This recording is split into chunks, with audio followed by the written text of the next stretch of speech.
Good morning, everyone. Welcome to the Trade Ideas Live Trading Room for Friday, July the 10th. My name is Barry Henderson, moderator of your trading room. Can I get a quick sound check, please? Make sure you guys can hear me. Excellent. Okay, guys. Well, obviously the one this morning is again, I looked at this one. I thought, how good is this news? And I looked at this hard at 480 right there, 488. I remember saying to myself, well, Barry, you can get all you want at 488. And then I went on to something else. Anyway, WIMI now at 905. Something to do with holographics and 5G.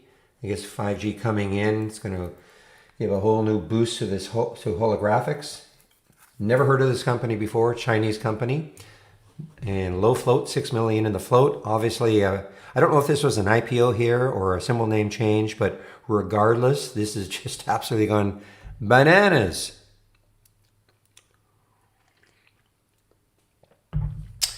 And let's see what else is happening. So from yesterday's SPAC, SPAQ, SPAQ, is it still up? Yeah, it had a drop and now it's coming right back. This one, of course, had a huge move yesterday. You can see it right there, 10 all the way up to 15, basically a 50% pop. Continuation so far. Don't really know what the news is on this. Potential, it's some kind of a merger. Runaway Momentum, Spartan Energy out potential. Fisker SPAC deal. So this is, again, one of these SPACs, even aptly named, one of these special project acquisition companies. UMRX, it's pulled back quite a bit from the highs. This was 470, 420, so it's pulled quite a bit back. Not sure I see any specific news. Rallies on disclosure of Fairmont stake. Okay, so that was the reason for this one being up. At one point, Annex was up. Let's see if it still is. ANIX. It's not too bad. Disclosure of a European patent Ricart technology.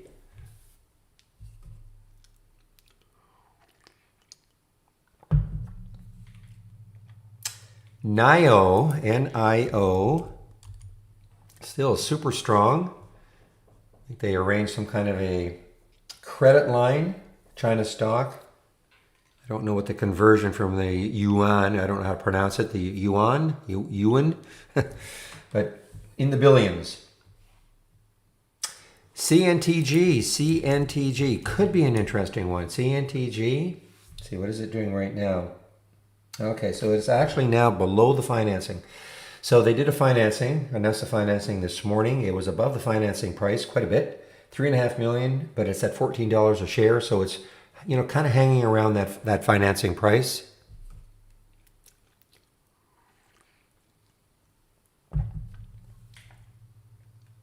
MATX,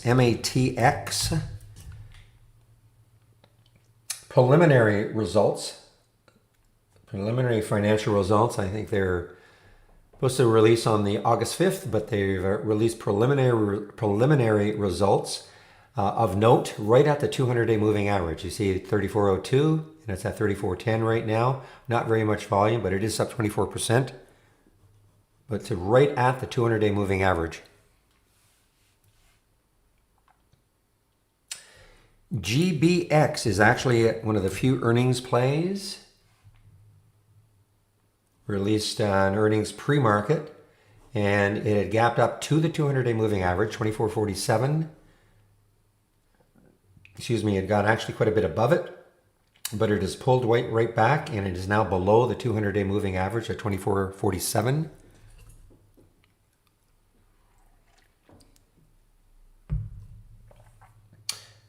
I almost took this one. I thought, okay, why not? Another China stock. And we'll just have to see if this one regains this area. Their big news, something to do with an expressway for the 2022 China Olympics. So they gapped up on that news. Another low float situation. So what I'll do with this one is, because it does have some room, What did it get up to? Got up, well, it's amazing, isn't it? Look where it got to. It got to 225.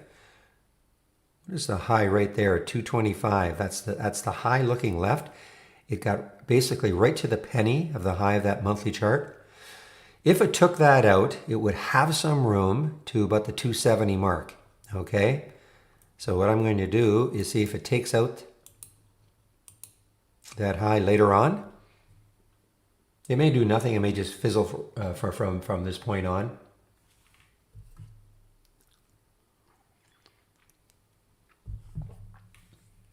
And just as I was opening the room, getting into the room, CJJD, it's pulled quite a bit back, 165.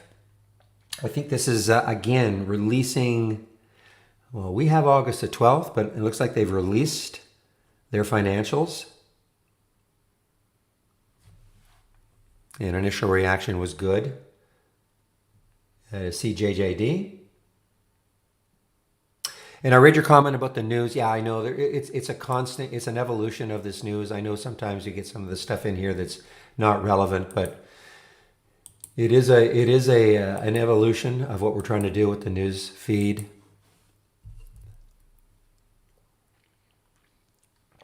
Maybe I should say it like this: it is constantly evolving. And let's see what else is on my radar here.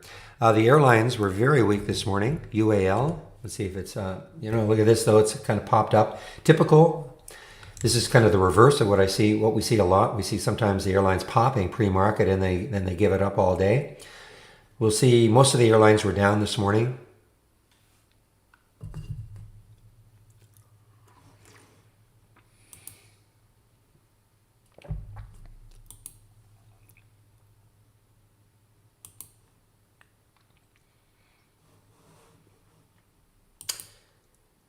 Net. This is out of the range I like to trade, but this is an all-time high now for Cloudflare. NET, all-time high.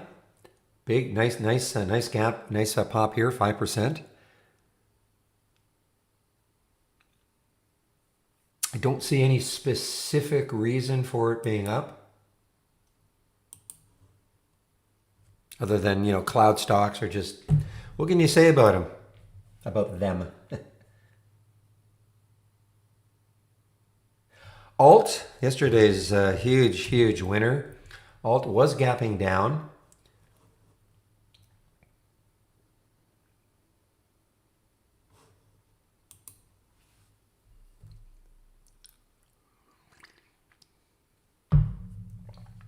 And I think that is not a lot. I mean, other than, of course, the WIMI.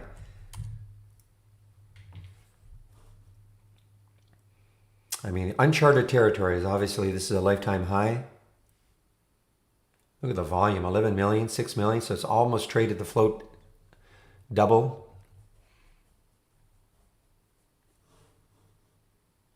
Meanwhile, WKHS, some of the solar or some of the EVs are definitely weakening. I saw actually NKLA this morning was actually gapping down quite a bit at one point, down to $53 after the nice day it had yesterday. Though it did sell off a little bit yesterday.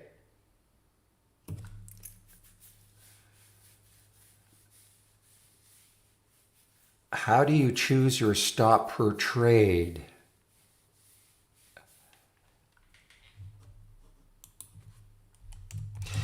Yeah, I'm actually still in this one. I decided to hold this one, this PRTS. I got in just over 11 towards the end of the day. Decided to hold this, see what happens once the market opens. So the stop per trade, yeah, I mean, that's a wide open question. Sometimes if I'm playing a whole market break. By the way, WAFU, we haven't seen this one for a bit. This one can be an absolute crazy one. Look at the float, 1 million in the float. Oh boy, look at this one, guys. I don't know what is happening exactly with it, if there's any specific news. Yeah, that's not the proper way, really, Julie. I mean, your stop should be based on something other than just an arbitrary, 10-cent figure or half a cent below the price. It should be based on what the chart is telling you. So that's what makes it different, or not different, but that's what makes it a little more complicated than just putting oh, I'm going to risk 10 cents every trade.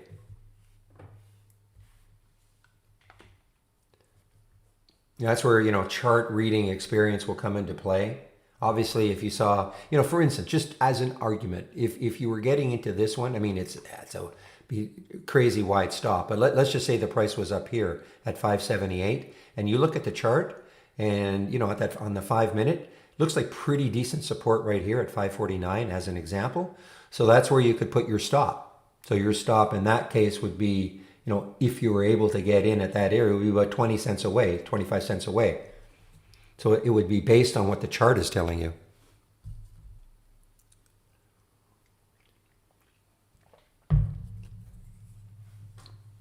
So, I mean, this is, yeah, actually, so this news, whatever the news is, now look at WAFU. This is, remember guys, this was a rocket ship a little while ago.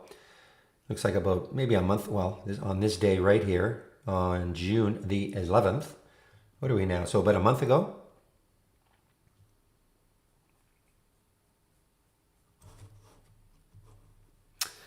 Rocket, that's a RCKT. Somebody's asking me in the YouTube feed. Well, it's hard to know. I mean, there's only 1,000 shares have been traded. It's very choppy. I mean, it had a big day yesterday, but then it traded right back.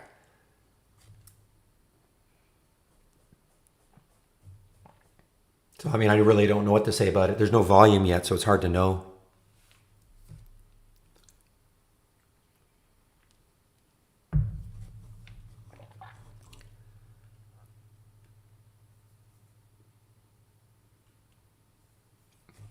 Just 1 second, please. I just want to make one adjustment.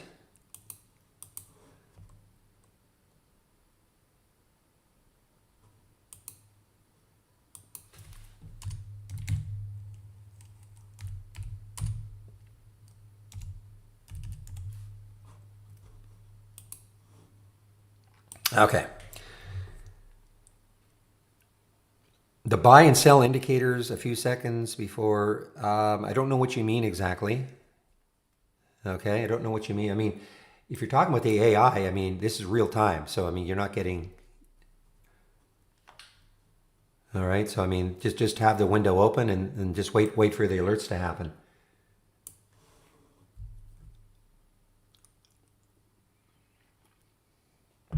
That will be your real time. And then when you click on the alert, you'll see right on the chart, yeah, the buy, the sell, but obviously it's not going to appear on the chart ahead of that alert. All right, guys, let me take a look to see what sort of upgrades and downgrades there are this morning from briefing.com.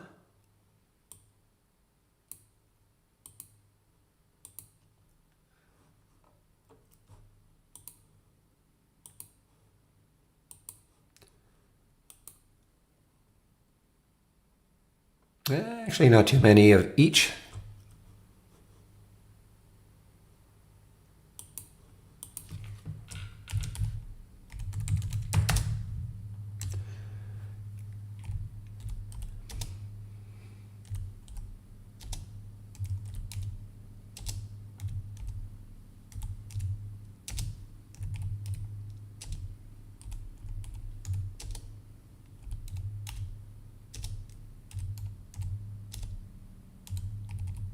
Few more upgrades, and then I'll get into the downgrades for the day. All right, those are the upgrades from briefing.com. I'll get the downgrades in now. Oops.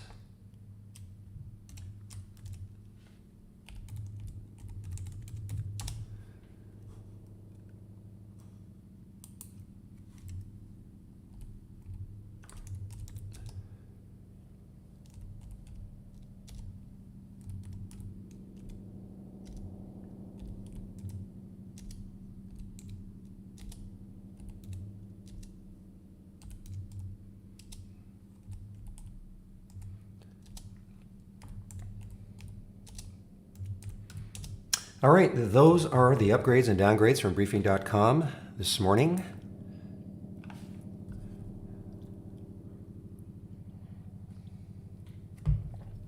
Yeah, those are just the interesting ones for the day in the pre-market. Doesn't mean anything's going to happen once the market opens, but I mean, obviously a WIMI could be followed all day, depending on what happens. I mean, that's all. Just interesting ones in the pre-market.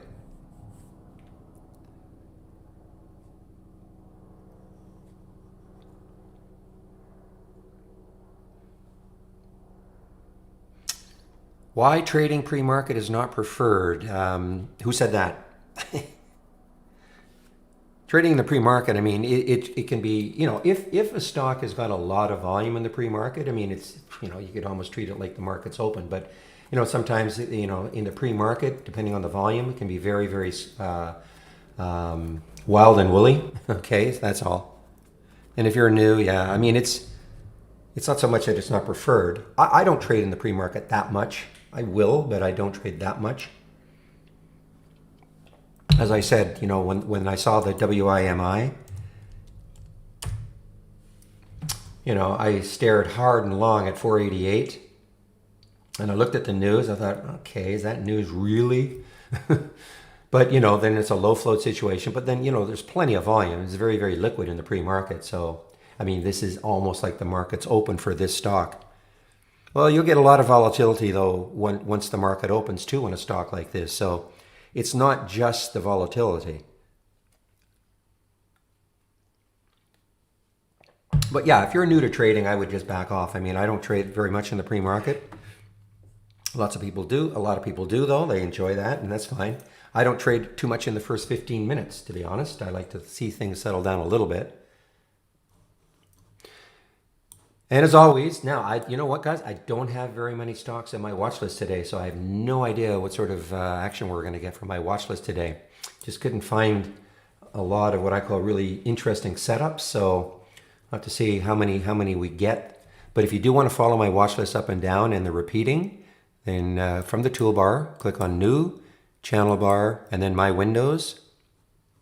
My watch list, Barry's watch list right there. Remember, everything in in a channel bar is a layout.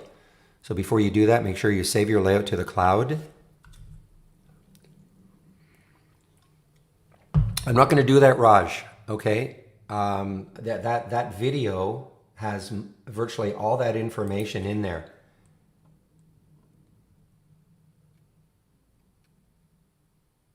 Okay, it's got all that information in there. I know, I'm just looking at what you're asking. It's got all that information in there. You say you watched the video yesterday, but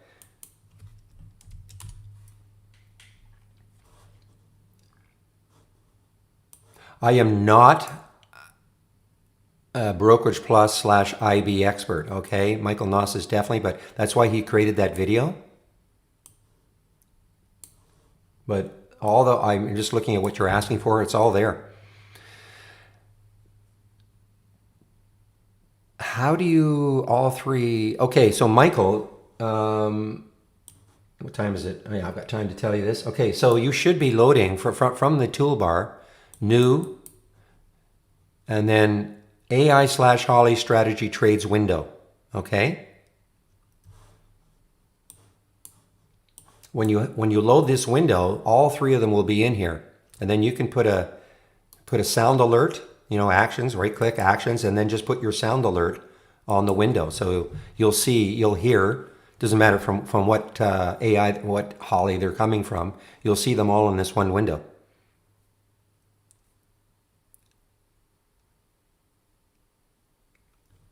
It definitely is there, Raj. It is definitely there.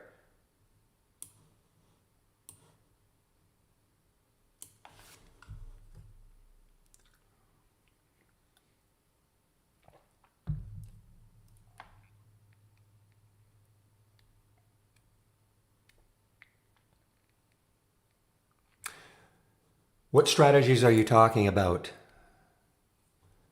Holly, AI doesn't work in the pre-market. You can manually trade Brokerage Plus, but you have to go in limit, not market orders, like most brokerages.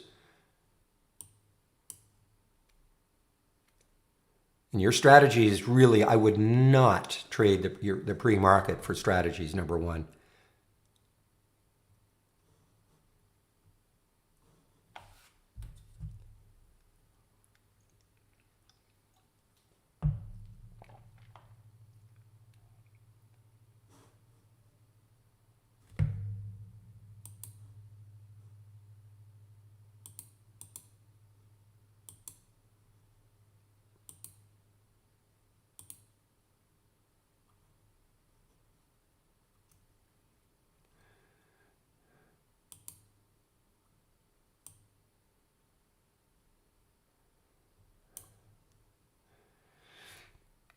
I'm not, you know what? And the question is, I'm not 100% sure. So, I mean, if you have strategies, your own strategies, and you activate them, I don't think they work pre-market, to be honest. I'm not 100% sure though.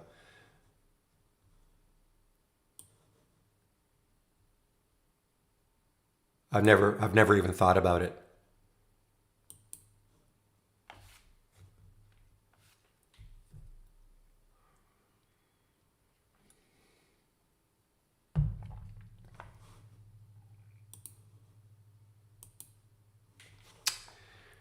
What do I think about OGen?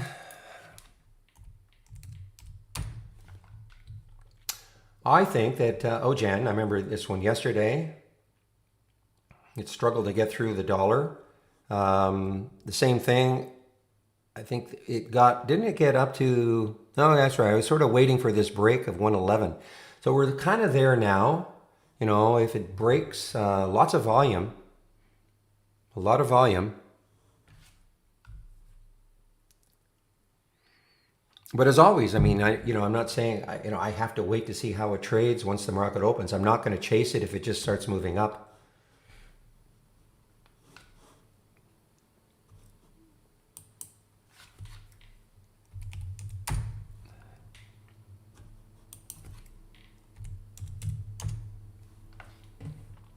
Yeah, I don't have a short flow. Yeah, for whatever reason.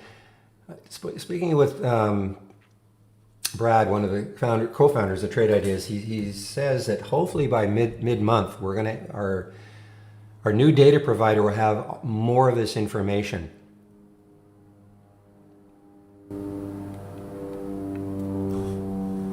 I don't know about most productive. Obviously, the most active is in the first half hour to hour. But we're finding that even in the last, from 2 o'clock on, this window is giving us some really great looks. You know, these will kind of specialize in stocks that were really active early on in the day, and then kind of arrested, and then they start again.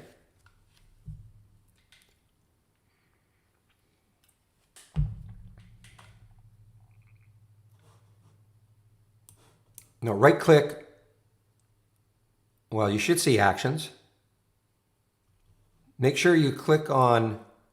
Maybe you clicked on the wrong one. It's AI/Holly strategy trades window, not the strategy window. Strategy trades window. Okay. That's the one you want open. And I guarantee if you open this one, then if you right click, you'll see If you right click, you'll see actions.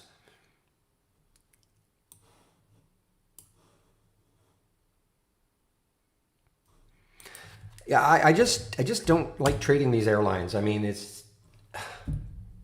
look, right now that's a big gap down yesterday, and who knows? Right at this point, I mean, they're all looking like this. American Airlines is now, previous day was a green candle, yesterday red. A lot of them are looking like this right now. All right, guys, the market's going to open in less than a minute. Let's have a great end to this trading week. And as always, I will put it on simulation mode, Brokerage Plus.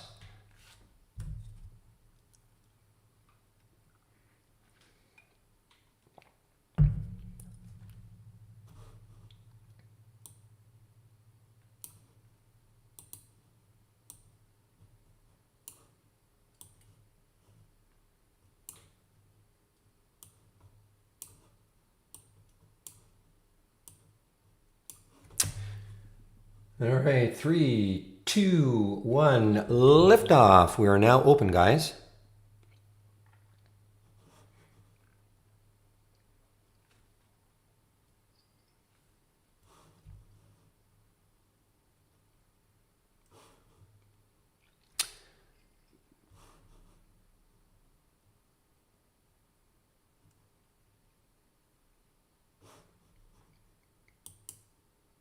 Okay, there's WAFU, UMRX. Just looking at some of the early alerts.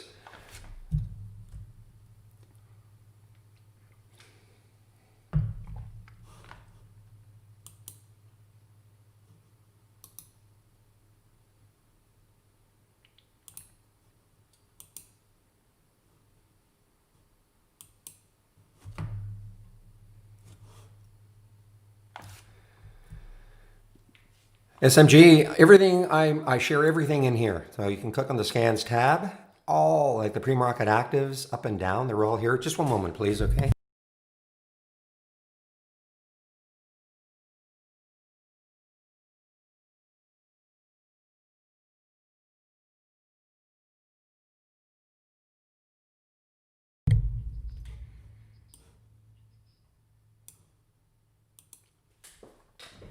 And the other one is you can click on this room drive icon. Looks like a half open folder. Scans that I share, download. Okay, they're all there also.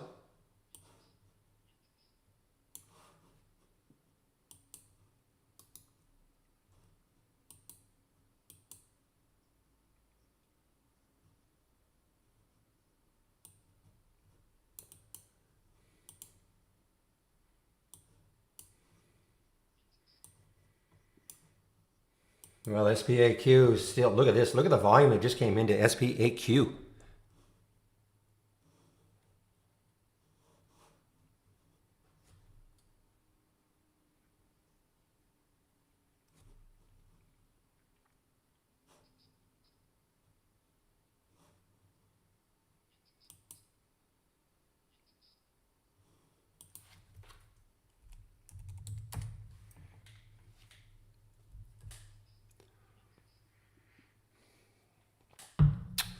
All right, guys, just kind of biding my time. There's Sorrento is, I mean, wow, it's such a great, it's a great look.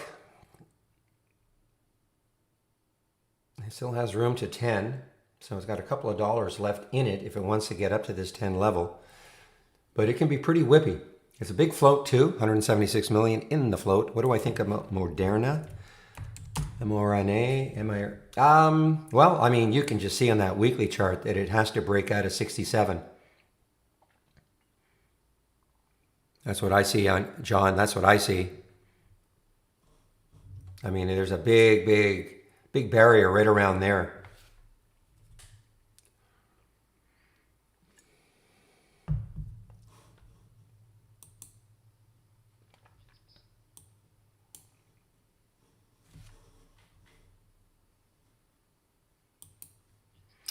All right. Well, NIO was up quite a bit pre-market, starting to give it up somewhat.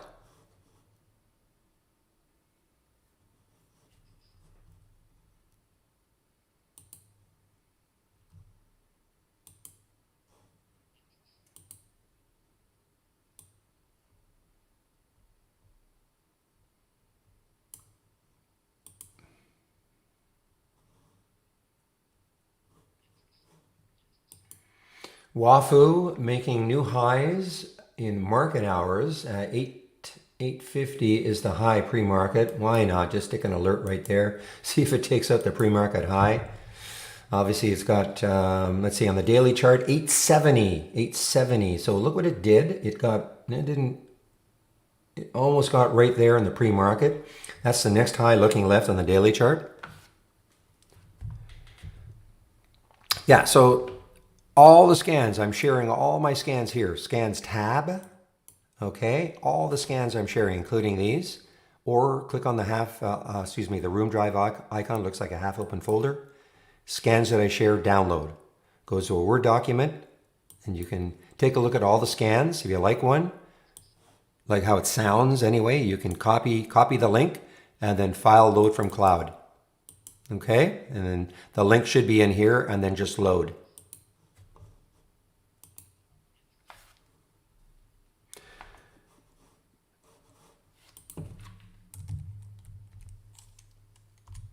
Yeah, WAFU is halted, and I don't know why. I didn't get the halt in, I don't know why that didn't happen. You guys get the halt? Didn't get the halt in my halts resumes for some reason.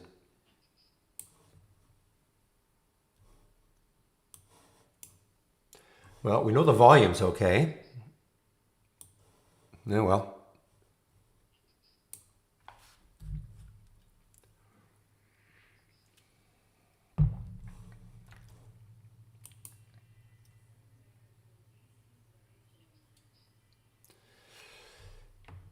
Yeah, it is awesome. If you're in SPAC from yesterday, look at the run it had, even at the end of the day, pre-market or after hours, kind of held its own pre-market. Now it's above the pre-market high for SPAQ. Well, it just tells you when a stock is halted. That would be the benefit. Just tells you when a stock is halted. Look at alt, guys. Alt on the move here. And now it's almost positive.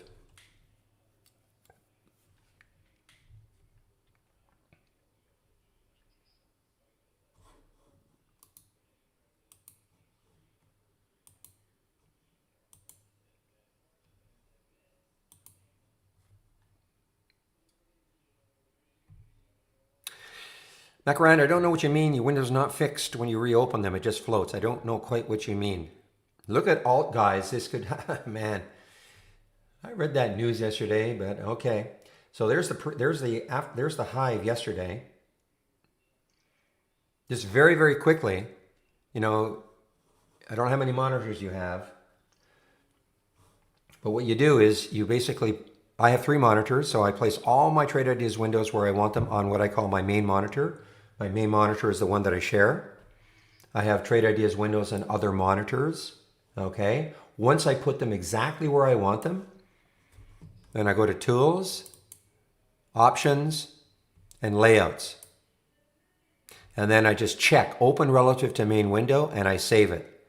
And then, then what happens then when you exit Trade Ideas, save your work, exit Trade Ideas. When you reopen Trade Ideas, all your windows will be exactly where you want them to be on all your monitors.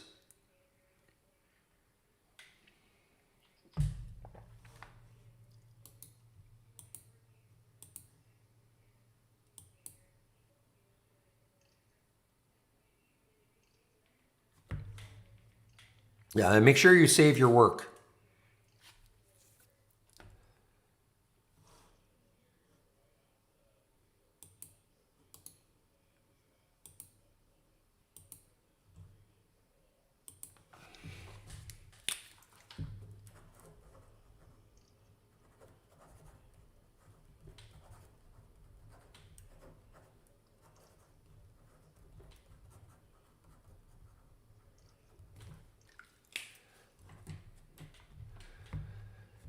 No, Taddy, it just means when a stock gets halted, it means it's gone up too much or down too much in a short period of time. It's a computer basically does the halt.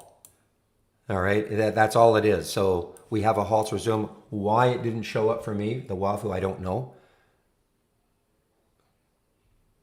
But once the stock is halted, you can't trade it. You have to wait for it to open. It's just the compute. So it's still halted. Does that make sense?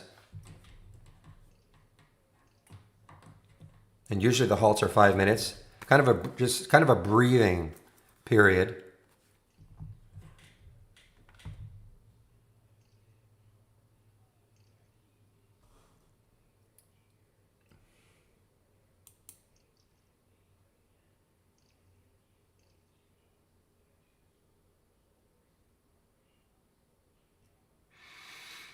Well, just think of it like this. If a stock goes up too quickly, and now there just got unhalted.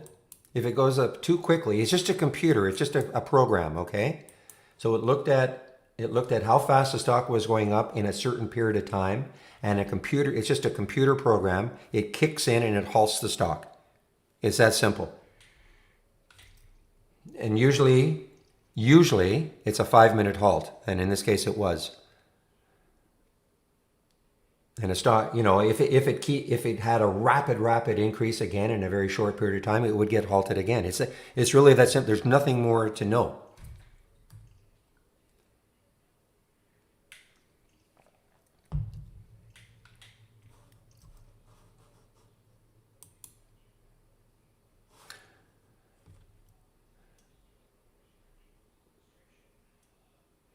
I just don't know why I didn't get the halt.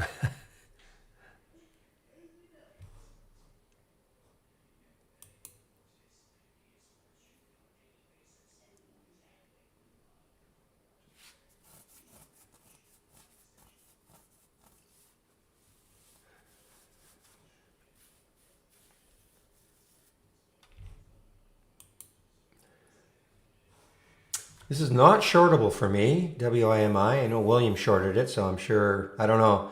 I know he started shorting around 8 something and kept adding to it, so I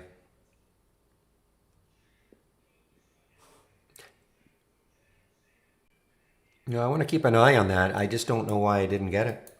There's no reason. Minimum volume of 20,000 shares, so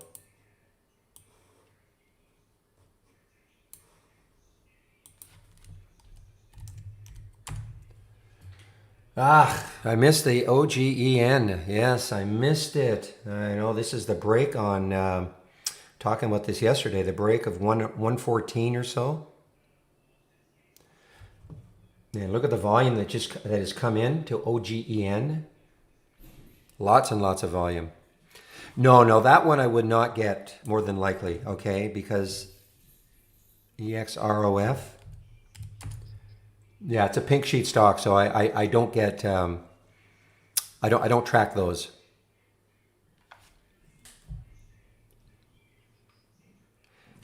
There's no more to study, Taddy. You're reading too much into it. There's no more to study. Okay?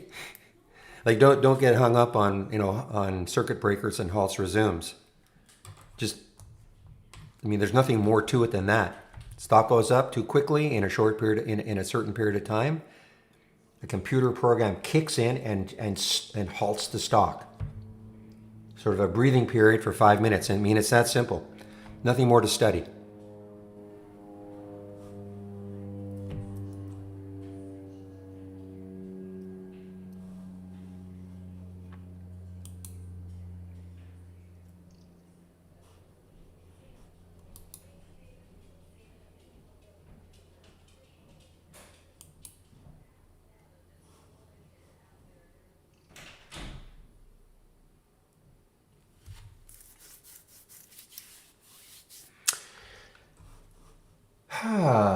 Got some gremlins going on here. I should have some in here for sure. Options plays. I should have some. I don't know why I'm not getting any here either. I might have maybe do a reset or something.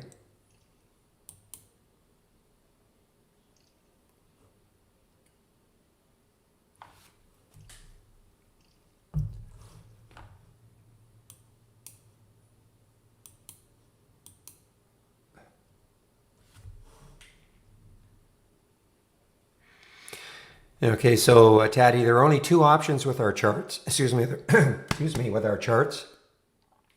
Either symbol linking or not symbol linking. So if you right click on a chart and go to properties, and there is symbol linking, and if it's checked, that means when I click on an alert, that's why these 5 time frames all load the symbol. Okay, because symbol linking is checked. The SPY chart is unchecked. That's why the SPY chart doesn't change.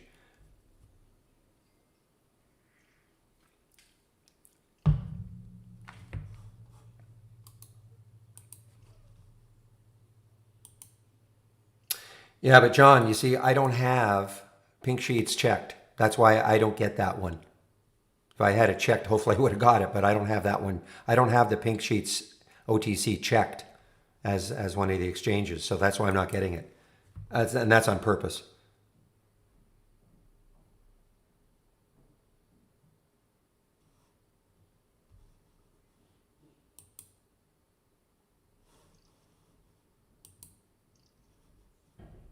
Did anybody load my options plays, which I gave yesterday? Anybody load that and have it up and running? It doesn't. I'm 100. Okay, Roger. So do you have anything yet in the? Okay, all right. No alerts. Interesting. Okay. All right.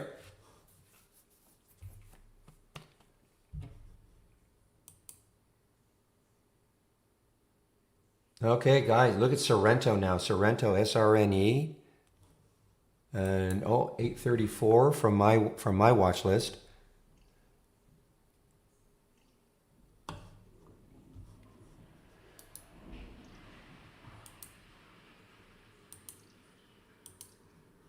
Okay, I can give you, Ali, I can give you that one. There's the link for it right there.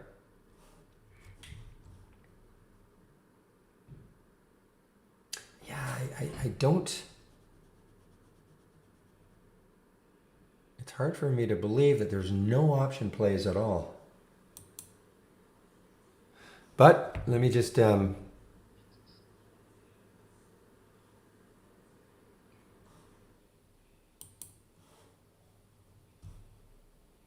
All right, so everything is here, okay? Scans, options play should be one of the ones right at the top here. Right there, options play magic it's called, okay, right there. Or in the room drive, app open folder, scans that I share, download. Okay, make you do a little bit of work to get them, but otherwise I'd be putting links in all day long.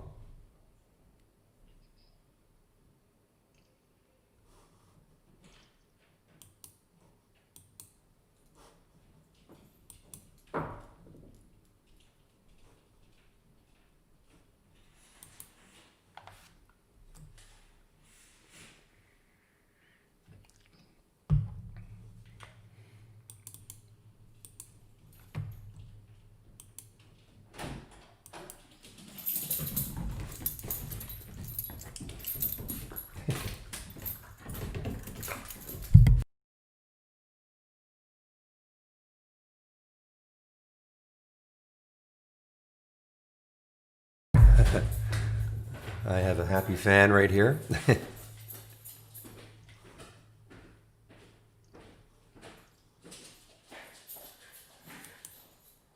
Yeah, look at Bed Bath & Beyond trying to recover a little bit here after a disastrous day yesterday on earnings. But you know, this is just a trader bounce as far as I'm concerned. Ah, okay, I did get it. Yay! Sort of back to normal. Don't know why I didn't get the first time, but okay.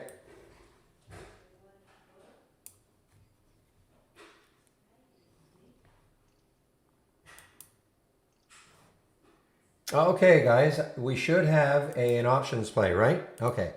Just wanted to make sure it was working. And it's for BGFV, right? You guys should have this one now. Okay.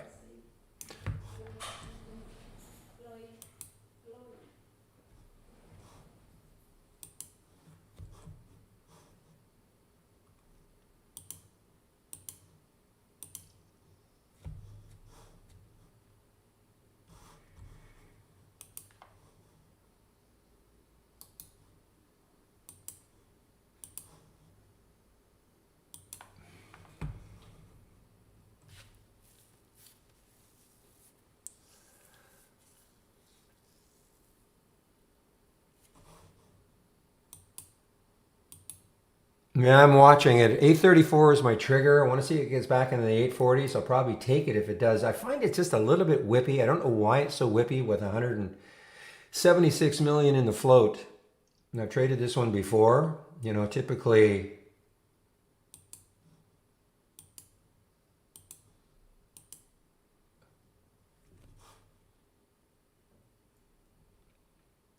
Okay, guys, Alt, after a little bit of a pullback here, Alt continues here. There's the high of yesterday, 2477-ish.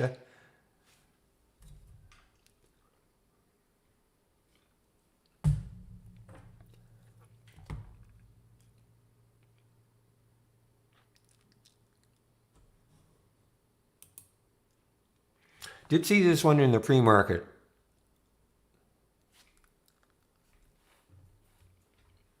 PSV, not too impressed. It got over $1, then it dropped all the way down to 79 cents. It has popped up again. All right, there's SRNE.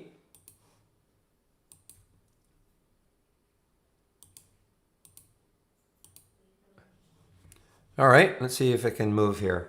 I'm in it.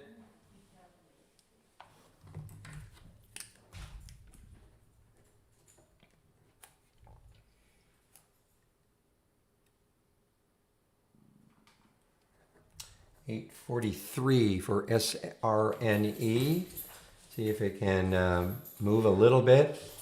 Don't completely trust it, but just because it can be kind of whippy. And I you know, for 176 million in the float.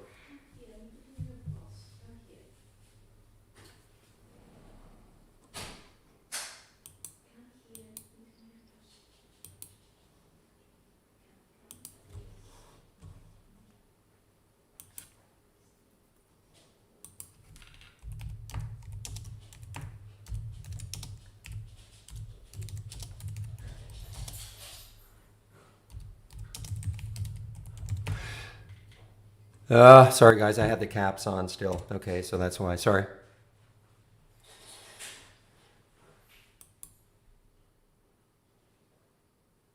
Well, you should have it now, Julian. I mean, now they're usually those option plays start fairly quickly.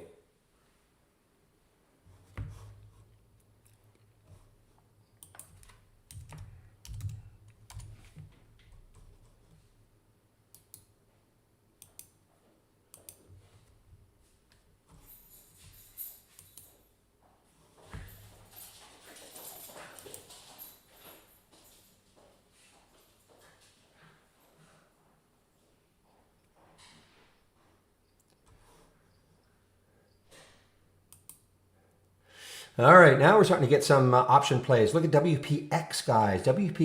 Could be interesting if it takes out 559. You can, or 560 or so. You can see the room it's got.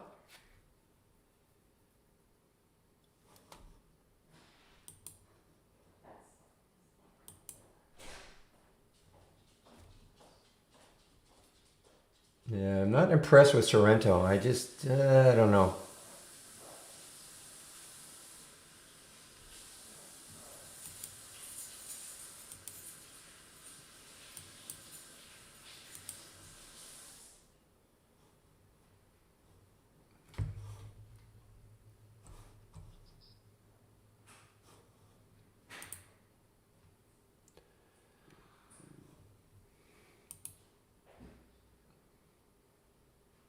Okay, now PSV. So it is through the 200-day moving average.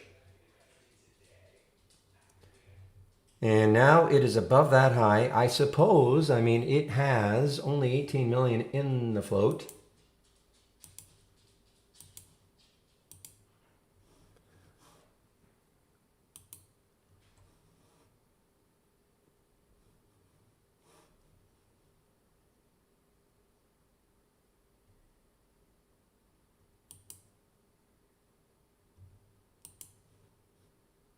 All right, guys. I took the PSV. What's the high right there? 107. I got in at 108, and next high looking left is 143. So we'll see what happens.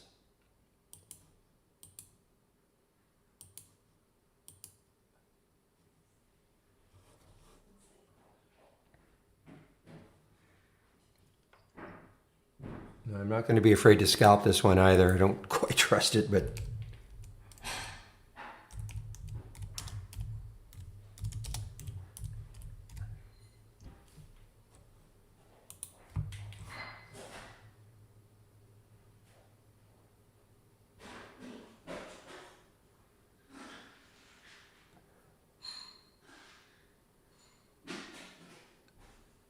all right. I did take some out at 121.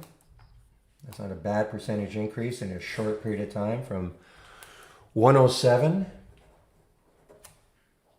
And it just got halted too, just before the halt. Whoa. Well, let's see what happens. Typically the first halt's okay. It's been a while since I've been in a halted stock. Now again, so it got halted because it went up too fast, short period of time. And the halt was at 9:54 plus 48 seconds. So if it is a 5-minute halt, it'll be just before 10 o'clock that it opens.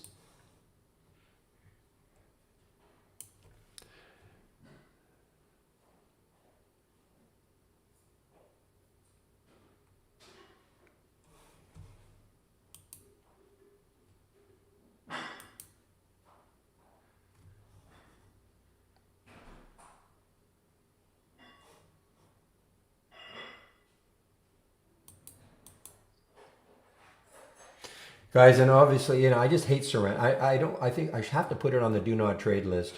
I took a small loss on that one, 3 cent. I mean, I just watched it at 844, 844, 844, not wanting to really break out, got out, 3 cent loss.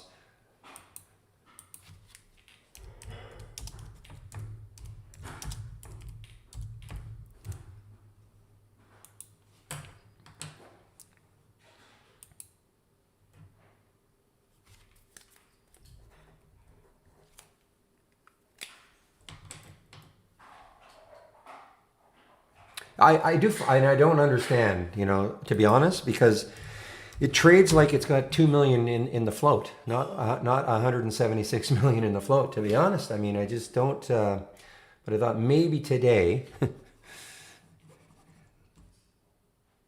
but that's why you just, get your stops in place. My stop was like below 840, but the issue is that if I don't like the way something is trading, I'll get out, before my official stop.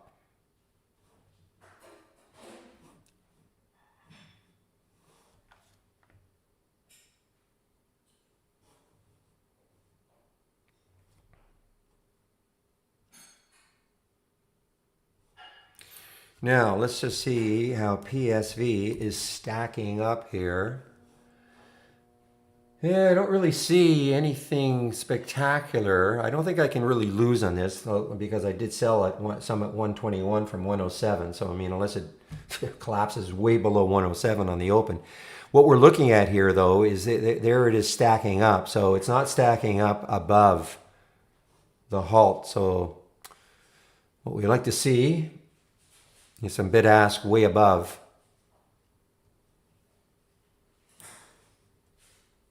Again, this is from Interactive Brokers, okay? Nothing to do with trade ideas. Your broker will have something like that. If you have Interactive Brokers, it's just your time and sales.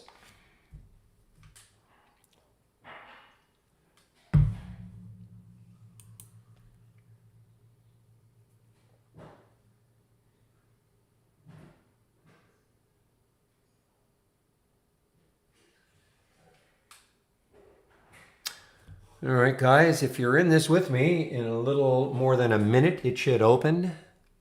Fingers crossed. All right, guys, GBX on the move here. This is an earnings play, 24.47, so is now above the 200-day moving average. GBX, it is above the 200-day moving average.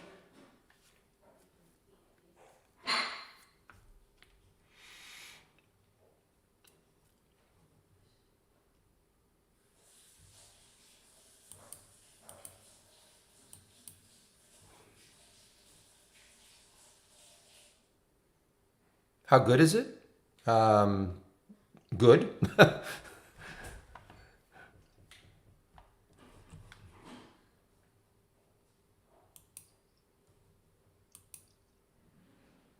GBX, guys, earnings play, one of the few earnings plays.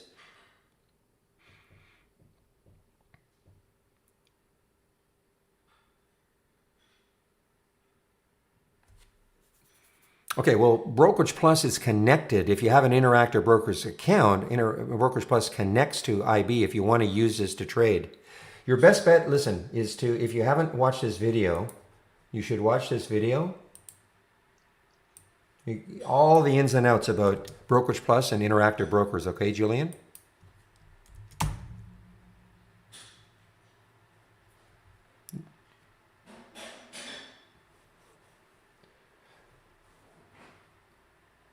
Okay, guys, so this is going to be a 10-minute halt. All right, so that's what happens. Sometimes these halts are not 5 minutes. It's going to be a 10-minute halt. It's always a multiple of 5 when it's a volatility halt. You can see right there, it says because of volatility, as opposed to, say, halted because of news.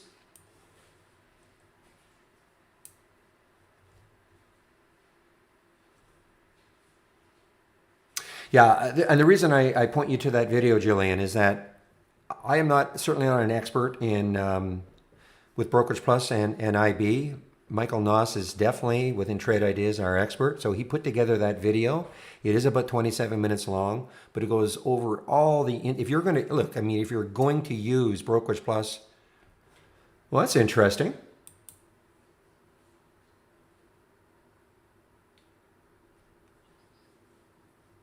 Well, that's an interesting one, guys. You don't see that very often. I'm doing my math right. That was a 6-minute halt. I've not seen that. Never seen that.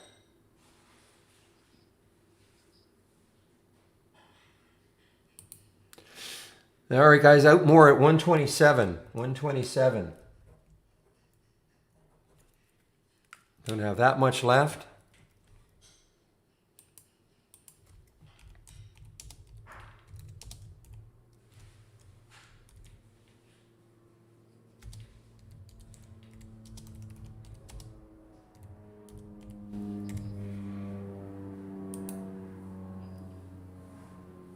I have never seen a 6-minute halt.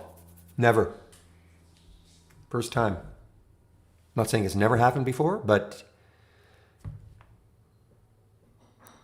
yeah, so Jillian, I got interrupted there. Yeah, so I mean, listen, if you're going to use Brokerage Plus and you want to trade your real account, you know, your IB account, watch that video. You know, don't commit, don't do anything until you've watched that video. Excuse me.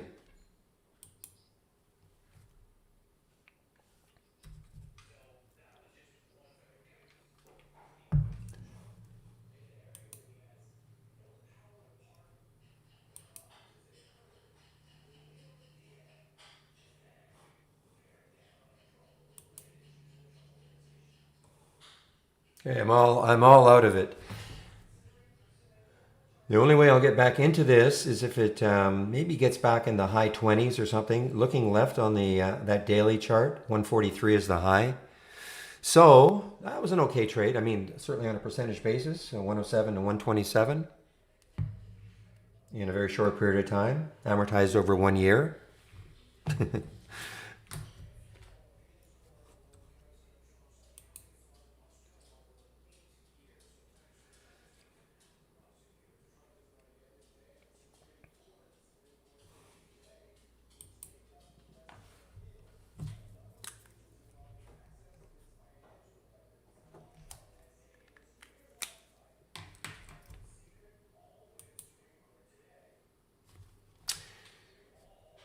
Yeah, I should have hopped in this GBX. I mean, it's one of the very, very few earnings plays. So it's now through the 200-day moving average. If you look left, $27 approximately is the next high looking left.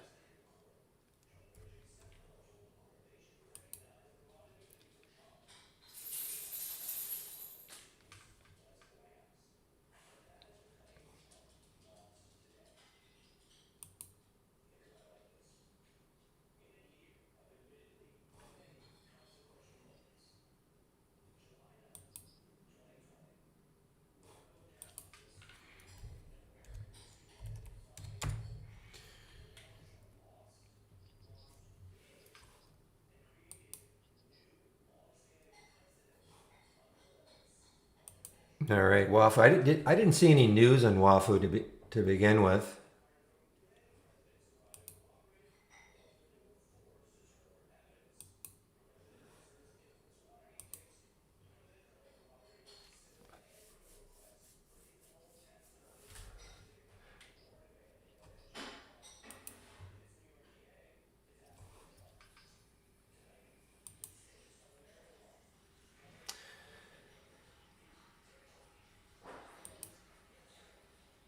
Yeah, what a fizzle this one was. RET. I mean, this is one I almost hopped into, thinking maybe it'll be a little like WIMI, but I had an alert set up here and it didn't take it out, so.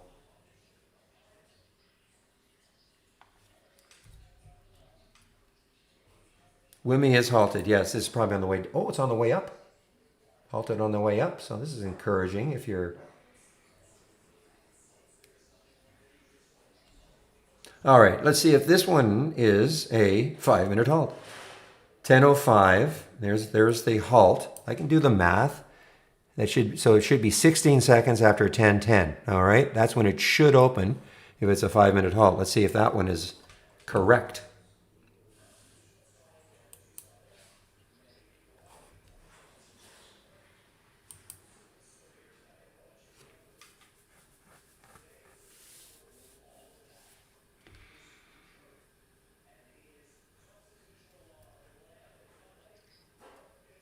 Yeah, U1 on the, wow, yeah, U1 is on the move here.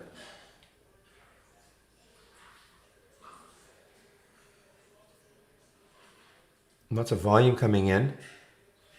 How's U1K doing? Yeah, finally, you know, we've seen the disconnect between U1K and U1 many times, but this one is definitely following.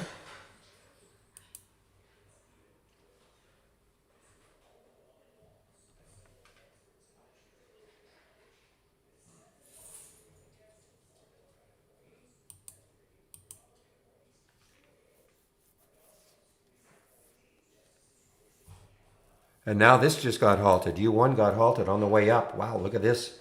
U1 just got halted on the way up, guys. And so this is what I'm talking. Wow, this is what I'm talking about. Now, whether this lasts, but this is what I'm talking about, stacking up. Now, at one point that was 1788. I mean, there's the halt at 1664. So, you know, obviously you want that, if you're in this one, you want that number to be way higher than 1664. And there it is. I mean, this is not 100% that it's going to hold this bid ask, but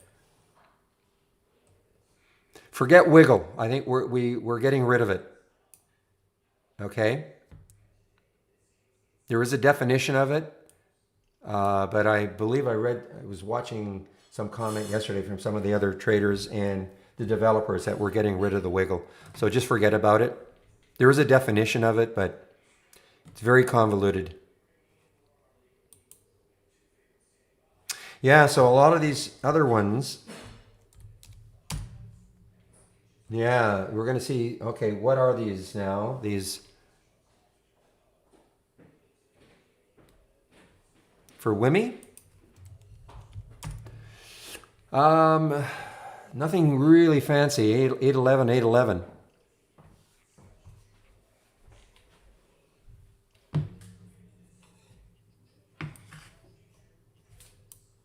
Right there, 811, 811.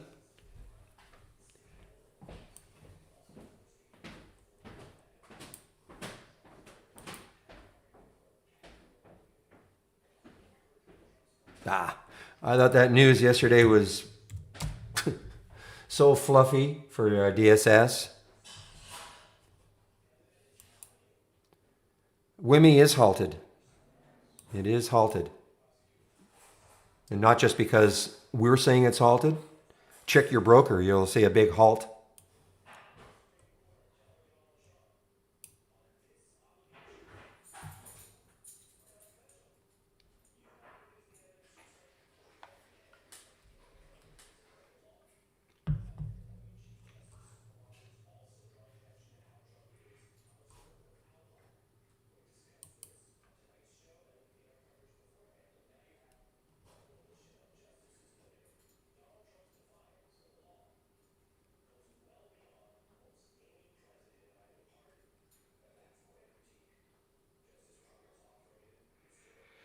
Okay, Miko, now I'm going to get you to watch that video, but first of all, just very quickly, are you connected to simulated trading in Brokerage Plus? Are you connected?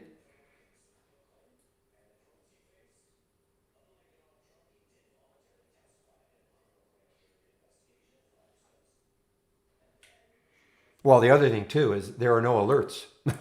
There are no alerts. Yeah, so okay, so there are no alerts yet. You're not doing anything wrong. If you're connected and you have turned all the strategies on, you've turned them all on, but there are just no alerts yet. Okay, so you're not doing anything wrong. If you've got them all on and you're connected, there's just no alerts yet. That's the drone with Amazon, right? UAVS. Well, I look left and $2 could be the, I mean, listen, if it gets through $2, I guess, I mean, did get as high as 5 a few weeks ago.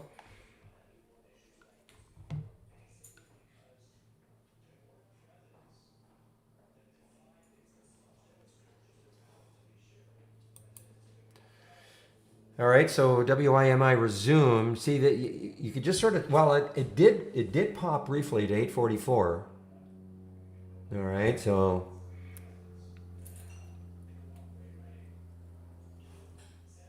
Raj, I don't put targets. Okay, I demonstrate how you can, but I just don't put targets. There are no Holly alerts yet. No. Meanwhile, TEDU.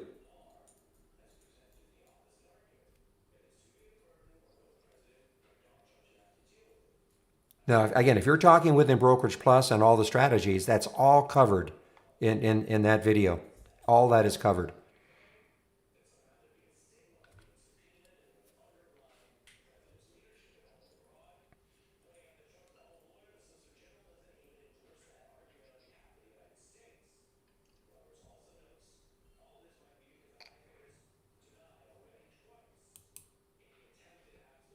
TEDU, okay, so there's a little two-bar pullback. There's, interesting, guys, this is through the 200-day moving average. You look left on that daily chart, and 241 is the next high, but it is trying to get through the 200-day moving average. Just one moment, please.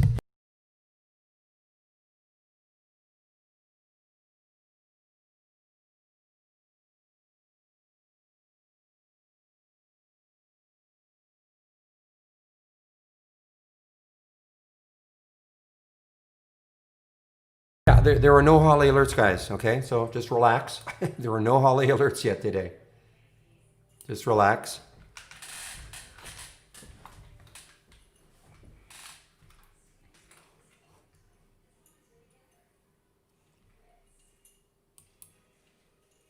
Oh, wow, UNE just opened. So yeah, what is Carve doing? Because they're all getting lots of activity right now.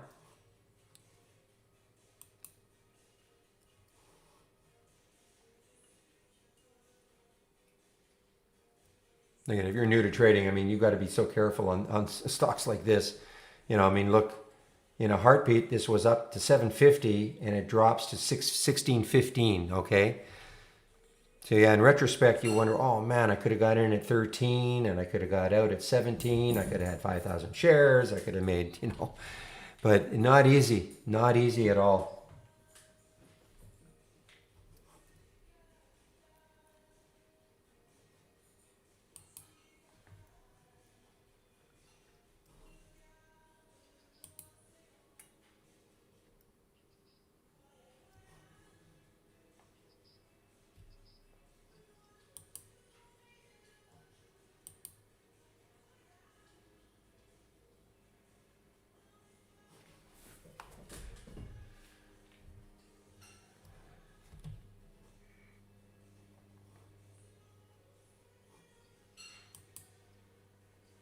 All right, Annex. I'm getting more interested in Annex. The reason I am is, okay, there's the high, the daily high, 348. You look left, it has a little bit of room. On a percentage basis, obviously, if you get in around 345 and it ran close to 380, that'd be a great percentage move. I wish that weren't there, but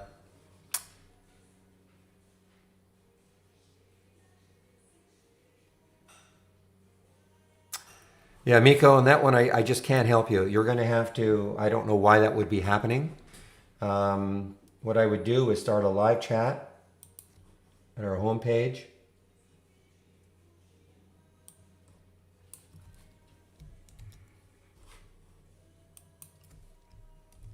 And just indicate what is happening. They may ask you for your log file.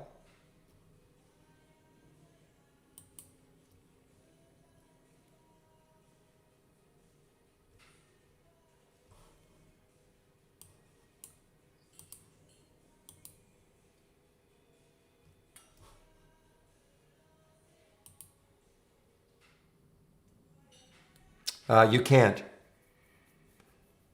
There's no way to clear them once for the day. The only way you can do it, intraday you can't do it, okay? before the market closes, you can flatten all your positions so that on Monday morning you'll have a clean slate again. But you cannot clear all your positions.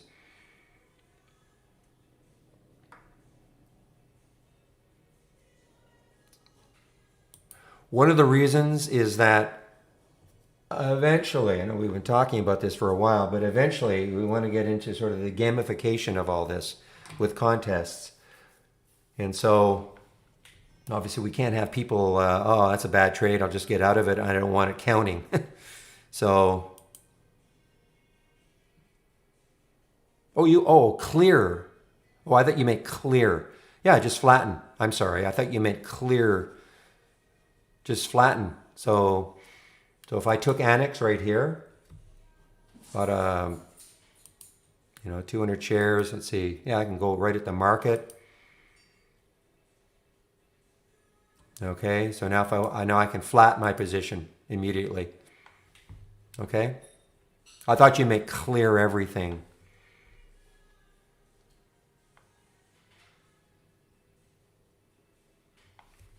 I agree, Autolycus. I do agree.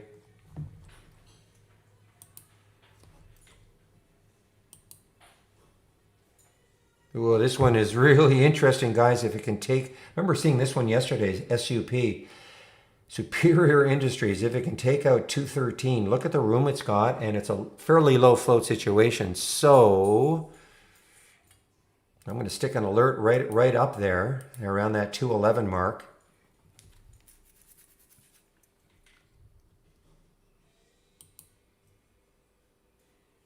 Yeah, you can have it.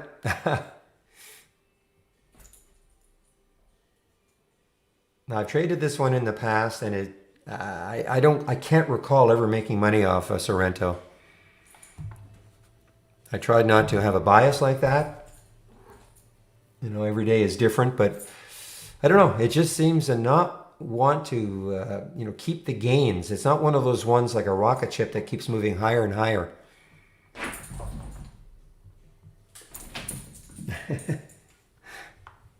Little activity behind me.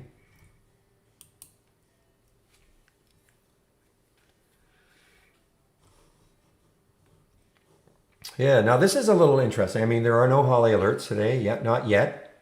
Just want to make sure.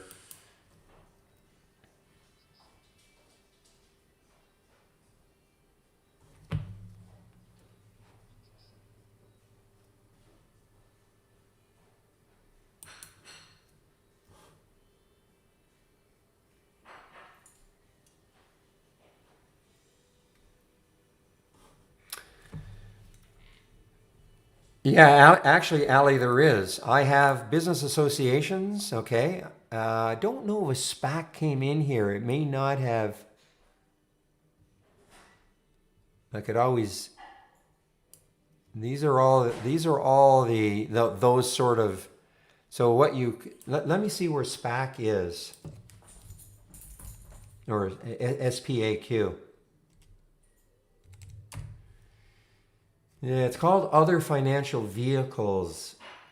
It didn't show up. See, this one is business associations, and most of those are called business associations, those SPACs. Oh, you're talking about my list. No. You cannot modify. That's my list. I see what you're talking about. No, that's my list.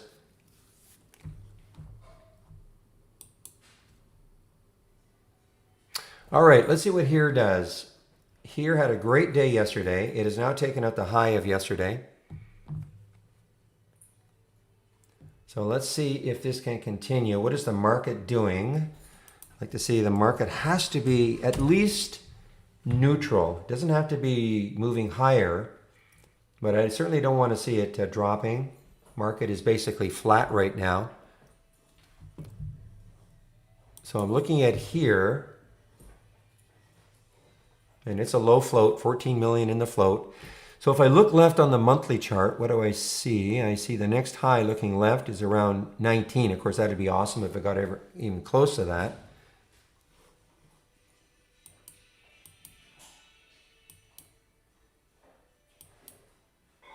It's not huge volume. I mean, it's making it in because the minimum volume has to be 150,000. Some of the triggers, 150,000 has to be at least 1.5 for the relative volume.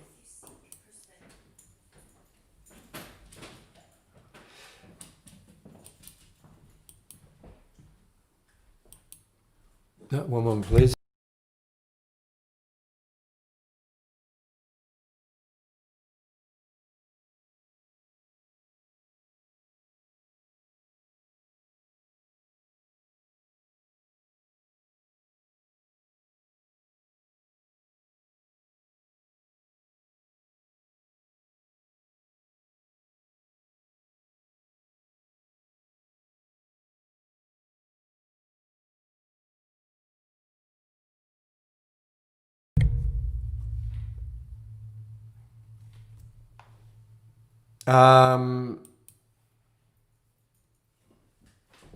Okay, well, that's a tough one for me to answer. If you're sure, because right now, it says shares bought right there, position is 0, because I flattened it immediately just to demonstrate. Let's do here.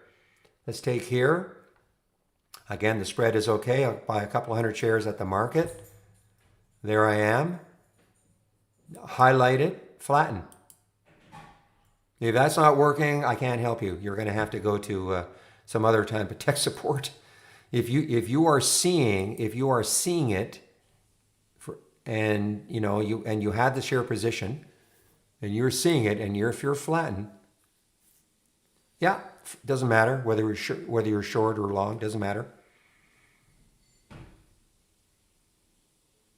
Let me take a short.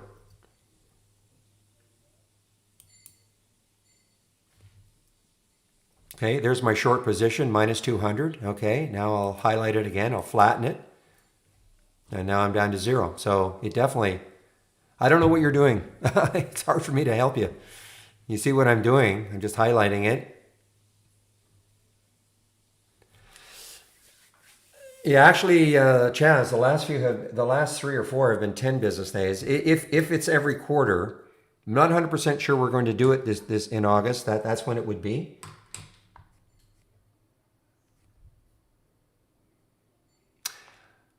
GKK, I will tell you, it went extremely well. I had no issues whatsoever. They're very, very, very, very efficient and mindful. You know what? I just wanted to get into the here for real. Now let's see if it pulls back a little bit.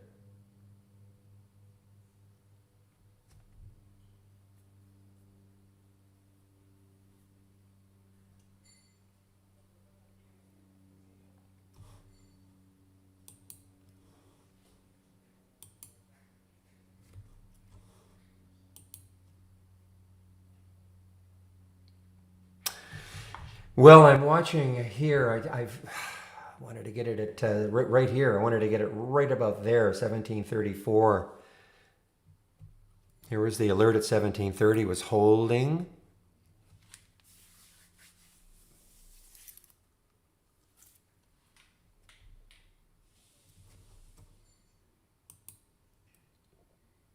Yeah, we're getting off track here, but yeah, I mean,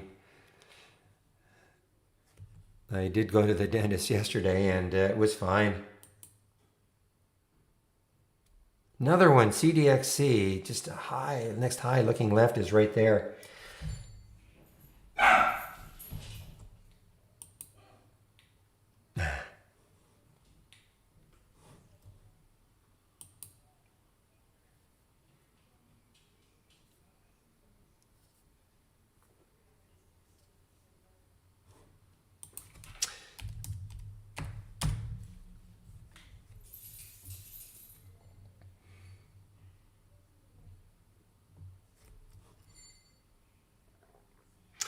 Okay, so looking left on that weekly chart for OSMT, looks like it's through that area right there. There's the next area, 8. I mean, if it can get through, it's a very choppy looking monthly chart. I mean, it's not, look at these charts. They're not that pleasing to look at. Why I say that, and it doesn't mean that today it's not going to rip. But all these topping tails and bottoming tails, I mean, a lot of uncertainty. I mean, the trend is up, obviously.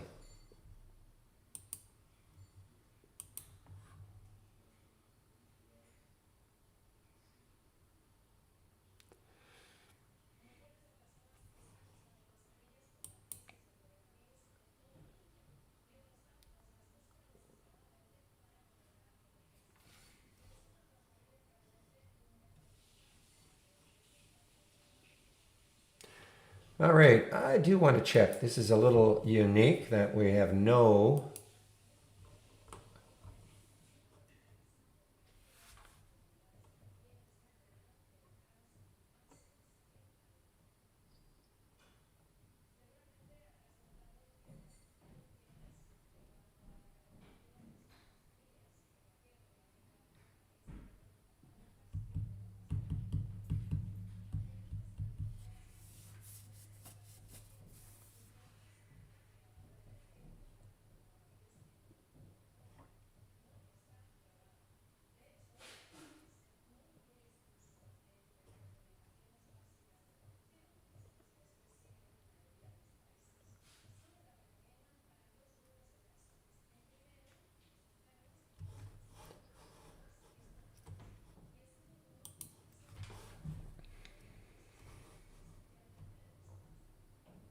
Yeah, I mean, it's one of the few earnings plays.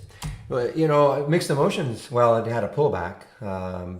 Mixed emotions about earnings season, which starts next week. Sometimes, I mean, then you get so many different companies to pick from. When you're not in earnings season, sometimes when you only have, two or three, one of them really stands out because there are a lot of traders out there that like to play earnings. And so they concentrate on one stock.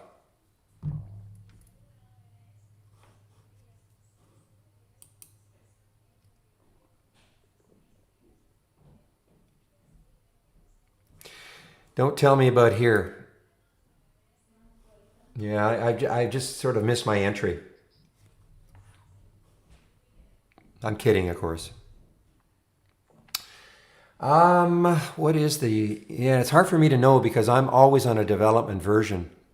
I'm on 4.2.161. Let's just. Well, actually, it's almost 10:30, so let me just take a look at it. Go into the links, and I'll see what the latest version is.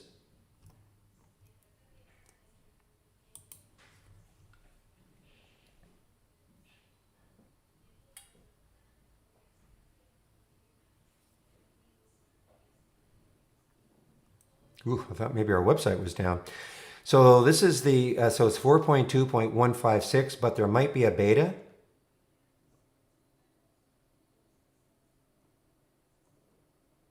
Okay, so there's no beta.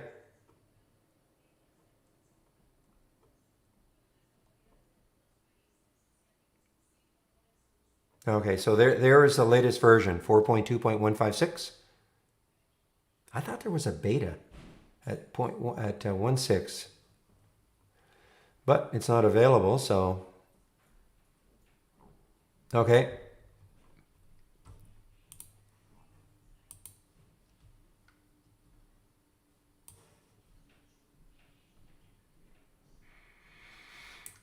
yeah, no, it's very few alerts. My the options plays didn't the first one didn't trigger until 9:48, which is really rare. I mean, usually you get option plays right off the bat. There were no AI alerts.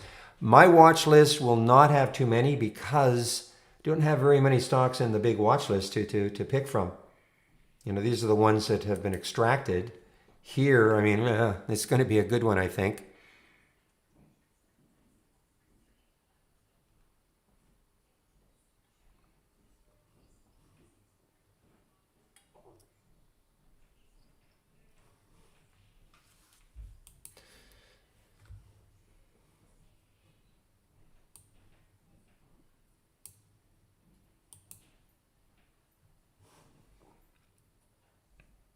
Just one of those days. And somebody can say, well, that typical of a Friday? Nope. Just one of those days. Right now, I mean, anything can happen.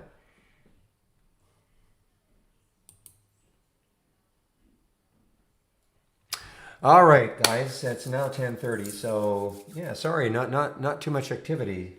Um, First of all, if you're new to the trading room, welcome to the room. This is the format, Monday to Friday, from 9 a.m. to 3 p.m. Eastern Time. I share my screen and I'm live on the mic. If you are a Trade Idea subscriber, I'm sharing a lot of scans. You can have my scans one of two ways. You can click on the scans tab, and here they all are. Or you can click on the Room Drive icon, looks like a half open folder. Scans that I share, click on download, that'll go to a Word document, and then you can take a look at them all at your leisure. And all you have to do is copy the link. Once the link is copied, then from our toolbar, File, Load from Cloud. More than likely, you'll see the link already in there, but if you don't, just paste it in, Control-V it in, and then load it. And of course, all my scans, I call them templates, okay? This is how these are the filters that I like. So once you have it loaded, you can take a look and see what the filters are. So, I mean, you may have a different price range you want to trade. You know, this one is 1 in 20. You might have a different minimum volume, or you don't, doesn't need to be as much. I mean, you can, of course, adjust these values to how you like to trade. Maybe add a filter in. Once you've done that, then you can save it. Right click, save, or share to cloud, and save it. Now it's in your cloud, all right? Should save every window, individual windows, to the cloud. So they're always there.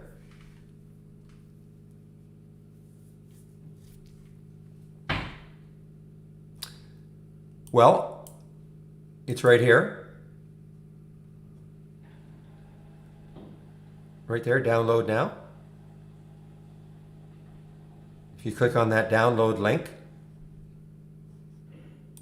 right here, and that download link right there that I, in the link section, TI download right there, and then you'll be brought to this page, and here it is.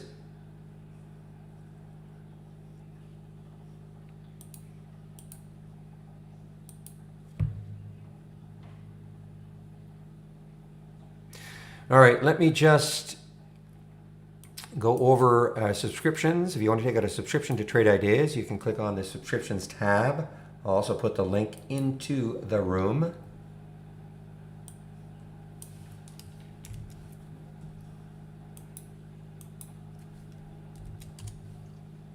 Oops.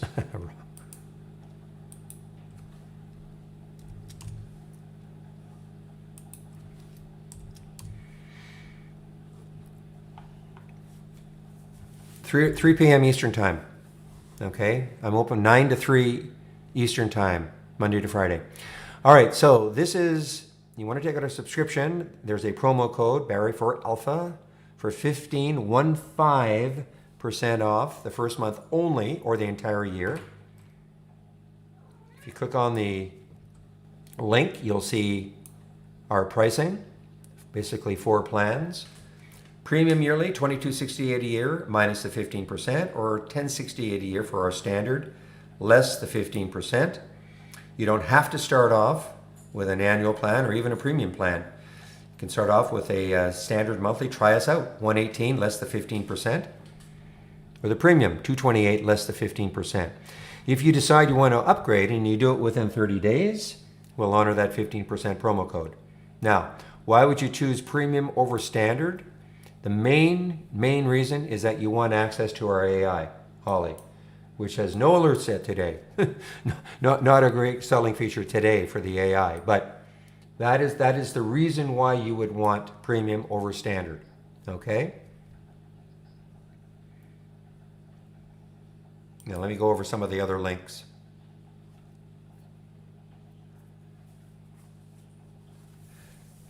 The support team on Saturday, well, it depends what you mean. I mean, I'm always checking emails that are coming in, you know, but I mean, technically, you know, the support team stops around 5 o'clock Eastern Time Friday. But we're always kind of scouring emails if I can answer. My problem is if it's an account issue, I can't help. But if somebody's looking for a particular scan or something, you know, I'm always checking emails over the weekend. So it really depends. Do I use the 200-day moving average? Yes, I do. And it's always simple. I would say that 99.999% of the traders out there on the daily chart are using the 200-day simple moving average.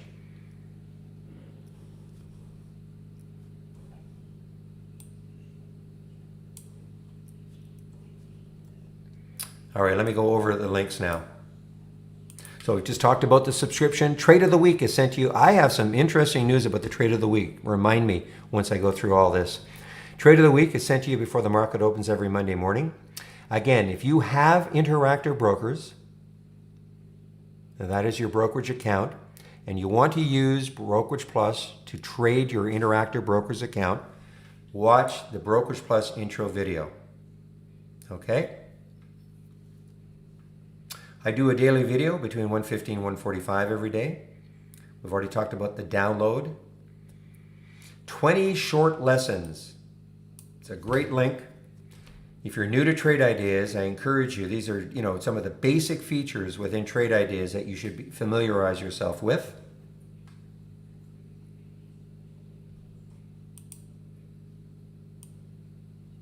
Just going to pop that into the YouTube feed also. And even if you don't have Trade Ideas, you know, you can see, you know, some of the features that we do have. And then this link right there, the training link, has a little more information in it, including that 20 short videos that I went over, but also TI University, a lot of videos here, but also if you're brand new to the market, Back to Basics webinar series. You know, you don't know anything about trading, it's a good little series right there for you, all right? Also, we have webinars Monday to Thursday at 5 o'clock Eastern Time, and they are all archived. You can sign up for them all right there.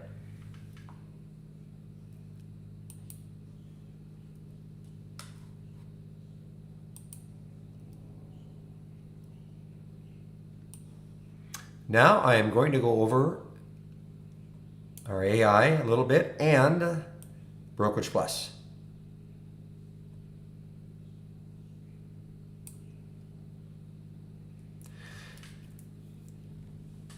Yeah, Brokerage Plus, yeah, if you don't care about auto trading anything, okay, either your own strategies or the AI, then standard is fine for you using Brokerage Plus, okay?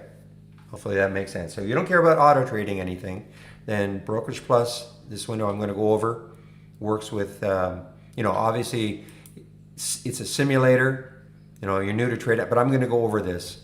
But if you're new to trading, absolutely 100% recommend before you commit money to the market, practice trading using our simulator. It's using our real-time data. It doesn't matter what brokerage company you've got or firm you're using, okay? But let me go over the AI, which is really, really interesting today. Yeah, there's nothing happening. No alerts yet. That's not normal.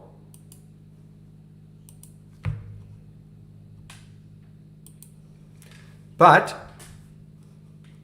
this is what the AI is all about.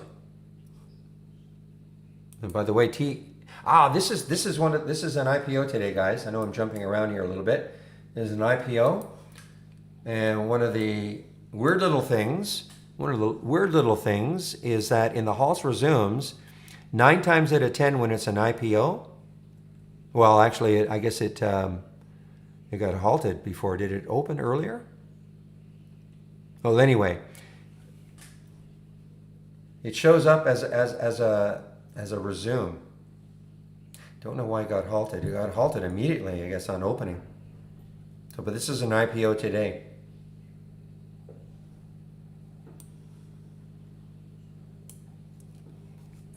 So this is what the AI is all about. So yesterday afternoon, once the market closed, the AI went through an optimization procedure through the 50, what we call baseline strategies. The optimization procedure takes a look at all the filter values, maybe adds a filter, subtracts a filter, and all of the, this is not one of the AI strategies, but if it were, you know, here are the filters that are in place. So this is what I'm talking about. The AI strategies have way more filters, but just starts making little adjustments, runs the back tester, makes another adjustment, runs the back tester. Obviously, to go through 50 strategies, you need a computer. Even to do one, it's a tedious process.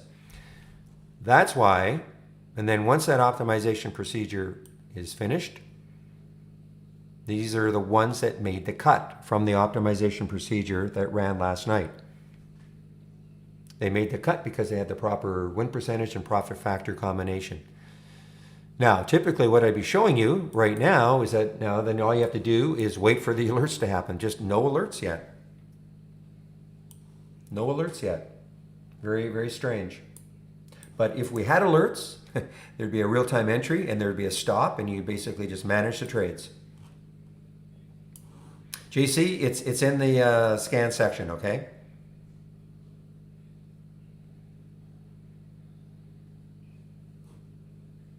Just have to click on the scans tab. The halts and zooms is one of the links.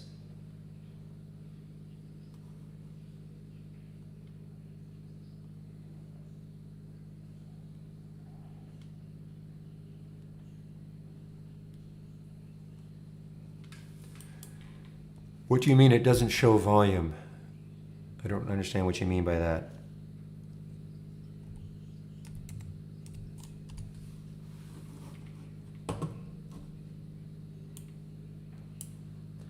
Well, guys, Alt is doing its thing again.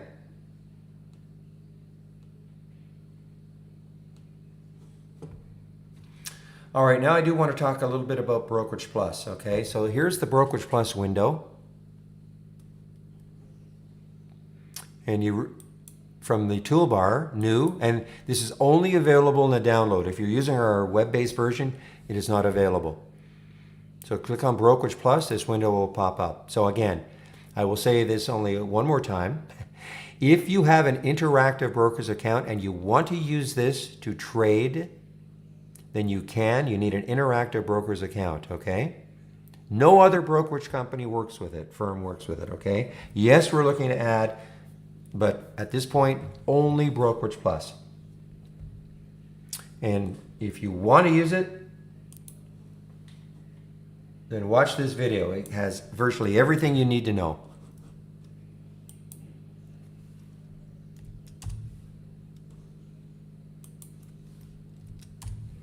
But what I do is I put it in simulation mode. Paper trading, simulation trading mode, okay? Because again, if you're new to trading, you know, before you commit money to the market, you've got to practice trading. I'll guarantee that if you cannot make money when you have no money on the line, if you can't make money by paper trading, wow, look at UNE, right back up, guys. I'll guarantee you it'll be almost impossible for you to make money when you're committing real money, when all sorts of emotions come into play, okay? It doesn't mean that if you can make money paper trading that, oh yeah, okay, I've made a bundle paper trading, that you'll be able to do it once you have money on the line. It's a whole different ball game. You know, once you see that P&L go up and down. But practice, practice, practice before you commit money. And this is perfect. You can just use our standard service. And again, it doesn't matter what brokerage account you've got because it's using our real-time data. So for instance, if I want to take a trade, let's take the Every trade right now. So you notice when I click on Every, the symbol shows up. I can pick how many shares I want. I can pick the price I want to get in at. If I'm shorting, I sell. And if I'm going long, I buy. Pretty simple. I'm going to buy 300 shares right at the market. Oh, wait a minute.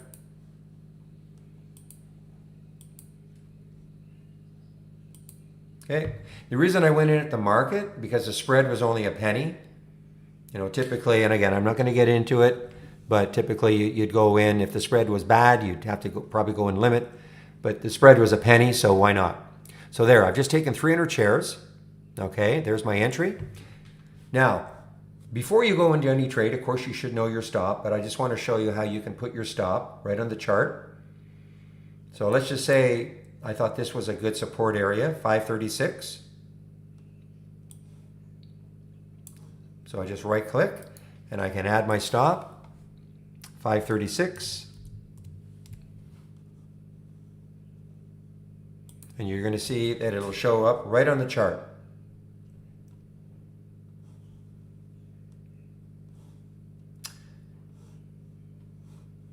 There.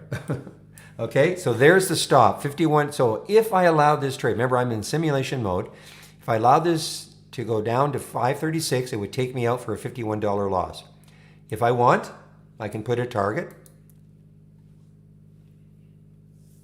add target order. I can say, let's go $6. And add.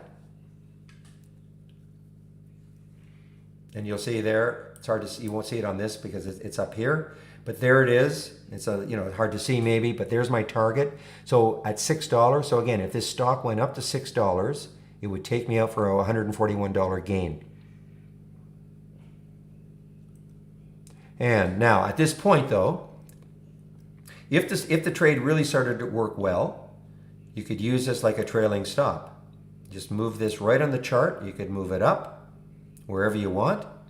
Instead of using some kind of an artificial, well, 10 cents below or 20 cents below or a percent below, why not put your stop on the chart where it makes sense, where there's a support area that if it went down below it, you should get out of the trade. And obviously, if the trade kept working well and you were approaching 6, you wouldn't have to take yourself out at 6. You could start moving this up. Or let's just say it's stalled and started moving down. You could move that stop or that target down and take yourself out of the trade. Of course, you can do it all manually. You don't have to do it right on the chart, but it's a nice visual aid.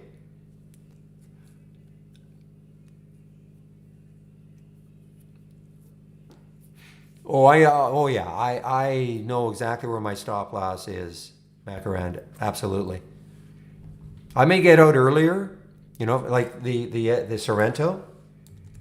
I got out at 740. I just didn't like the way it was trading. My stop was a little bit below that. But if I don't like the way something is trading, I will get out of a trade earlier, even before my stop. No. It's based on the chart, Macaran. It's not based on like a fixed dollar amount. You just get, somebody asked earlier, well, I like to put a 10 cent stop. In my opinion, that's just the wrong way to do it. You have to, your stop should be based on something. For instance, this is an example, this is a real tough one, but if you were able to have got in that stock right there at 1660, you look at the 5-minute chart, that would probably be a good area for the stop, 1545, because if it broke down through that support, the trade, is probably broken. So that is where you would put your stop if you were able to get into that trade, near that area.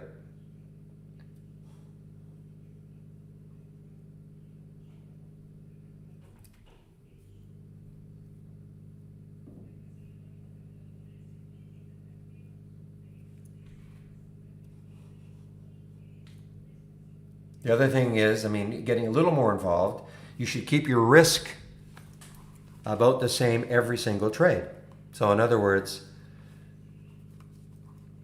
and it's going to be dependent on your account size, but let's just say you wanted to risk $100 a trade. Every trade, you're going to risk $100 a trade. You have to have an out. Not every trade is going to work. So when are you going to get out of the trade when it stops working for you?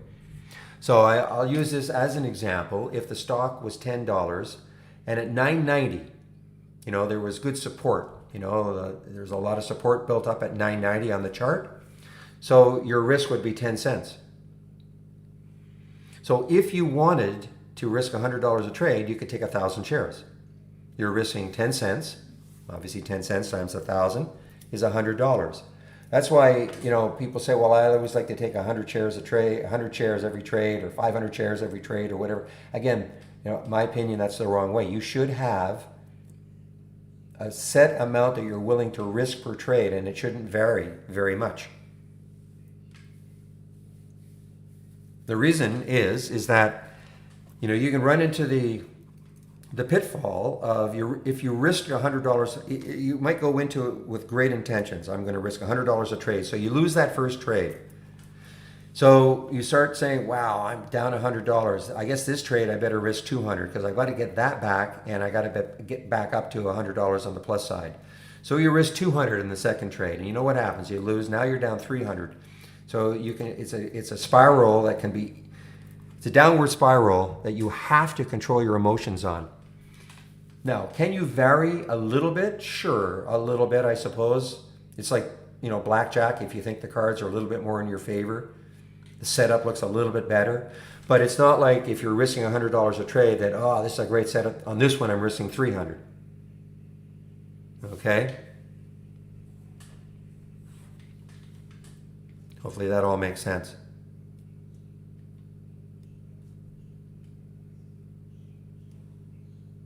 Yeah, I'm going to disagree, Macaran. Macaran, I'm just going to disagree. I always have a set number a dollar amount that I'm willing to risk per trade, and then that dictates how many shares I'm going to buy. But that's just the way I trade. Nice, Fred, on the OSMT. So let me just BrokerSpot setup is video connected in around. I'm seeing a bunch of errors. Yeah, you may have to go. Yeah, you'll have to go to the homepage. I certainly can't help you when you're getting errors like that. So you might have to go. Well, not might have. Go to the homepage. They might ask for a log file. Okay. KMD. Are you paper trading, or are you actually trying to trade your account? So I didn't right click on the chart.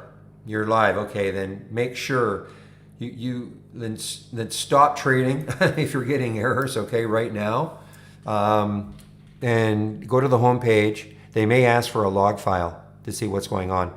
I certainly can't help you. So you just go. So once I made the trade, I just went and I added.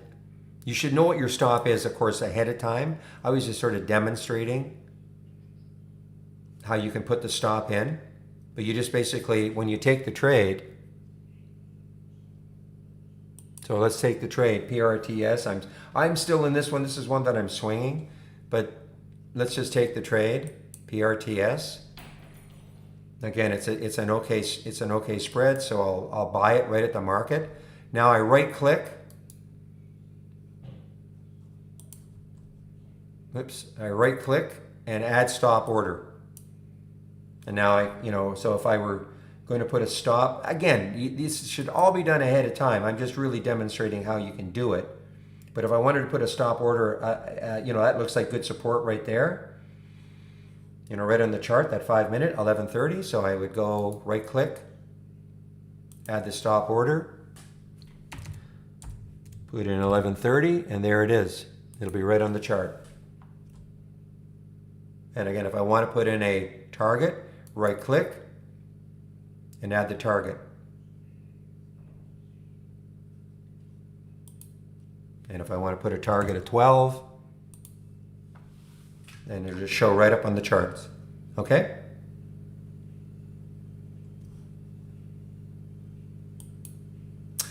Yeah, TOW. Let me make sure.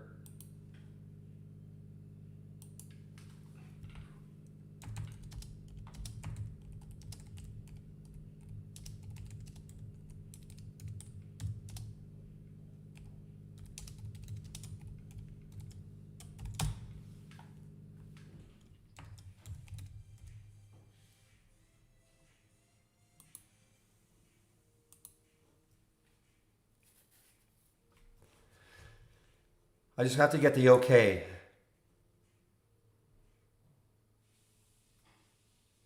We don't have a user manual.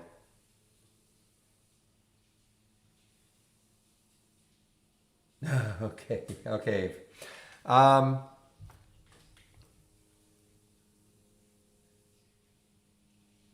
Okay, so if you don't have any buy and sell indicators, well, at the chart you're looking at, I mean, not every single, not every single alert has had a Holly alert in the past. Okay, so this one did, so it just might be, but make sure if you right click and go to properties and check show indicators. Okay.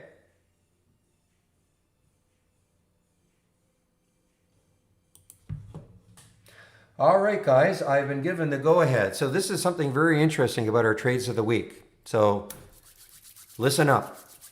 I have everybody's attention.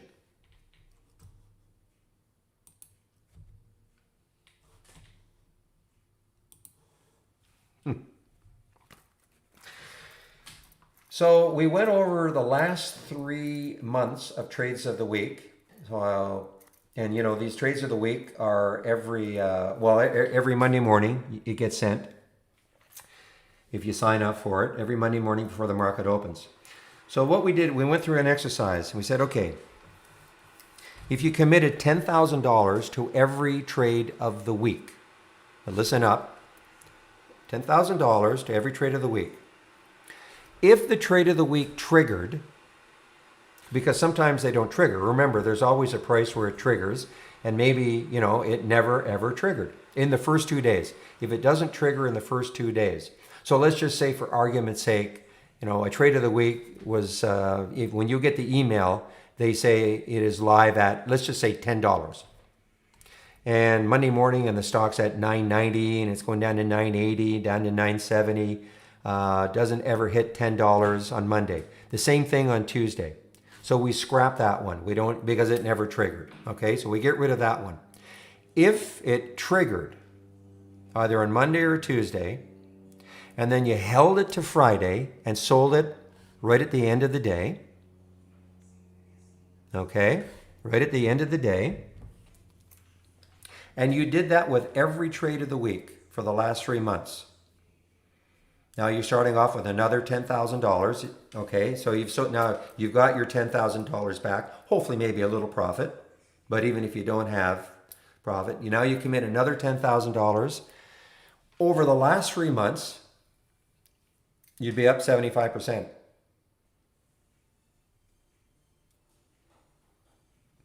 Which is pretty interesting. Now, does that mean in the next 3 months that's going to happen? No, we cannot predict the future, but it was an interesting exercise to go through.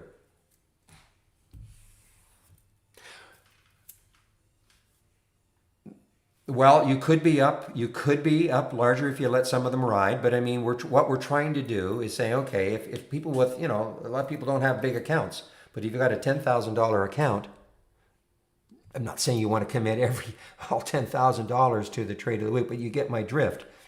If you're swing trading or something like that, you just get out of the trade at the end of the, and then you start off with a fresh one.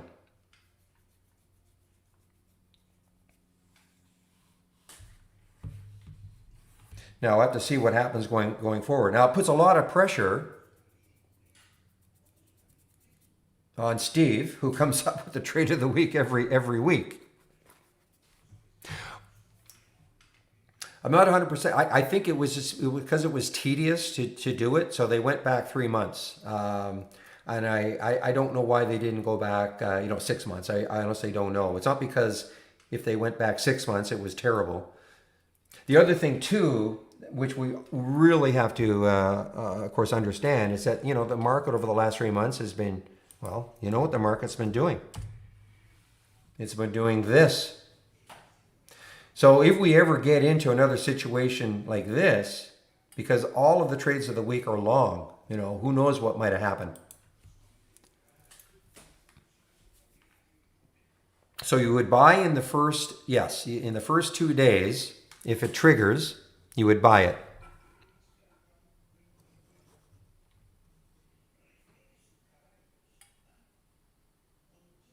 The trades of the week you can subscribe to. If you click on, let's say my links here, and you click on the training link, Okay, in the right here. Yeah, Steve. Okay. I see Steve just popped into the YouTube feed. Well, maybe you can answer that, Steve. Steve's in the YouTube feed. Was there any reason you only went back 3 months? I mean, you could have gone back 6 months, obviously, or is it just, tedious? I mean, I know you didn't do it, Michael did it, but was there any specific reason why only 3 months? Guys, by the way, PSV is coming back. But if you do want to subscribe, right there, here are all there's the trade of the week. I'm sorry. It's right here in my links. Click on links and there it is, trade of the week.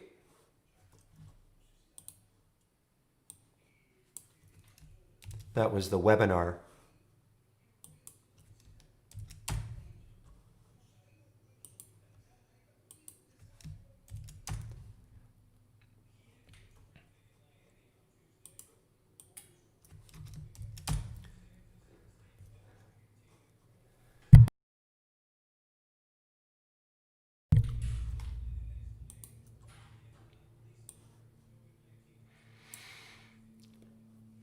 All right, so that's what Steve said. He says no real reason. Quarter at a time seems simple enough to adjust for market conditions as they change. So that's why they did only 3 months. Oh, what a nice alert. Nice alert from Fred in the YouTube feed about OSMT. 765 talked about it.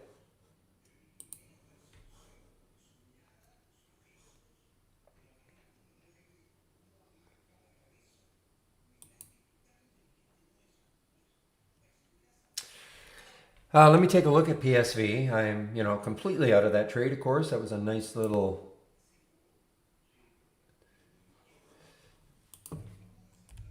quick, high percentage move. Let's see. Yeah, maybe. I mean, you look left. The only problem is looking left, 143. We've seen it time and again, even though it's just one day and it's just one topping tail. We've seen it time and again, so many charts that a stock will get there, even though it's just one day. It's not like it's a massive amount of resistance, but that one day can just block it, especially these cheap ones. So that's the only issue. I mean, getting in at 130 or so, it doesn't have that much more room to run if it's going to stall there.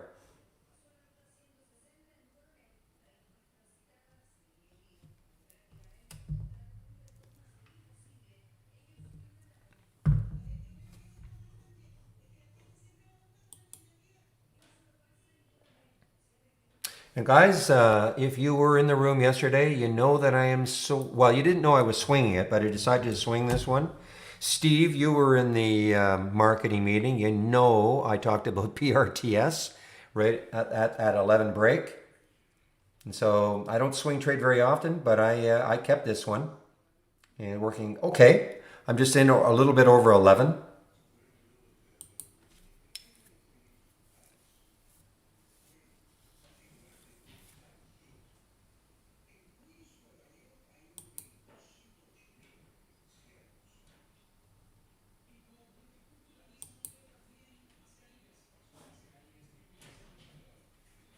No, I did not. Oh, I sort of.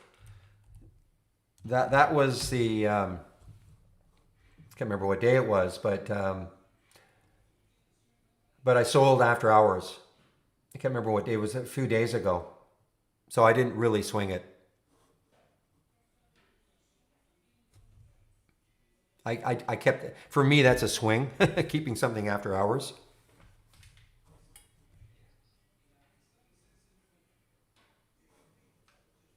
I'd have to look at I have to go back. I can't remember. It's 2 3 days ago. And I think it hit 620 or so in the after hours. Was it 2 days ago? Okay. Yeah, I don't think we're going to come up with any. You're talking about like I mean, we do have option filters, Macaran, that you can use, of course, but maybe to zero in on option plays, but I don't think we're ever going to come in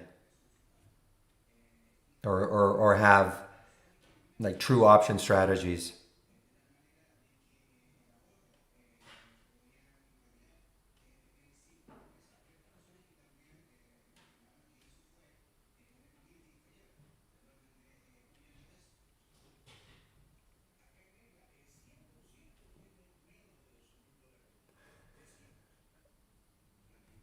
I have rarely, I'll try to answer your question, Autolycus. I'm not 100% sure I know what you mean, but um, I rarely trade after hours. Now, the only reason I did that after hours trade is because I was already in the trade. But do I initiate a trade after hours? I can't remember the last one.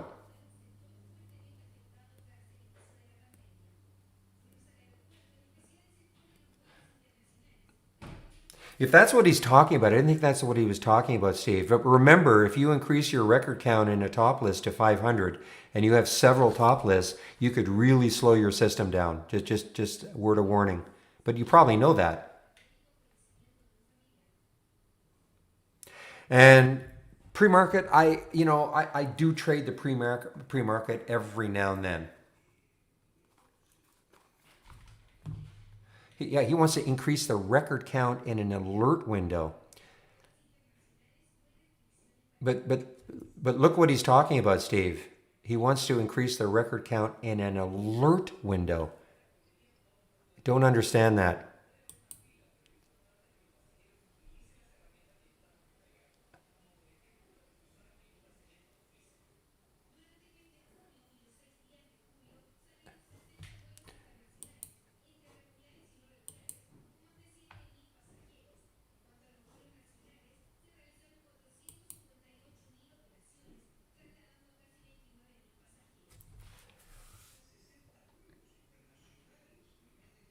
Yeah, I don't. Yeah, this is a question I've never seen before.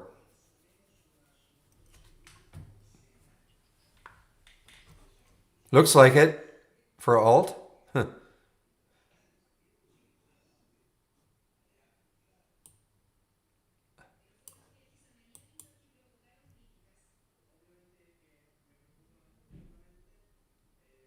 So you're literally talking about the speed of it. And yeah, I don't see how you can increase that. Why would you want to? I mean, you'd be inundated with alerts.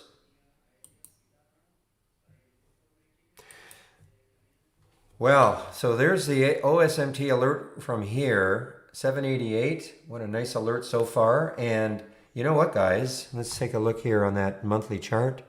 823. So there's the next high looking left on that monthly chart. I mean, whether that stalls it or not.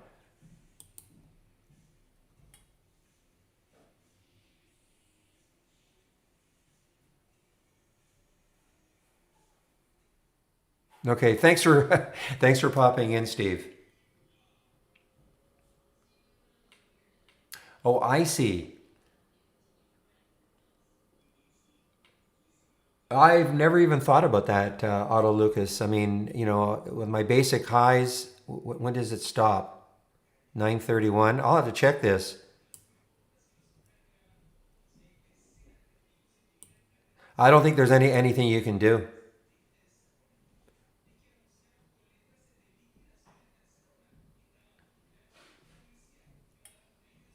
Why don't you do what I do? I mean, I think I see what you want to do. You want to be able to check the previous alerts and just put the no repeat on. Then you'll see the first alert.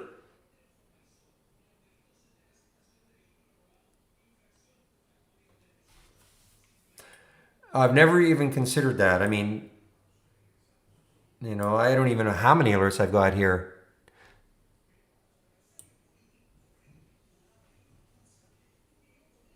But so far, I still see the first one.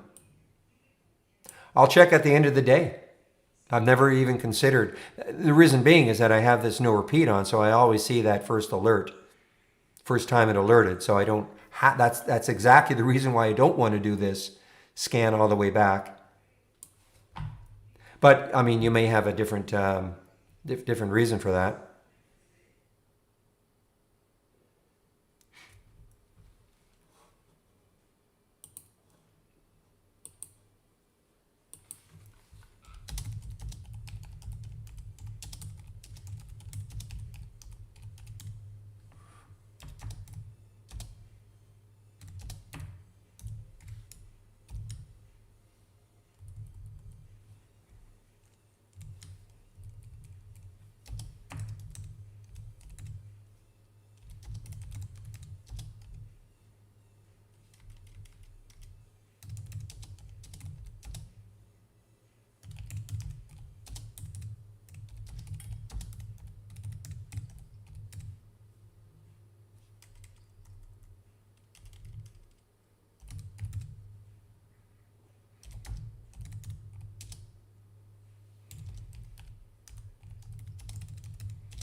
Oh, history mode. Well, you do know about, okay, I see what you're saying. Well, history mode, well, you do know you can click on more. Maybe that's what your issue is. You just don't want to click on more.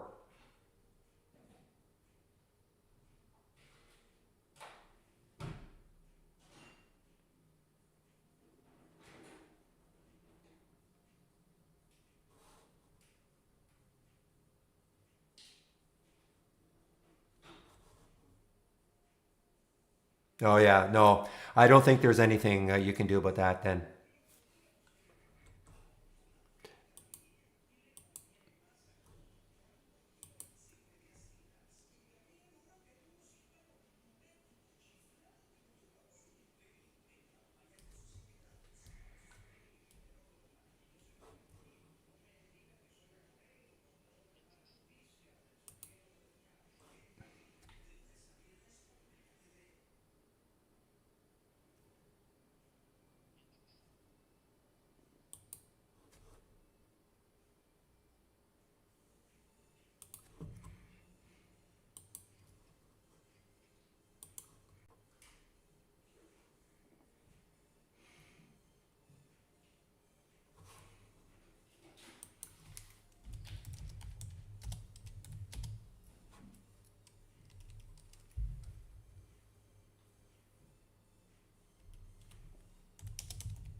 Okay, guys, just one moment, please. I just have to put myself on mute for a second here, okay? What time is it? 11. Well, it's only 11:14. It feels like it should be later. Okay, just a minute, please.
Guys, sorry about that.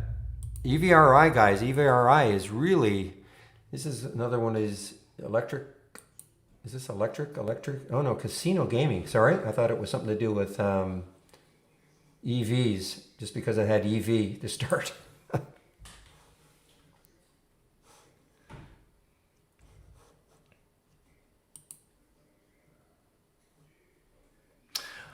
Okay, sorry, I'm just looking at some of the, okay, so this is what I would do. I'm talking to you, Giro, in the YouTube feed. 20 short lessons that'll familiarize yourself with a lot of just some of the basic features of trade ideas, okay?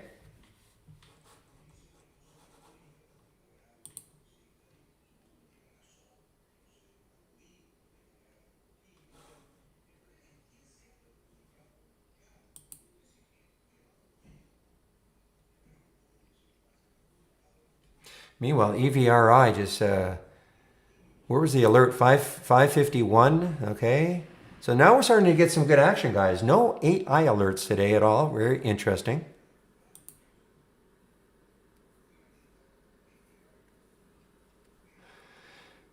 Oh, you're on the web-based version. Oh, it's I guess it's not available on the web-based version.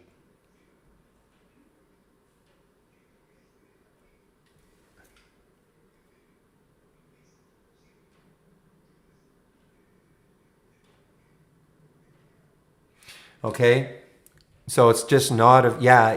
Okay, bottom line, if you can download the software, the app, it is way better than using the web-based version. I shouldn't say way better. I mean, look, we're making headway, but you know there are things like No Brokerage Plus, know what you just talked about. The app is just it's more flexible, more powerful.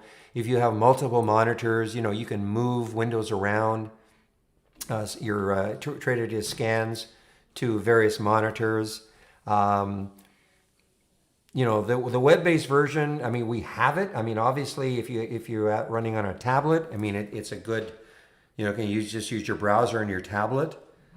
Um, and of course, if you have a Mac, there are three ways in which you can use our program if you have a Mac.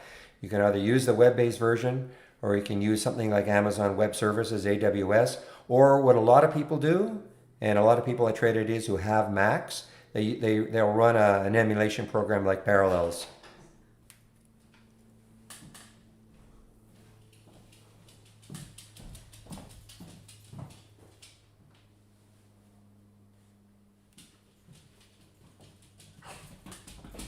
One moment, please.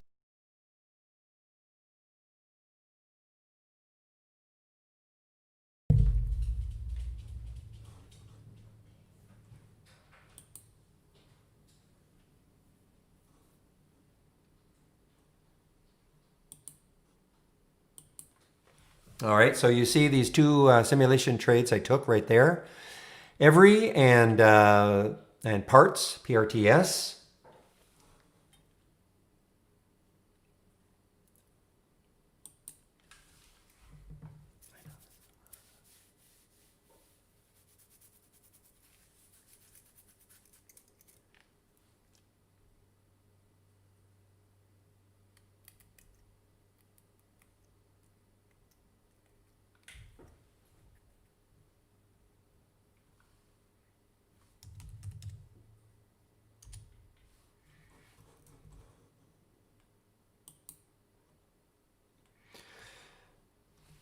Yeah, I mean, I have a Chromebook. I have the beautiful Pixel book. Well, you just use you were using it as a browser then. Just download the. You're not downloading it. You download the program. Well, not download. You access it from the browser. So right here.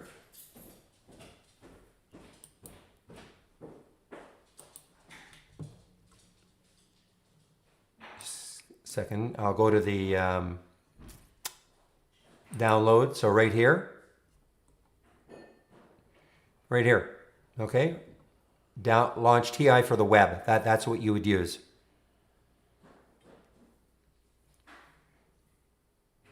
And it works fine.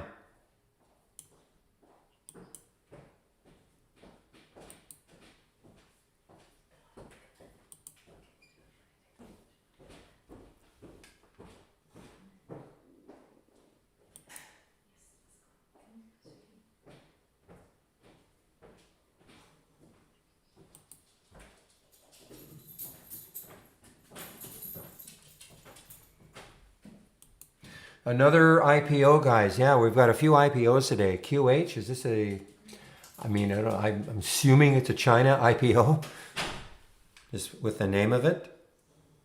Wow, EVRI, guys. So my basic new highs and lows have actually done pretty well.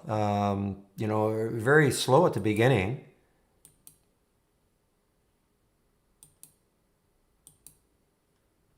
I don't think CCM has done very much.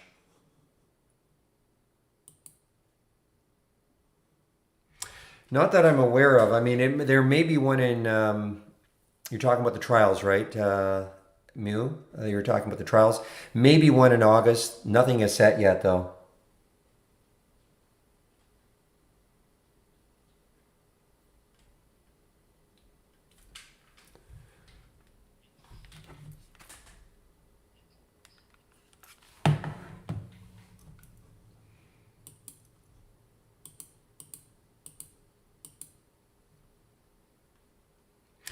Tiger doing that one also. So what is Tiger doing today? They actually, it's funny. Well, not funny, but I mean, they had a tremendous run.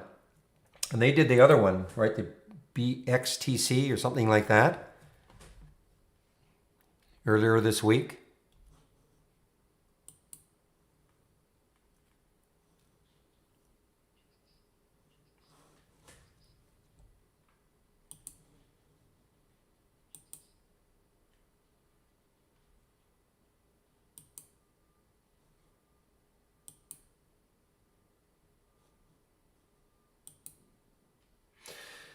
All right, guys, Fetch is on the way down, and it's just broken an important number, well, a whole number, 21, and it's on the way down after having two fantastic days.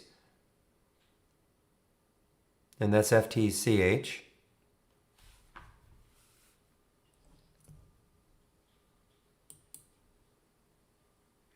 So now I can do things like this, okay, with the every, if it's getting close to a whole number, so maybe I take out half my position. Okay, so I just sold half my position. So now I'm down to 150 shares.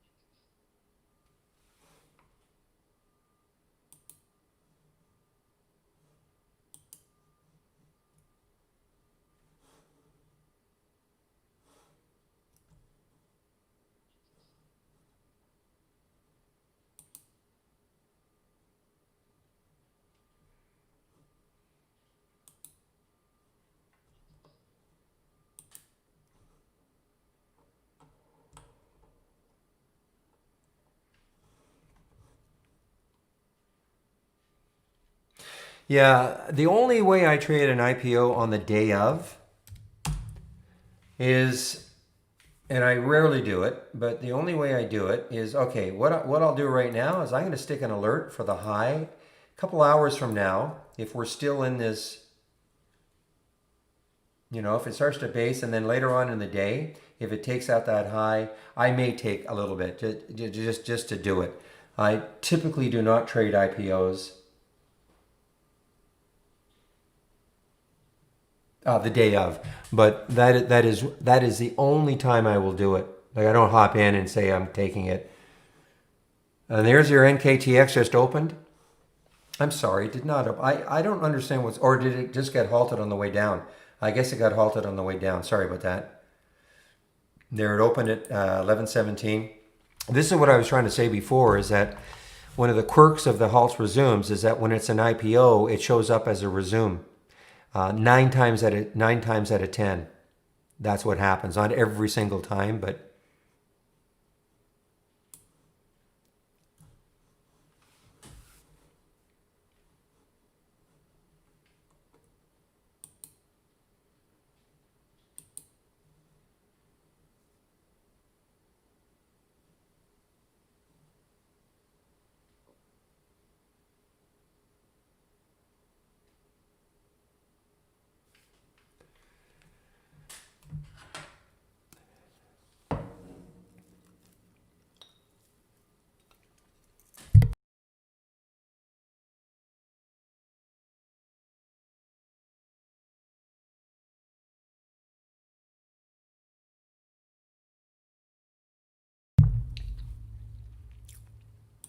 and now I'm going to flatten out of the rest of that, as it looks like it's struggling to get through 6.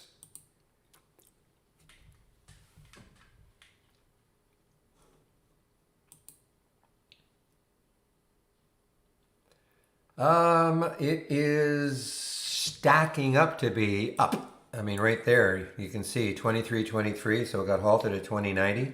So it's stacking up to be a positive halt.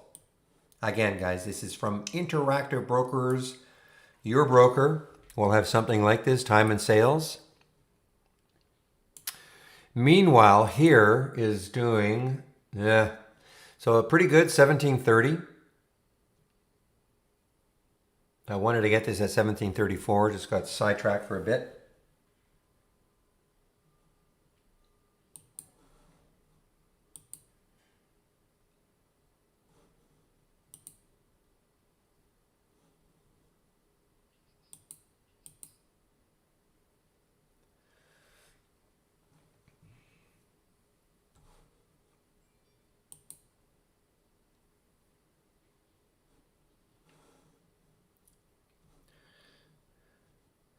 And there's William pounding the nail.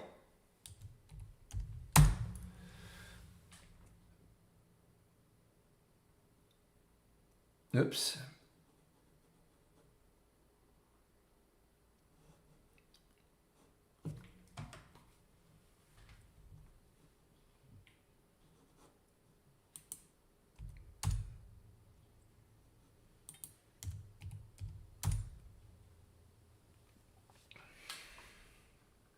STI? Can't be STI. I mean, I guess it could be STI. No, it can't be STI. STIM. There you go. There's that nail. Pound it down. Or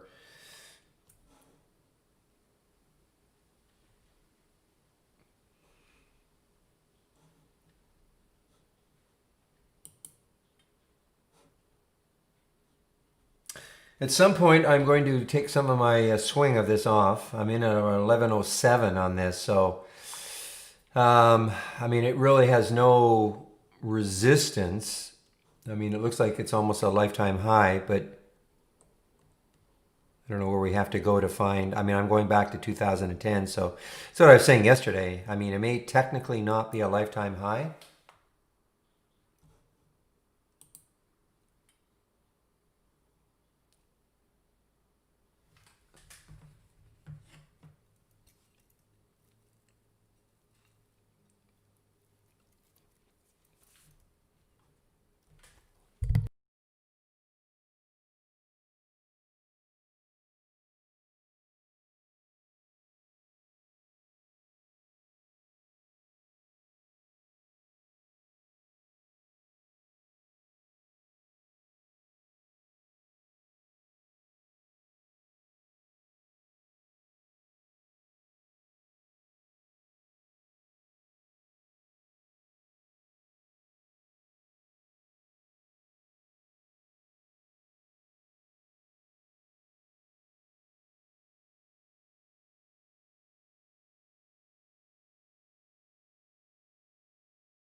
All right, guys.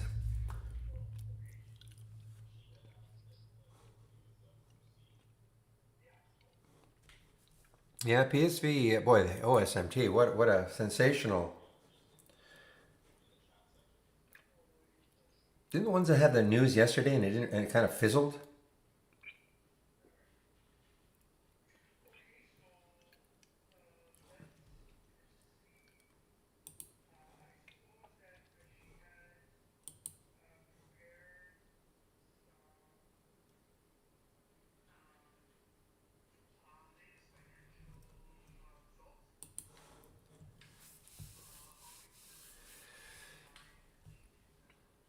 Wow, OSMT. So there was the alert here. Wow, 788, almost a dollar now. How it's just sorted on the last time. I mean, it's just the latest one. You know, I suppose you could say it's sorted on time. Just typical. You know, the last alert is on the top.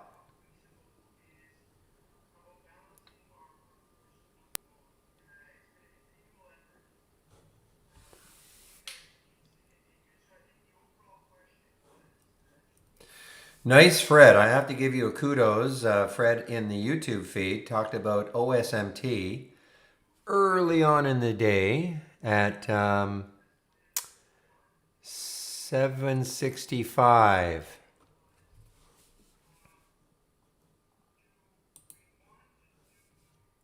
Where did we see it here? 765, so a little bit later here.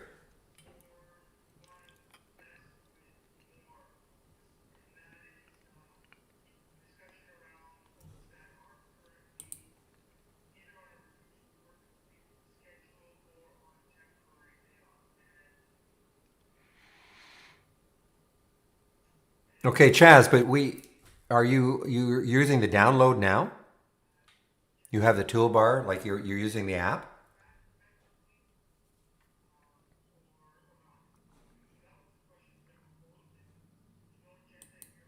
So are you trying to say that if you right click on a chart and you go to properties and then you check show indicators, you don't have that? It's not show alerts, it's show indicators. I'm sorry, show AI trades. I'm very sorry, very sorry. Show AI trades, it's called. Show AI trades. I'm sorry, my mistake. Wow, OSMT. Holy smokes. Fred, big kudos.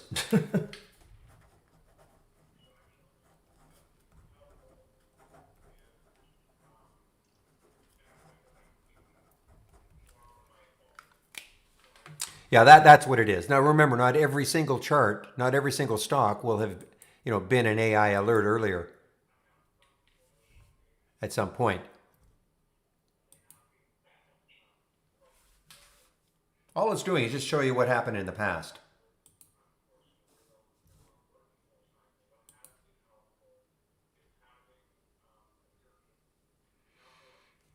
As an example, I mean, OSMT actually was a buy. It didn't work. I don't think it worked. Entry is 695. Kind of chopped around for a while, and then it took off.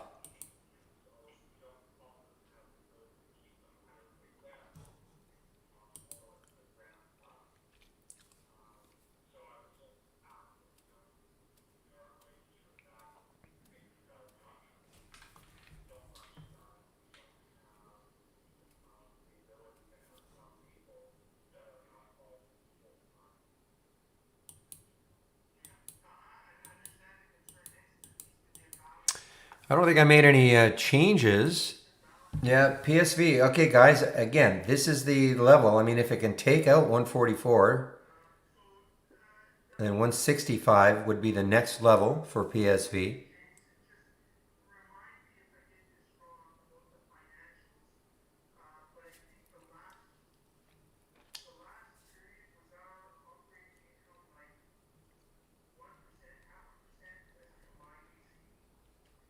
Yeah, but look at the difference. I mean, look at the difference on that daily chart, okay? I mean, it's just exploded on the daily. It's exploded on the weekly. There are a little bit of resistance on the monthly, but I mean, compare that to I mean, it's just completely different. PSV. I shouldn't say completely different, but I mean, you've got this, that darn little topping tail right there, and then this area right there. If this weren't here, it was more straight like this. Oh man, I mean, we'd be all over this, because then it would have, up to $3 from $1.30 in theory. I'm not saying it's going to get there, but first AI alert, yes. Not that I want it.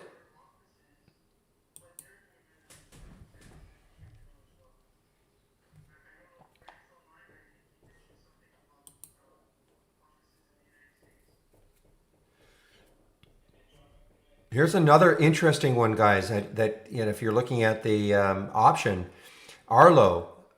I mean, if it takes out 3,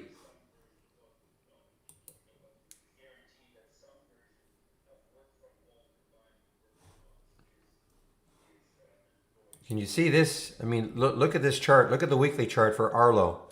It's not a low float, 76 million, but you can just sort of see that if it takes out 3, Then look at all the room it's got. So what I'm going to do is just stick an alert just over around 301, see if it takes it out later on. And if it doesn't do it today, if it takes it out next week, I mean, look at the room it's got.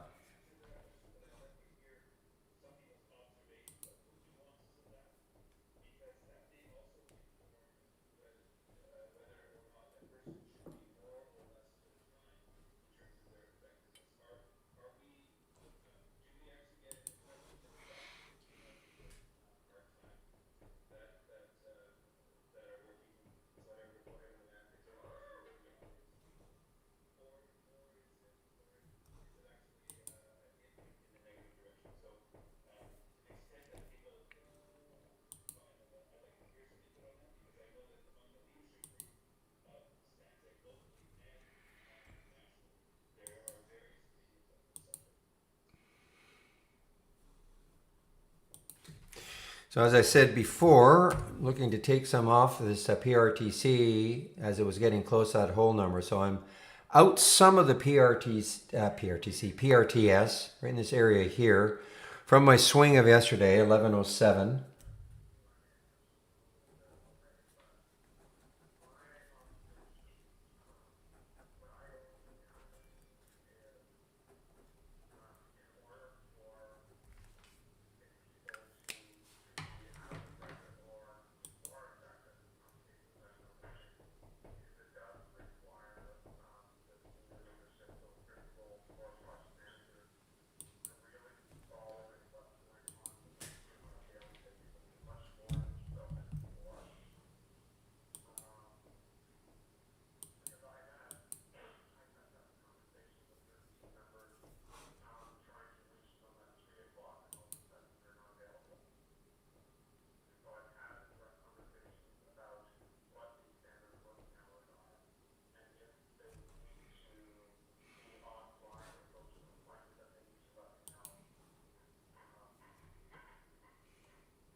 Okay, guys, I'm just going to be on mute for a bit here. I'm here if you have any questions, but I'm going to be on mute for a bit.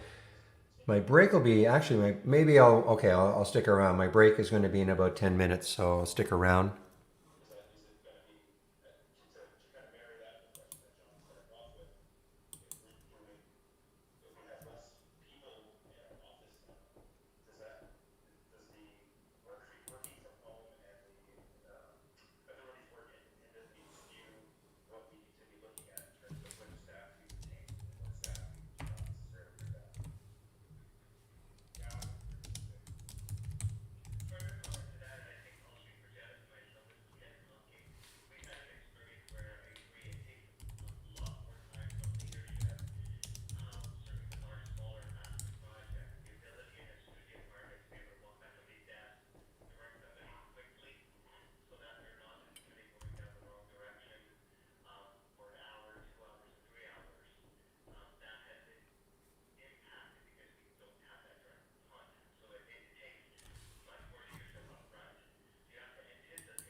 Okay, guys, what I'm doing is I'm just kind of keeping an eye on.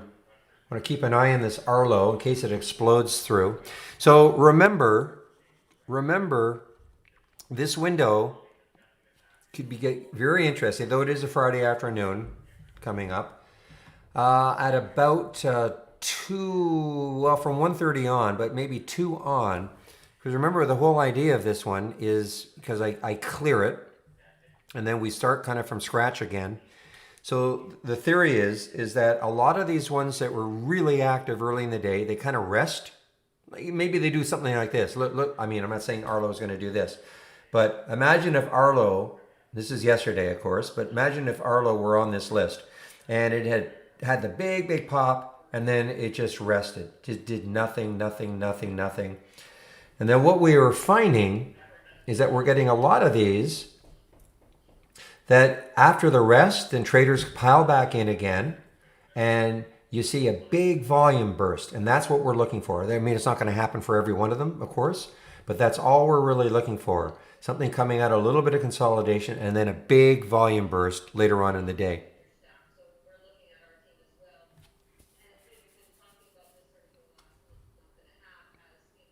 All right, one moment. I do have to change my headset. Just a second.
Back. And well, if you're still in the PSV, okay, this is the key area. I mean, will it take? I mean, let's see if that little penny stops at 143, 144. It may not stop it. Now, 166. I mean, listen, if it takes at 166, I'm in. I'll get back in. I mean, because then it has all this room way up here. Look at the volume 59 million shares have traded. That is over 3 times the float, about 3 times the float. I don't even know if there was any news on PSV. Gives a short breather from creditors. Okay, that can't be.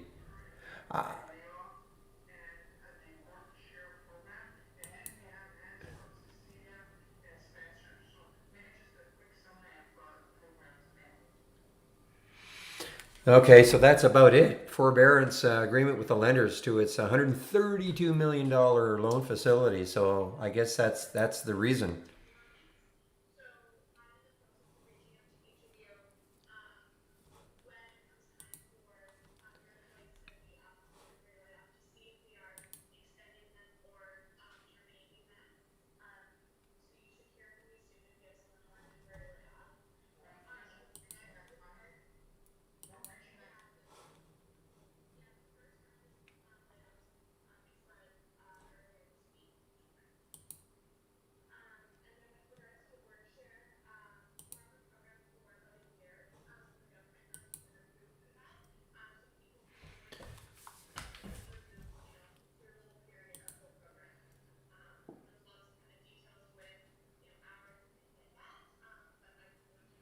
For that, I had to go to my IB news. We don't seem to have it up here. I'm sorry. I'm sorry. I think we did have it there. Just a second. I got the wrong symbol. Yeah, right here.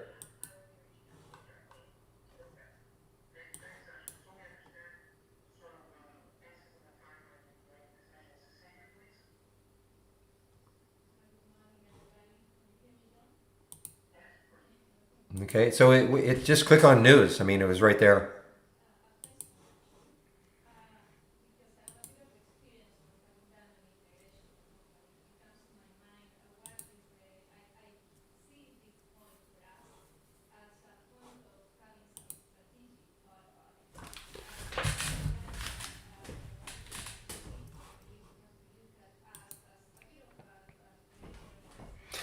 Guys, don't lose sight of this Arlo, okay? Again, it may not trigger today, but don't lose sight of it. If you have our program or, you're using something else, put that price alert around 3 for Arlo, ARLO. I mean, you can just see that if it can take that out, then it's got all this room up here on the weekly chart. So,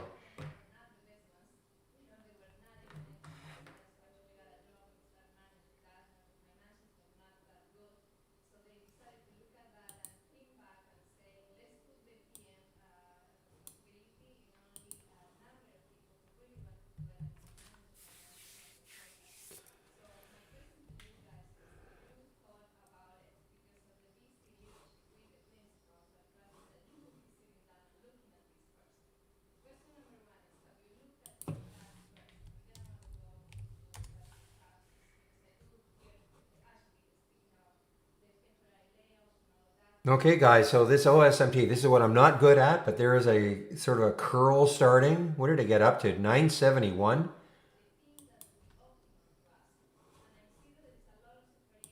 Not very good at these pullback plays, but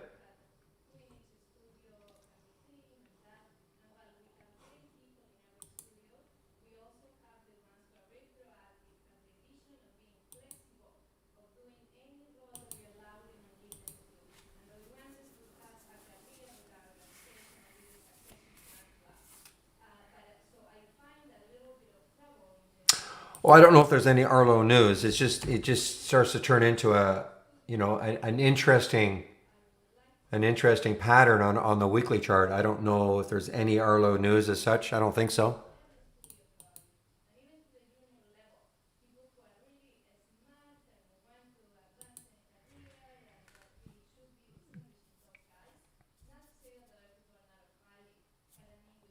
I mean, it just caught my. I mean, it caught my attention because it's in the options play. So when I clicked on the, that's why I always have these big time frames. You know, so when I click on it, and I just took a glance at that weekly chart, and I thought, wow, okay, if it can break out of here, then you look left, and it's got lots of room. That's all.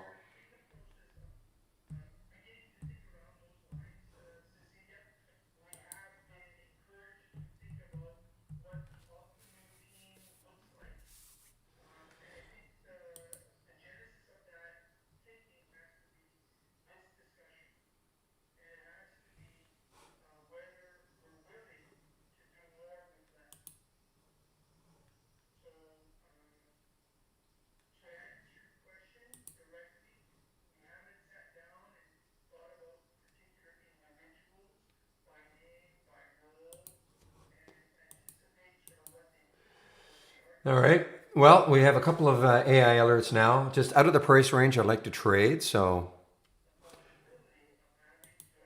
and I see, ooh, I see got halted on the way down and now just resumed. I see this now.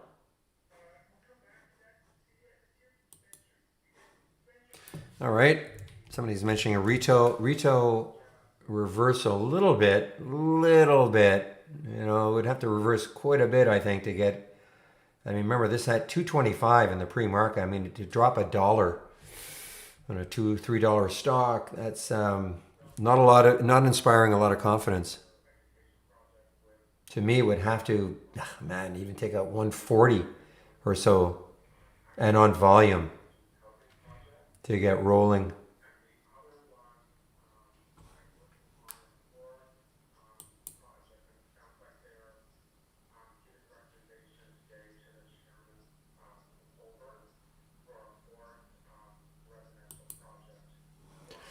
Well, guess who was wrong about PSV? Me. So look at this. What a move off this curl.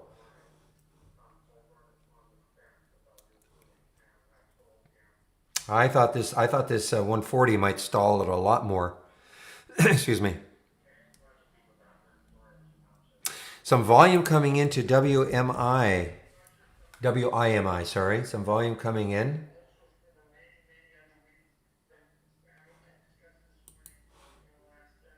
All right, guys. I'm going to be taking my break soon. I got to find out who's on. Ah, okay. Andy's on.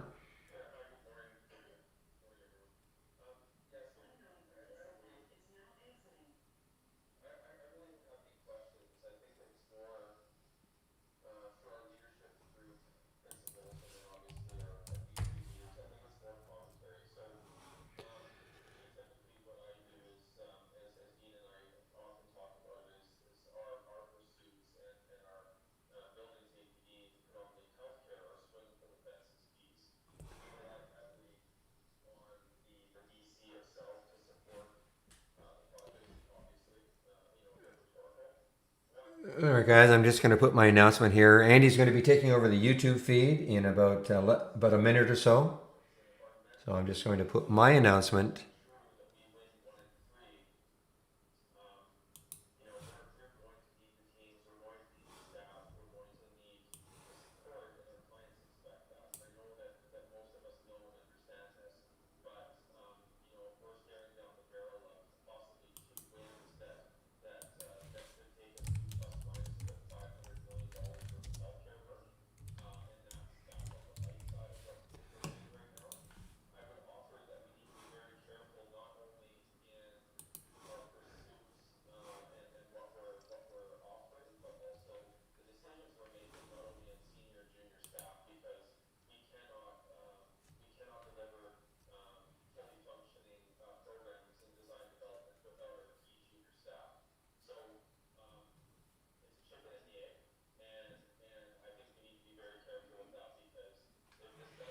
All right, Andy, are you in? It's about 2 minutes from when you said you're going to be in.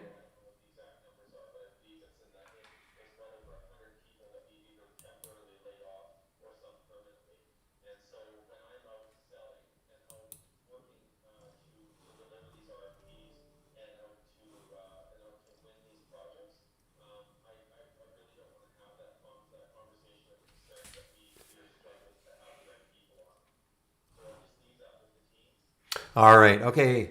Andy's taking over in the YouTube feed, so he'll be there from 12 to 1.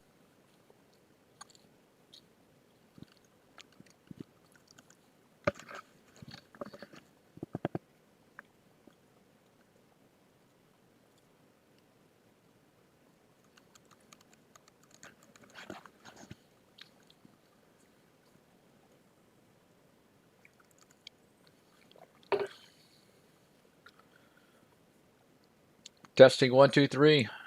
Testing 1 2 3. No sound yet. Okay, I am talking. Testing 1 2. Testing 1 2 3.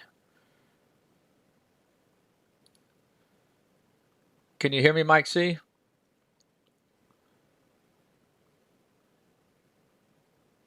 Ah, great. All right. Sound is working. Everything is working. Yeah. At my mom's house, so I had to download all this stuff to get us going here. But it looks like we are going. Hello, Mike C. Hello, Aja.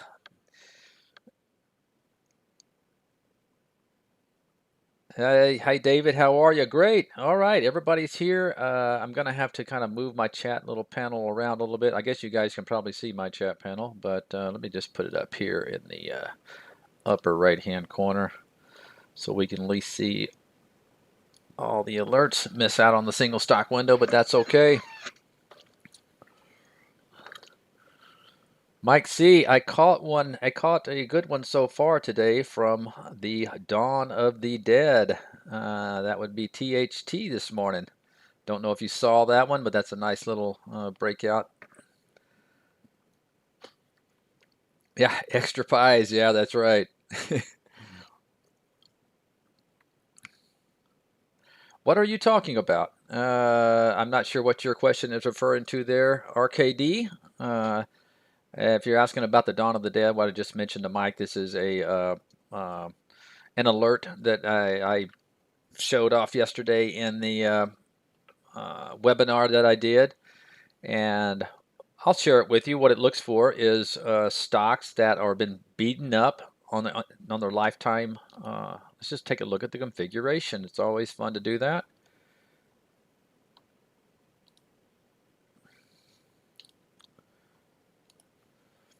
So basically, what I'm looking for today: stocks over $3. Position in lifetime range. I got a max of 10 in here. What does that mean? Click on my Show Me button.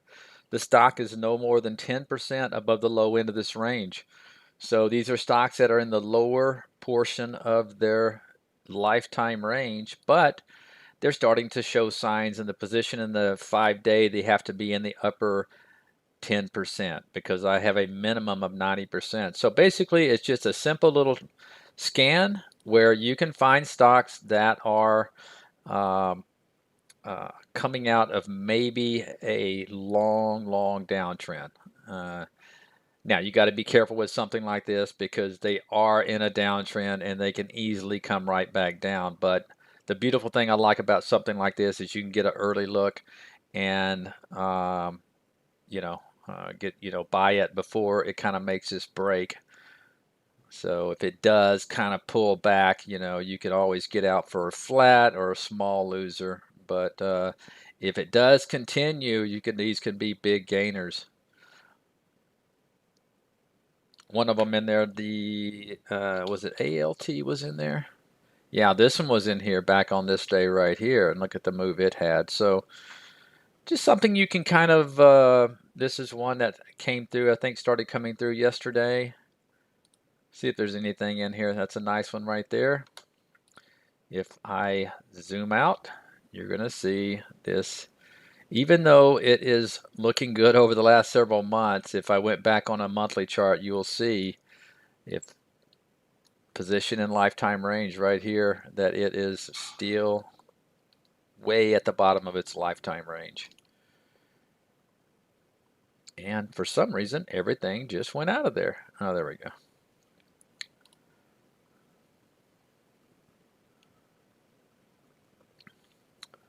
All right, guys, this is Friday support webinar. Okay, we are open for questions. That's what this was designed for you guys to come in, ask questions about the software. If things slow down, we could talk about trading for sure.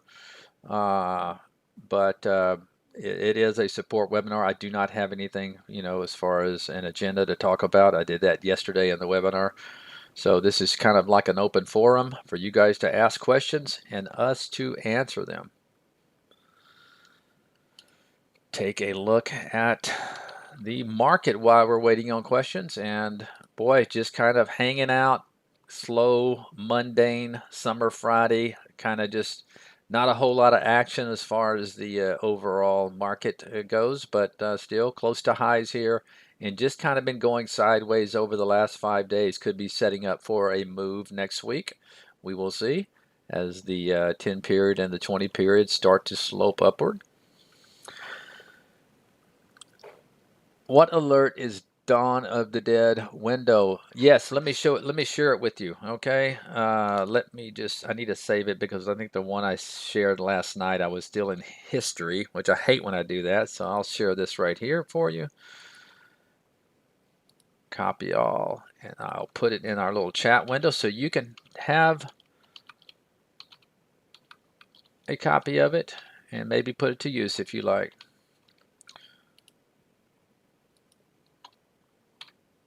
But to reiterate, it's looking for stocks that, and we went back yesterday in the webinar. If you get a chance, go look at the webinar. I showed a few stocks that have been coming through this over the last week that had some nice follow through to them. One of those was Sohu, and this is a Chinese internet company that has been kind of beaten up, but look at here, the last several days, if you look at KWeb, you're going to see it's on all-time highs. This was playing a little bit of catch-up.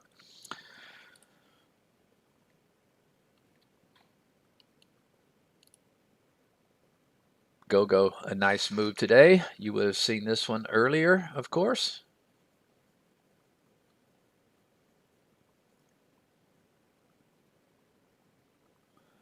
And I'll probably need to take out, the reason you're probably not seeing a lot of them right now is because I do have a volume in the, I may change that to just relative volume. Let me try something here. Configure, because I do have volume in the 5-minute as 100, but midday a lot of times these things get anemic. I'm going to see if I can take this out and put in a relative volume, which will take into account all the time of trading today, and we'll just stick a 1 in there, which is normal. Yeah, and there you got your DHT back in there.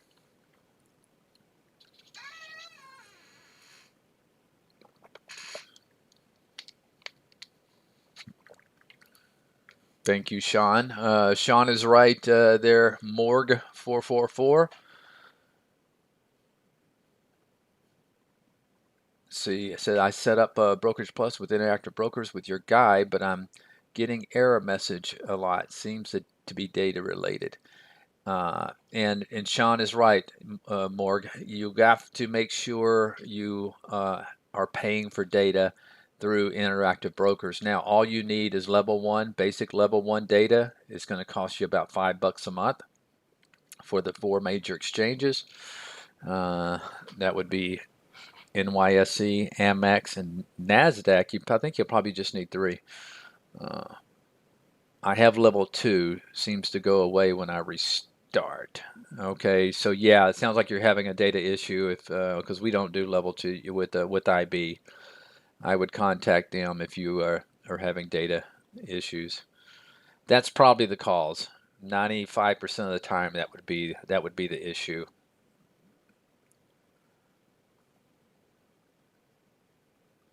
Especially if your error message reads data related.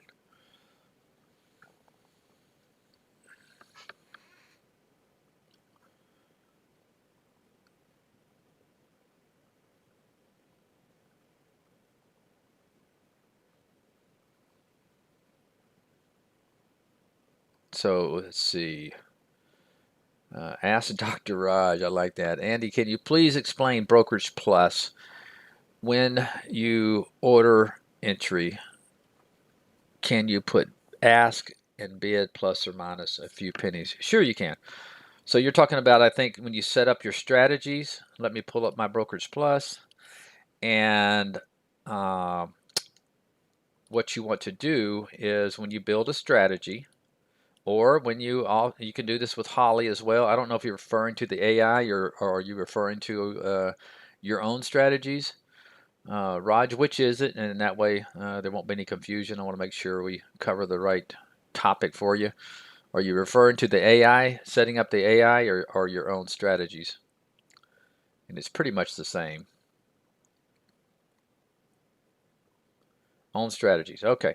So I have a couple of strategies here. Let's take a look at this long strategy.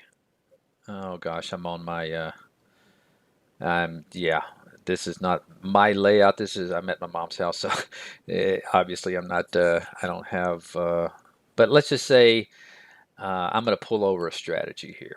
Load from cloud. And we're going to pull over pullback above 50 SMA long swing. We're going to load it. Add to existing. Okay, there it is. Now we have to set up the strategy.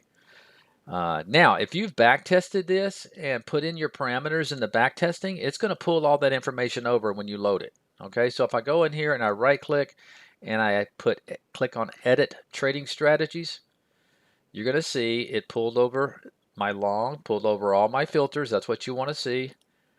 Entry time, you're going to see it pulled over when I want these trades to execute. Okay, if they come through. Now, if I go to order details, this is what you're talking about. Okay, so yes, you can be aggressive or you can be passive. I guess we will use that term if you allow it. Uh, okay, that's called a limit offset. Think of the limit offset. A lot of people call it deltas. Okay, what this is, it's basically how aggressive or non-aggressive you want to get when you're trying to get a trade. All right, so we have a limit order in here. Okay, we got good till day. Is that what that? I always get confused. I know good till cancel, but I guess that's good till day. Uh, okay, it's going to stay in force for 5 minutes.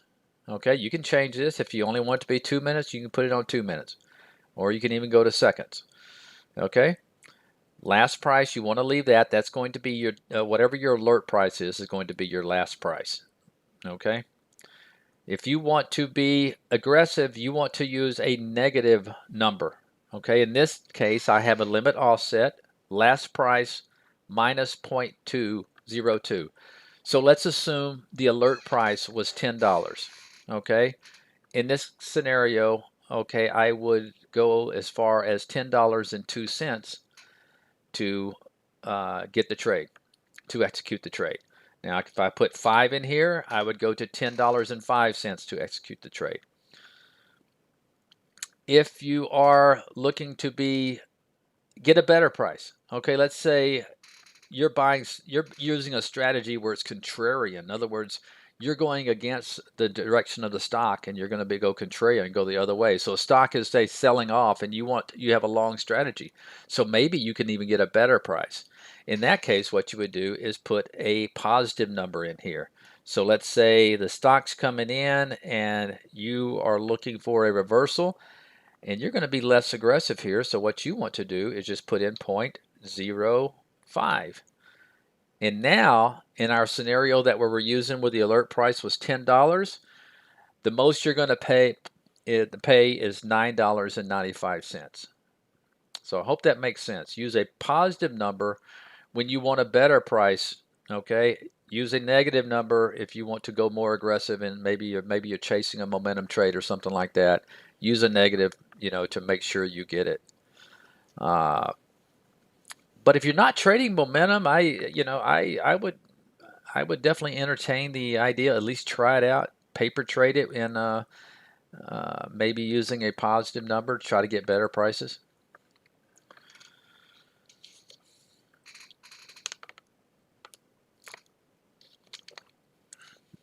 Yes. Yes. Oh, good question. Are you talking about when you uh if you right click and uh, trade using a strategy that you created? I don't think that's going to work. Okay. And the reason it's not, it's just going to do a market order. The reason it's not, Raj, is because there's not an alert. Okay. So in other words, the alert establishes the limit price. Yeah. So if you're just clicking on a chart and doing buy, it's yeah. There's no there. It would not know what to go off of as far as your delta goes. So yeah, it's just going to do a market order from that case. It might. Let's see. Let me try something here.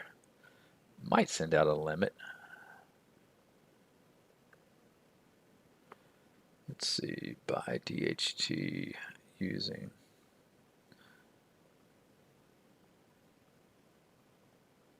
Well, I already have this one. Let me buy something else so we can see it. NAT. So let's just go right here and just put right click, trade NAT, buy using this strategy. Okay, so it did buy. Looks like it bought at 40. Yeah, so it probably, yeah, I think it probably just sends out a market order. I don't know. That's what I was trying to determine. I was trying to determine that. Let me put a price in down here and do the same thing. I know it wouldn't do that. It's gonna just buy a market. Let's try it again and see if it executes.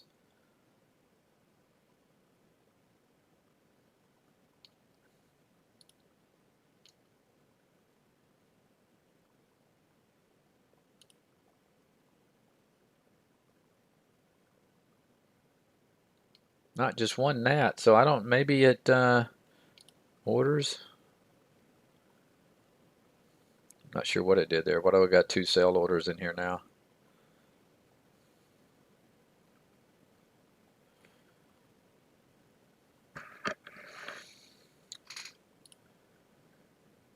Okay, I got.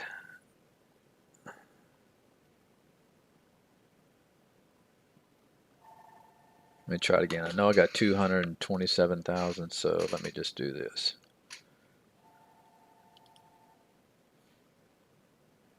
See if it changes.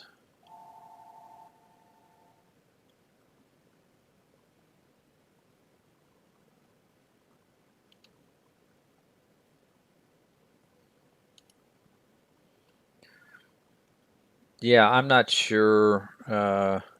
Since I'm making these multiple entries in there, I could be throwing it off. So let me try another one. Let me try.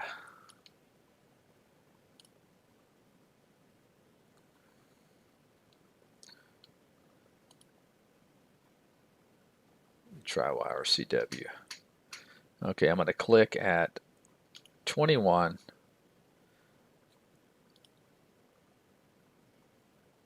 Yeah.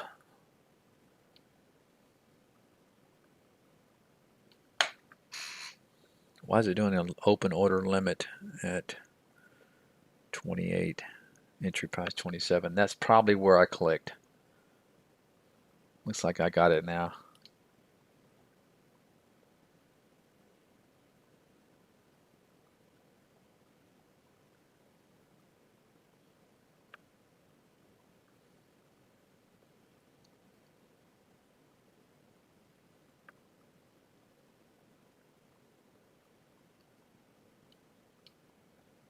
Yeah, you know what? I'm gonna have to play around with this, and this is what I do: just paper trade and play around with it. I'm not sure if you right click if it's giving you uh, the area you click. I don't think it does because I've clicked on this before. And let's try Facebook here. Let me click way up here and see what happens in Facebook.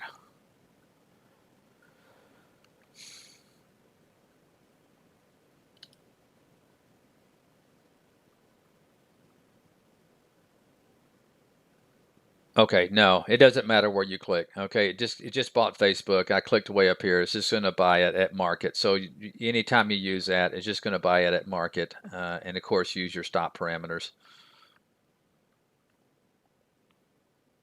Okay, glad we got that settled.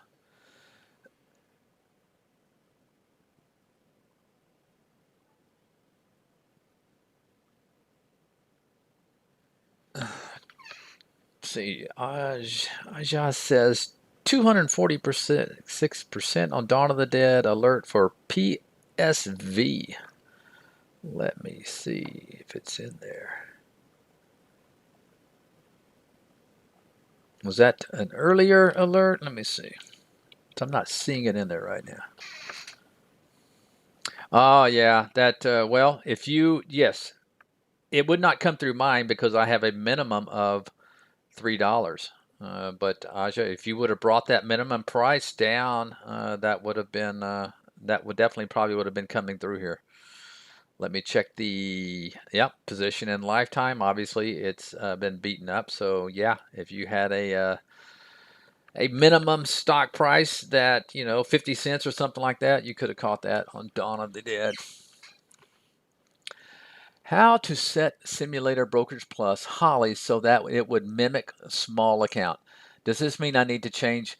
Yes, Miko, you need to adjust. That's something that we can't do at this time. Hopefully in the future, where you can put in your buying power and then have the reason it's tough to do because Holly does not even know how many alerts she's going to spit out during the day. It could be as many or as few as 2 or 3, and it may be 20 or 25. So it would really not really know how to allocate your size. So it's just something you're going to have to do on your own, your position sizing. Uh, Obviously, your broker should cut you off once you reach your maximum margin. So that's something that should be done if you're using IB. As a matter of fact, I'm trading a small fund with some of the other guys in IB, and when we do reach our margin limit, it will shut you down and not let you trade anymore. That's what they call risk management. It keeps people from getting in trouble. So you're just going to have to kind of allocate your size on your own, just based on maybe an average of, I don't know, 7 or 8 trades a day, and then just kind of practice on it and go from there. Dumb? No, there's no dumb questions in here, Humza. My trade idea sound is always on, but I never hear anything. All right, you may have to go to our online chat and get one of the techs to help you. If you're setting it up properly, first of all, you got to make sure you're doing an A window or an M window. There is no alerts for T windows because since there's no alerts, there's no reason to alert you for a sound because these automatically reset every 30 seconds. So, and you may have 10 stocks come in here. 10 may leave and 10 more may come in any top window. So you wouldn't even know where to look if there was an alert. But if you're talking about an A window or an M window, you just got to make sure you go to properties and go to actions and play sound, and then you got to set up sound. Make sure, I would either try just to make sure it's working. I know text to speech works, so maybe just put it on text to speech first and then I'll hit OK and then hit OK again.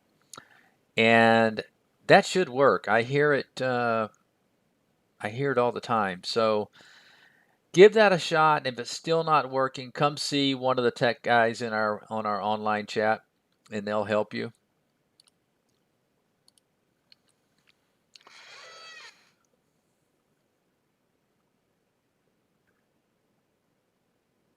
Okay. Uh, ask Dr. Raj says, no, I'm sorry. Michael says, Andy, with your swing trade strategies, buying strong stocks on pullbacks, what kind of alert should you use? Well, I have a window that I just pulled up, and it's called pullback above 50, and you have access to this, I believe. You know what? I'm going to share it because I think I have the scan version in there. I'll share this with you because I don't think this is in. So what I did, I have this scan right here, pullback. I prefer to do this in a scan because this way I can kind of just eyeball it and look like this dish. Look at this. It's in a nice little upward trend right at its 50-day moving average, and it's putting what I call in a bullish candle. Now, the way I like to do is I scan for this, and then what I'll do is I'll mark up an area that if it clears, let's say today's high is the high for today. Okay, so what I'll do is over the weekend, I'll put an alert right here and save it in this way because it's I gotta really like the chart to buy it on this day, but let's face it, over the last 2 weeks, this thing's been in a downtrend. I would prefer to see it reverse. In other words, put in a green bar, kind of like it did right here, and you got a couple of 2.5 day move, and then it came back, but maybe this time, if it takes out that high, it can move forward. So what I'm going over this to tell you what I did to get an alert like you're asking for. So what I did is I transformed this T window into an A window. And now I'm just using a new high. So let's take a look at this tremble here, the last one to come through. Okay, there was my setup bar yesterday. Okay, even though it was a red bar, it's still finished in the upper portion of its intraday range. So what happened is when it took out yesterday's high, I got this alert in here today. Let's see if we can find a better example.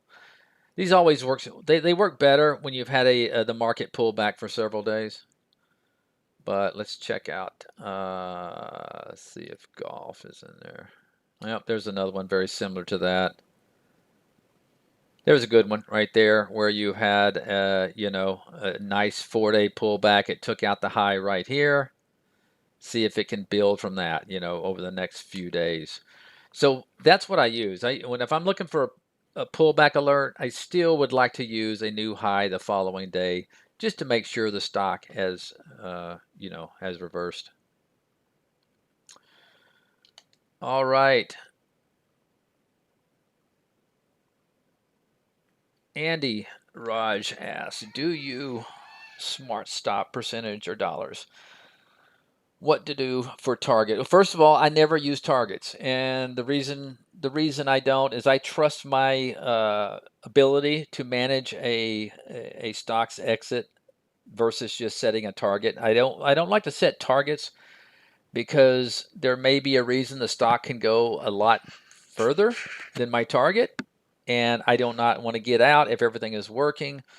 Market and everything is working in my favor. Now I may sell half or something like that, manually put in one half at a target. I do that quite often, but I never just get out of my full position just to get out. Now, when it comes to, I don't use smart stops. Honestly, Raj, since I'm a swing trader, I use percentages. I'll use on average about a 3% stop loss. Now, when I do it, that's just kind of the ballpark I like to do because I like to find something technical. So, for example, let's take the one I entered today, DHT. Okay, and you can see I entered this at I got buys at basically 34, 35, and then 39 or something like that. So let's say the average is 36. Okay, so I'm just going to ballpark. I'm going to say, let's say my if I calculated 3%, I'm just saying this for the sake of giving you a good example. I have no idea what 3% is. I mean, I could calculate it real quick. But let's say I calculated 3% and it's right here at 518. Well, I'm not going to set it there because there's really, really good support there. So what I would do in a case like this is just go ahead and set it down here below 5. Okay. What I'm trying to tell you is I definitely use a ballpark 3%, but then I'll find a spot technically where it'll be breaking down around that 3% mark, or so I just don't like to use raw numbers. A lot of people will say, I'm going to jump into a stock, I'm going to make lose $1 on the downside, make 3 on the upside. Well, I think it's best, instead of using monetary stops, try to find stops that make technical sense of why you're getting out of a stock. So in this example, man, it's got a really rock solid base at $5. So I want to see it to hold that. So if it breaks to 5, I'd get out.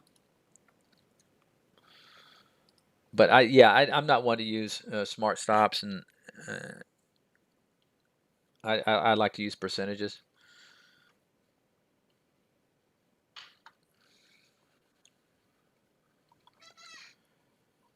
No, no, I don't use trailing stops. What I'll do is I'll use price alerts.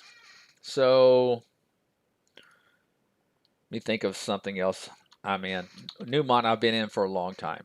Okay, I've been in from over here at 56. Now I've sold about 75%. I still have 25% of this. But what I'll do in a case like this is, once again, I'll find something technical, and let's say it breaks. You can see a little buy signal because it came down here close to this moving average, and I was buying more in. This was my paper trading account right here, but I am in my live account. So what I'll do, instead of using a trailing stop, is I'll put an alert here. I'll just say, if this breaks this moving average, I want to know about it, and then I'll reevaluate and get out. So I'll just use price alerts to alert me when a stock gets to where I probably would put a trailing stop. But I hate putting trailing stops. And not only that, just for your information, I have back tested, thousands of times, and almost every time, when I just put the whole time, whether it's 3 days or 4 days, and let it run that whole time versus using a trailing stop, it's more profitable.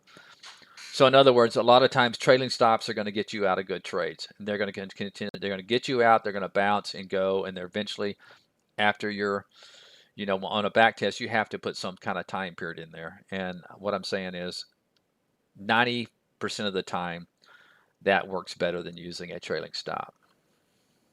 Or I shouldn't say trailing stop, a trailing stop and a target. So in other words, the whole time works better than using a target. So, and I never could get trailing stops to perform very well, so I just don't use them. Nothing wrong with them. Nothing wrong with them. You need to make sure a good trade doesn't turn into a loser. I just have a different way of managing it, and my way of managing it is, once I get up on a trade, let's just take this DHT for example. Nice move. It's showing signs of weakness. I'm like, well, I want to make sure this thing doesn't stays above my buy price and doesn't break this moving average right here. So I'm going to put a alert right here to alert me if it falls down below that area. That's me personally. Now, if you got to get up and go, that's a different story. Okay, maybe you want to put a trailing stop in there, a hard one. If I got to get up and leave, I will do that. But if I'm sitting at my computer and trading, I just like to use price alerts. Now, a stop's different. I always put a hard stop in once I enter a trade. Okay, in case it immediately goes with you, you need to have a stop in there. But when you're in the money and you're letting a trade work for you, I don't think it's necessary to put a hard trailing stop in, because I'm telling you, it'll go and get you a lot of times.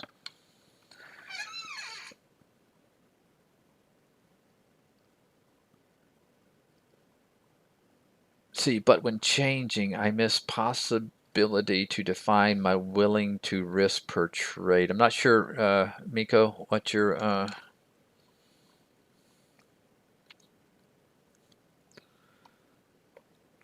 saying there.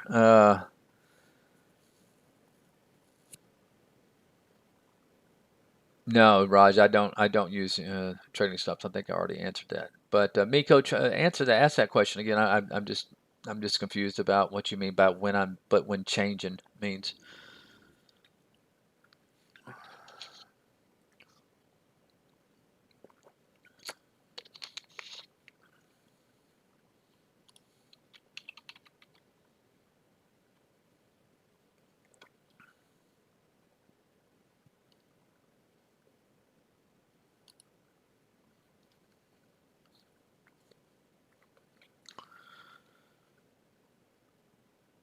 I see. I could get out of all these trades I was just playing around with, and now y'all causing me to lose money. You want to get out? You just quickly just hit the flatten button.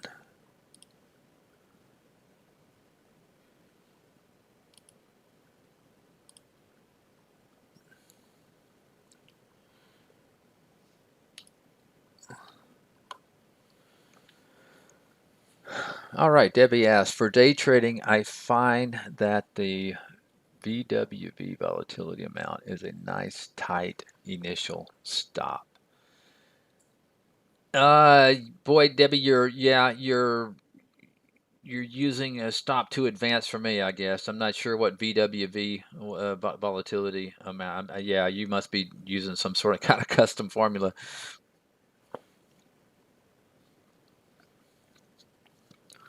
Is that some sort of value weighted volatility?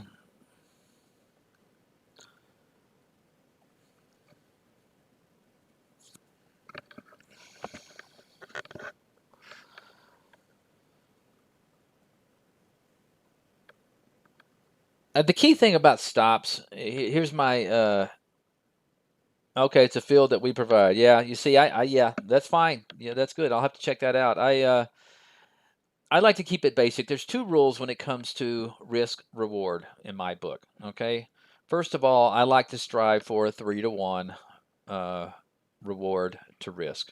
So if I'm going to lose $1, I want to make sure I'm making $3 on my target. Uh, and another one is I try to keep it as technical as possible and not just. Sometimes it's tough to do because you enter a trade and you're like, oh gosh, it's not going to break down for another 2%. So if you don't want to risk that much, if you're day trading and you don't want to risk that much, you got to stick, you got to, risk. You got to stick with your guns and not vary too far because you want to try to maintain, shoot for a 3-to-1, accept a 2-to-1. Okay? As long as you're doing that, you're making money. And your win rate can be 35%, you can still make money.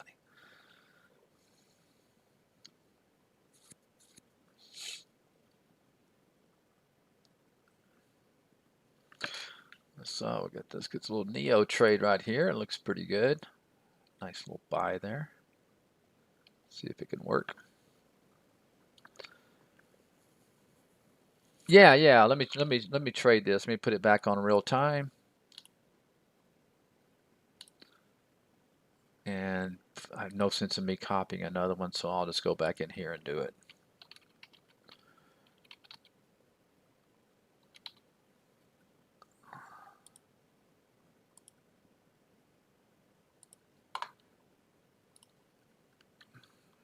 I'll just call it pullback above 50 alert. Now you do have the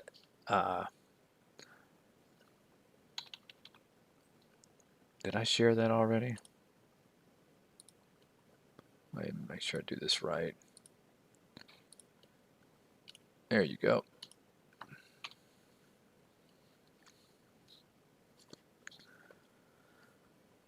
Now, I would highly recommend if you're one that does homework, take a look at this one right here. It can show you the setup before the reversal so you can kind of prepare for it. Here's MasterCard on the daily. Couple of little tails below the 50 and bouncing up. This is one that has potential. If it closes like this and then turns and takes out that high on Monday.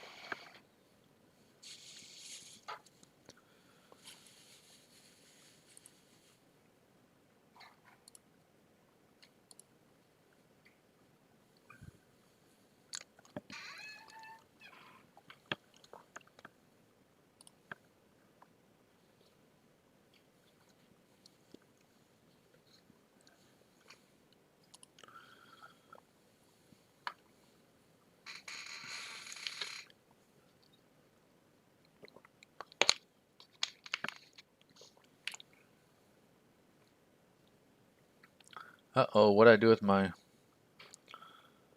There it is. Okay, Debbie says, any idea why I lost my closed orders? Yeah, you know what? I've been seeing that too, Debbie. They're working on it. I've been seeing that a few times. See if I got mine still in there. Yeah, I still have mine. There's a little glitch, I think, at times where you lose your closed orders. The good thing about it is you're not losing any P&L, okay? Your P&L is, mine's been staying the same for, uh, oh gosh, 3 months now since I set my account.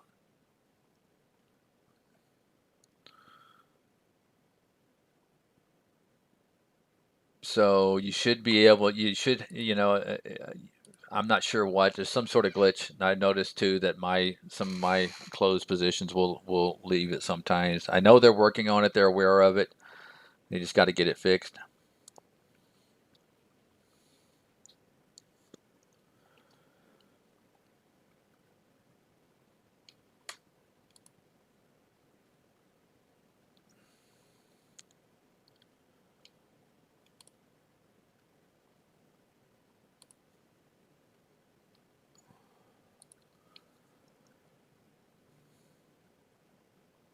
All right, looks like we are all caught up.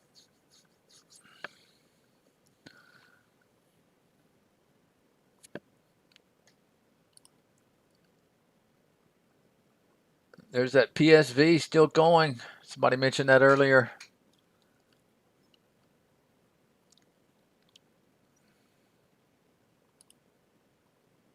I don't know why I just did that.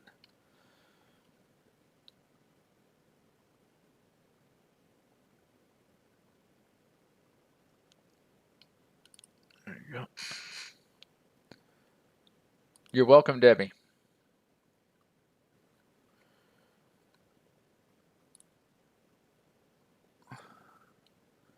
See if there's anything more attractive on Dawn of the Dead here. That one was coming through back on this day right here. TGTX, nice move there. You got that signal probably around 2050.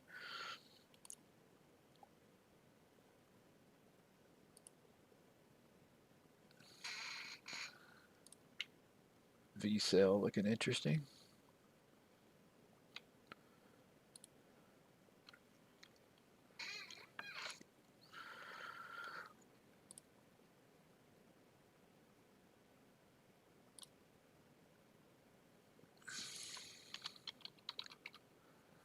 Got my eye on GoPro. Got alert set on that one. One that if Fitbit can keep going, a lot of times these guys used to run together. So keep an eye on GoPro if it can take out the $5 level.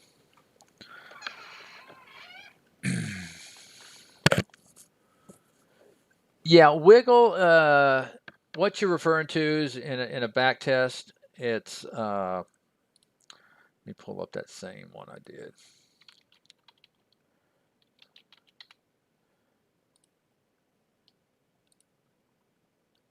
So if you back test, and I've done this, I used to use Wiggle because I noticed a lot of times on your risk management. Okay, yeah, down here, if you're using a percentage or either a dollar or a percentage, you can use what's called Wiggle. And what that is, it's an algorithm that will kind of detect the volatility and the volume to kind of try to ascertain if it's just a kind of a anomaly move, maybe a shakeout on low volume, and it'll give what's called a little wiggle room. And I used to use that because I noticed I was getting better results. But then one day when I was looking at my results, I noticed that some of those wiggles were pretty big, and I did not like them. I mean, some of them are like dollar wiggles, and I'm like, I don't want to be risking that, so I don't use it anymore. But basically, that's what it does. You can experiment around with it, but take a look at some of your stop outs. They can be bigger. So in other words, if you're using a 3%, you can actually have like a 5% loss, stop loss based upon the wiggle algo. So just be careful. How did I get that window that I am showing? Yeah, it's just you go to backtest. There's a video. Uh, if you'll send send us a or just go to our YouTube page and find short videos. Okay, we have a video on backtesting. But when you go to backtest any A window, you can go to backtest strategy, and it pulls up the odds maker, we call it, which is just another word for backtester. And then you go through the tabs, and that's where you get your risk management, and you can plug in, your risk management. As a matter of fact, let's go ahead and backtest this one. This is there's the entry time. Timed exit is tomorrow plus 3 days at the open. Risk management, like I was telling you, on a swing trade, I like to use around 3%. We're going to back test the full 63 days. And I haven't done this in a while, so I have no idea.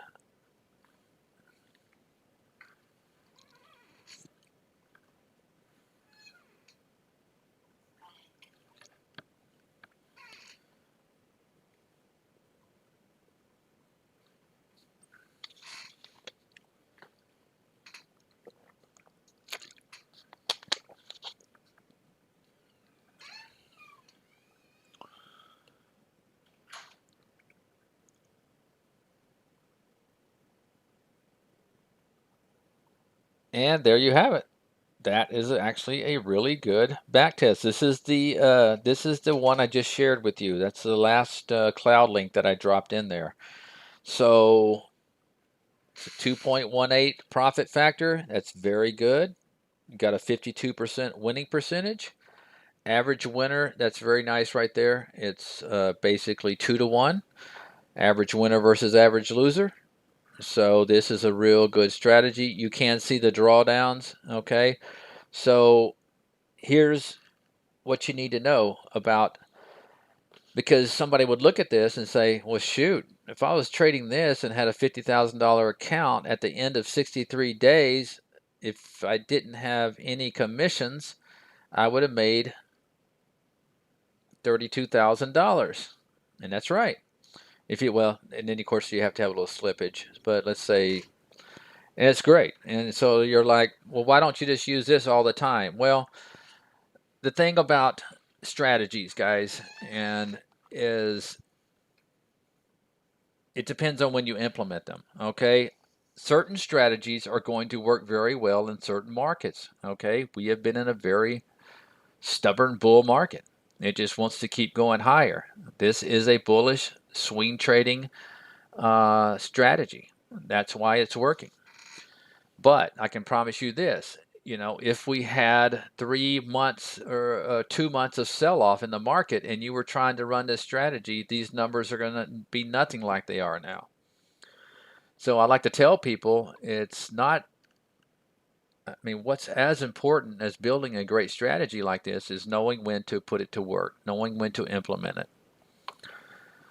And sometimes that can be difficult. And so I think it works best because this is great for entries, and then you just kind of manage them. If the market turns, obviously this strategy is not going to be able to get out. It's going to calculate a 3-day P&L regardless of what you do. But if you're just managing the entries, if you see the market turning or the stock breaking some key levels of support or moving averages, you can exit a trade. And actually, good traders can actually get better results than what they see in a back test.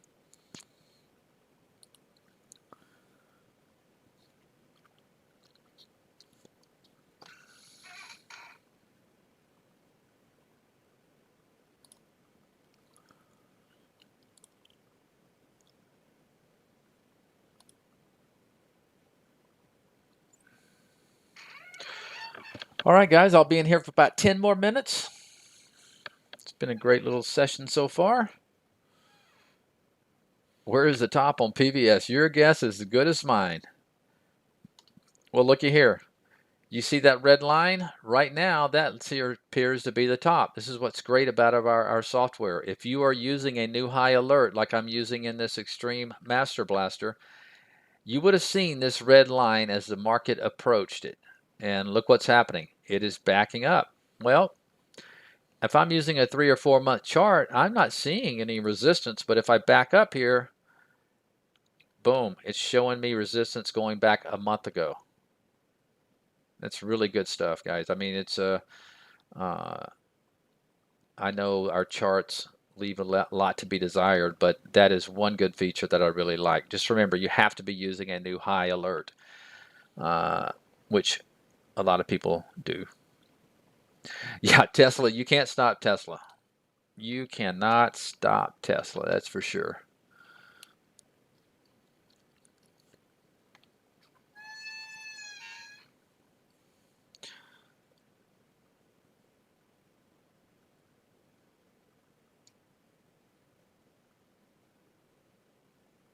Just amazing. I mean, think about it. The stock in the last 3 months, 3.5 months maybe, has gone from 365 all the way to 1435. Figure that percentage out, Mike C.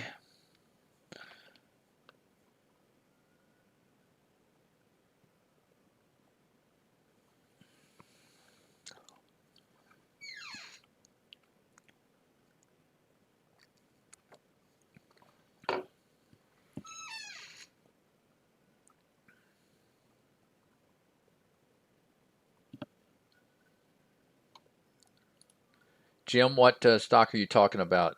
What stock would keep going if it was not halted? PVS, are you talking about?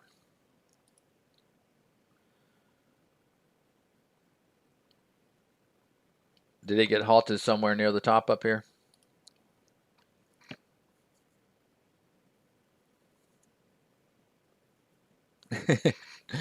Mike says he can't afford one. Yeah, I didn't. I wasn't watching close enough to see the halt, but maybe it would have. But after a big long run like that, and you're running into a little resistance, I wouldn't be surprised if it would have still not given us a little breather here.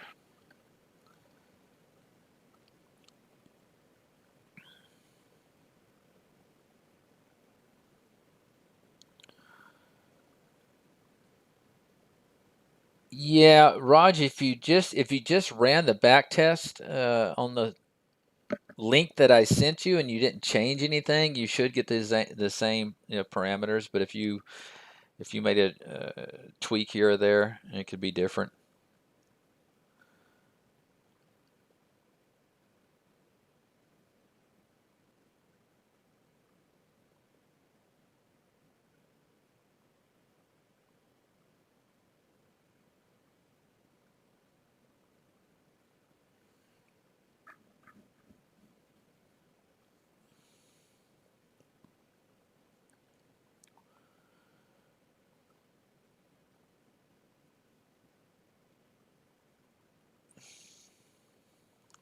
I see DHT is actually in my revenue growth fishing as well, which means their revenue growth has to be higher than 20%, and it's actually 60%.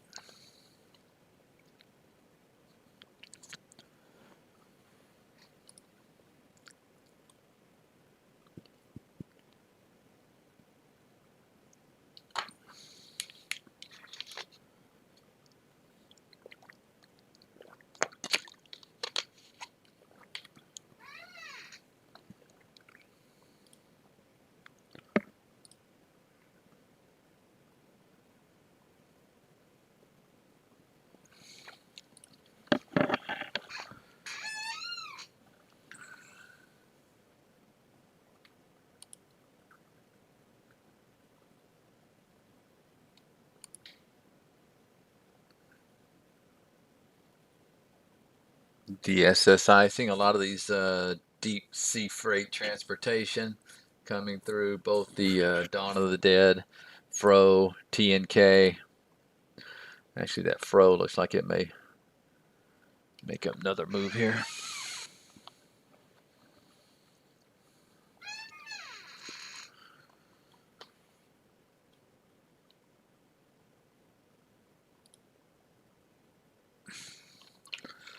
This is one I've been kind of watching for a while. Got alert in there, but it just has a hard time. Let's kind of move that higher. Right there.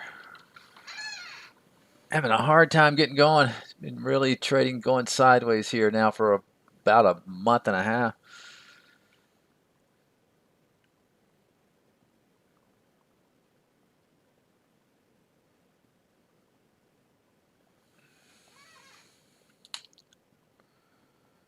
All right, about another 5 minutes.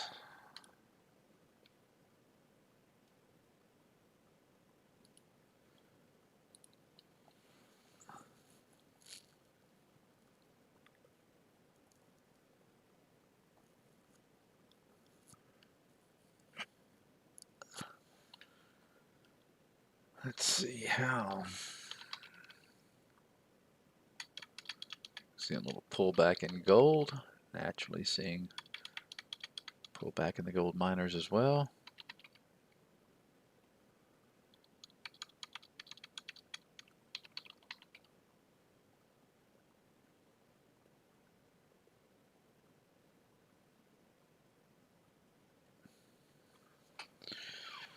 That's funny. Most of the shorts have gotten run out of Tesla, and it's still moving higher.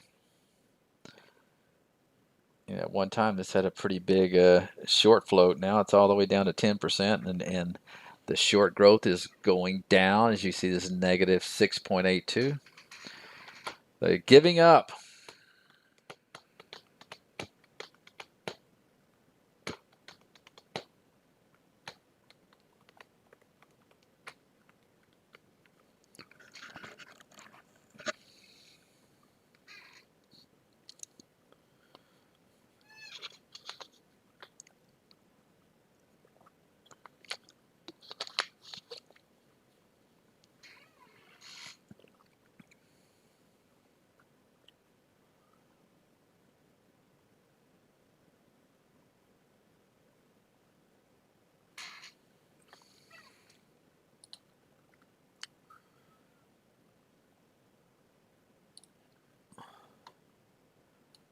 Minimize my box again. You're welcome, Mike C. I appreciate it. Chart request for NVNX. F. Little penny stock looks like 79,000 volumes, kind of light. Yeah, I mean that's always a tough one for me because it's been kind of in a tight range. I think if it can get above 80, maybe could be a key level for you there. You can see that's definitely a pivot level. Bring that down there, right there. You can see, if it can get above that, maybe you can get some steam going and head toward that dollar mark. But I think that's your key level right now in that one.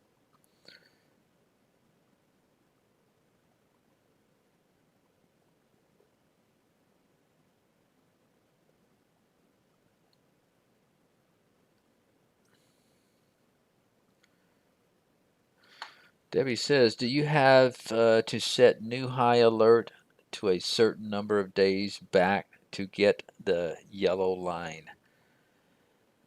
No, no. The red line is anytime you use a new high ticker, like I showed you on that PSV. That's the only thing that's going to generate automatically a resistance line for you, and it's going to be yellow.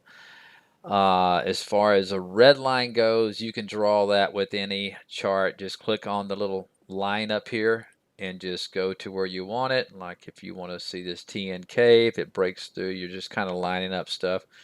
Draw it right there. Potentially has the potential to easily, I think, go to that yellow line. That's where your kind of next level major resistance is.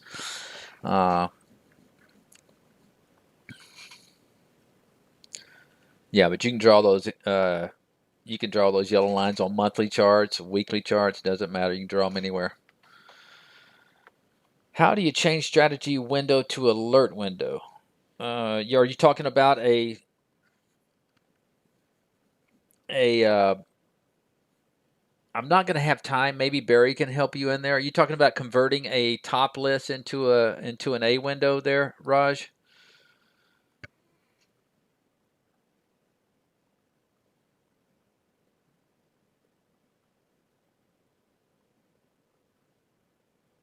You said change a strategy window. I'm not sure what you mean by strategy window. Are you talking about a top list to an A window?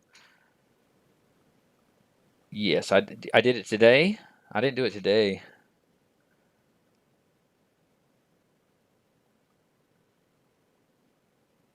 I mean, if you're talking about doing a top list, 50 SMA long. Oh, okay. I didn't show it today. I did that long before. Yeah, it's easy to do. You have to just basically like this revenue growth fishing. What you want to do is right click and you go to collaborate, okay, and copy. You're copying the code, and then go to a new and go to alert window, and you can just launch it because you're going to change it anyway. And then right click, collaborate, and paste all. So I just changed this. You can see revenue growth fishing. It is an A window now. What it's going to be is a heartbeat. If you go to configuration, you're going to see there's a heartbeat in there. That's kind of an archaic alert for us. All that does is goes out and pings the market to see what stocks are satisfying your alerts. So what you want to do is change this. Okay, and what I recommend doing is just going to alerts, maybe taking it off heartbeat and putting it on a new high. And that would change this to where you're getting stocks like this DHT, the last one that came through right there, it's hitting a new high. So that's how you do it. All right, guys, have a great weekend. Okay, I'm out of here. Okay, I'm going to make sure Barry is firing up again. Looks like he is. So, guys, have a great day. Have a great weekend. Enjoyed it. See you next week. Bye-bye. I just have distaste for it, but I shouldn't. I shouldn't. It's just okay. Well, let's see. I mean, there's the high looking left at 273. Where did it get to? It got to 273. I'm not saying it's going to stop there, but it's amazing how many times. I mean, it stopped there briefly anyway.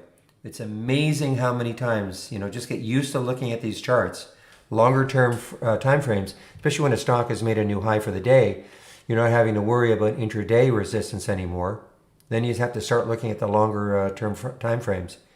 So the high, a few days ago was 273. Now, is it going to stop there? Well, at this point, it got right to the penny and stopped.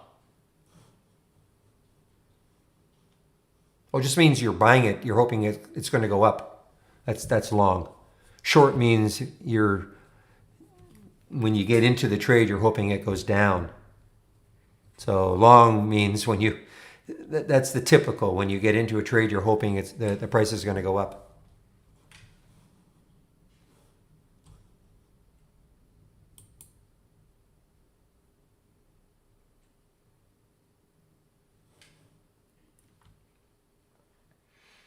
I mean, it's almost voodoo, guys. Almost.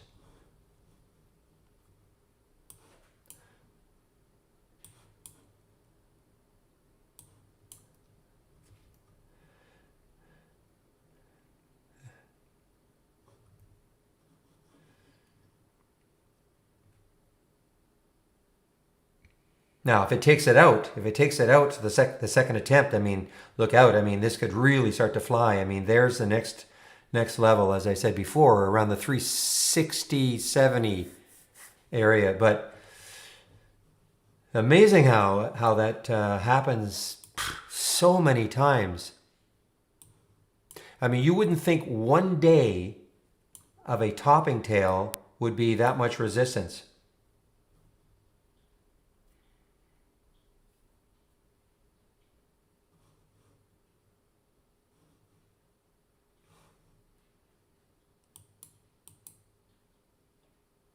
Keep an eye on WIMI, guys. WIMI. It's still this volume. I mean, it did drop.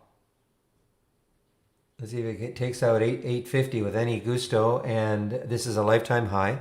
If actually this might be, sometimes if it's a symbol name change, this would not be indicated as a lifetime high. So it's possible this was an IPO at $6 or something. WIMI. To China. It's very possible this was an IPO then 3 months ago.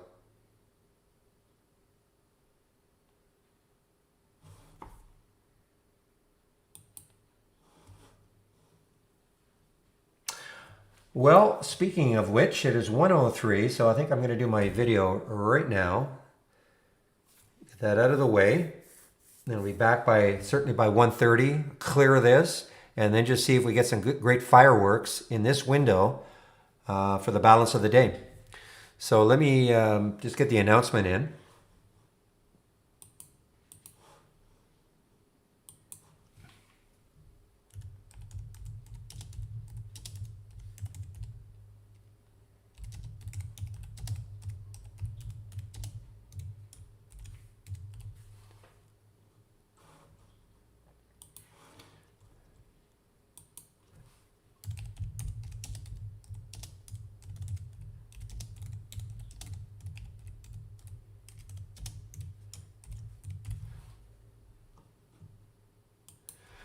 Okay, so mute YouTube.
Okay, guys, I'm back, and yeah, what a move! Why that was an expensive video.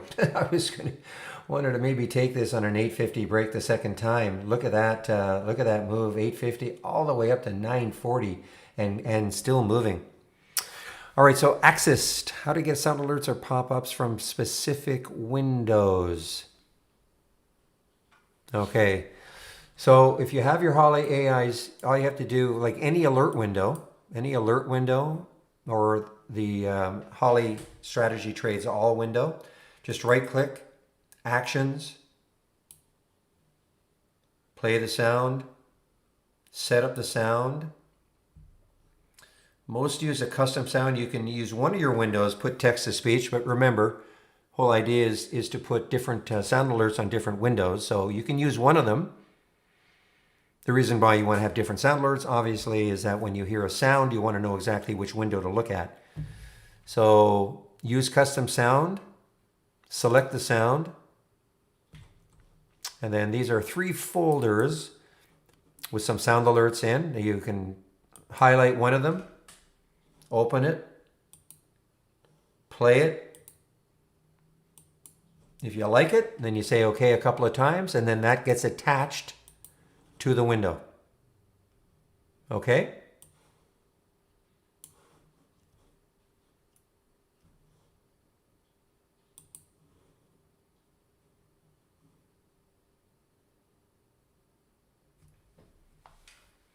Did you get that, or did I go too fast?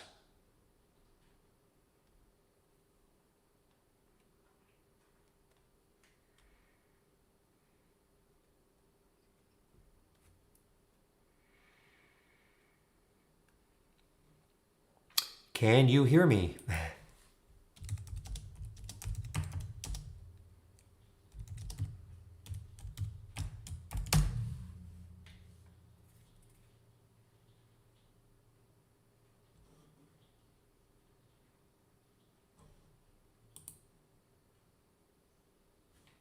No, I'm talking to, I'm trying to answer somebody's Axis, trying to answer his question. It's possible he didn't hear, he doesn't have me on, or he's got me on mute, or he can't hear me.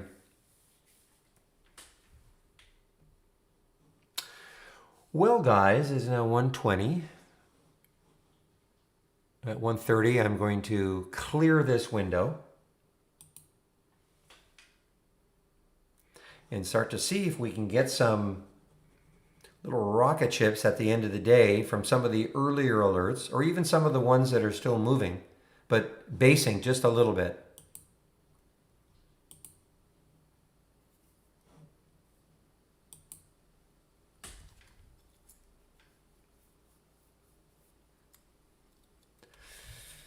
Yeah, oh, there's a red bar ignored, actually. I think there's a red bar ignored. Is it a true one, 587? No, not exactly, but almost. There, you see that red bar right there, that red candle? And there's the green candle, almost totally engulfed. That red candle, almost totally engulfed. The tops are exactly the same price. But then the next candle is green and continues the trend. So it's not quite, I mean, it's not quite the absolute definition, because this in theory has to be totally engulfed, but you know, it's at the same high, that's all.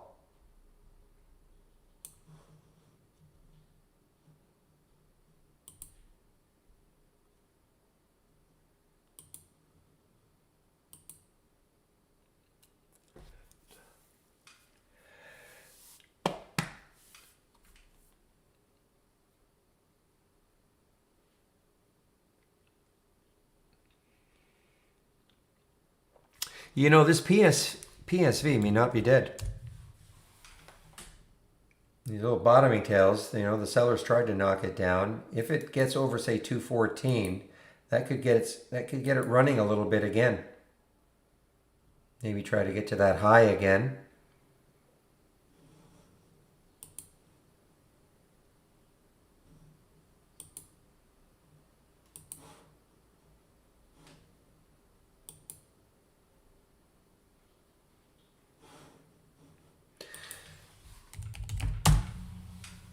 Yeah, GoGo's interesting. Definitely interesting. I mean, it's got some room to 480, about $1 away up there.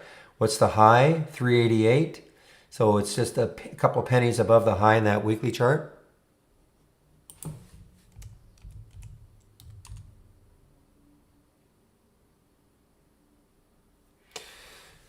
So news,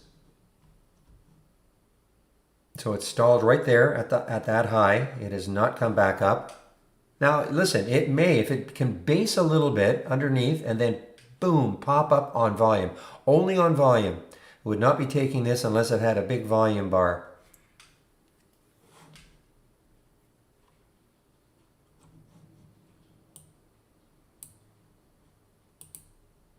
Yeah, there's no URL for this layout, okay? I have individual windows that you can take a look at, CM, okay? And they're all found here, right in the scan section, scans tab. Here are all the individual windows. You can pick and choose what you want, or you can click on the room drive icon. Looks like a half open folder. Scans that I share, download. That'll go to a Word document. Then you can take a look at them from there, okay?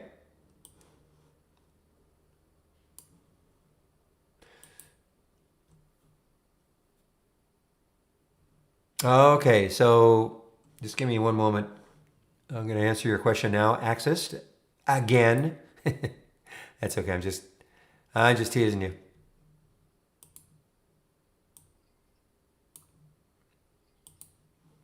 All right, so your question was, how do you put a sound alert? Now, you can put sound alerts on any alert window. You can put the sound alert on the AI Strategy Trades All window.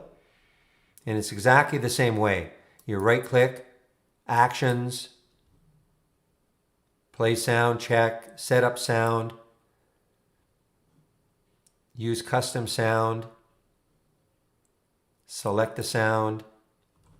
And here are the 3 folders. Each folder has some sound alerts.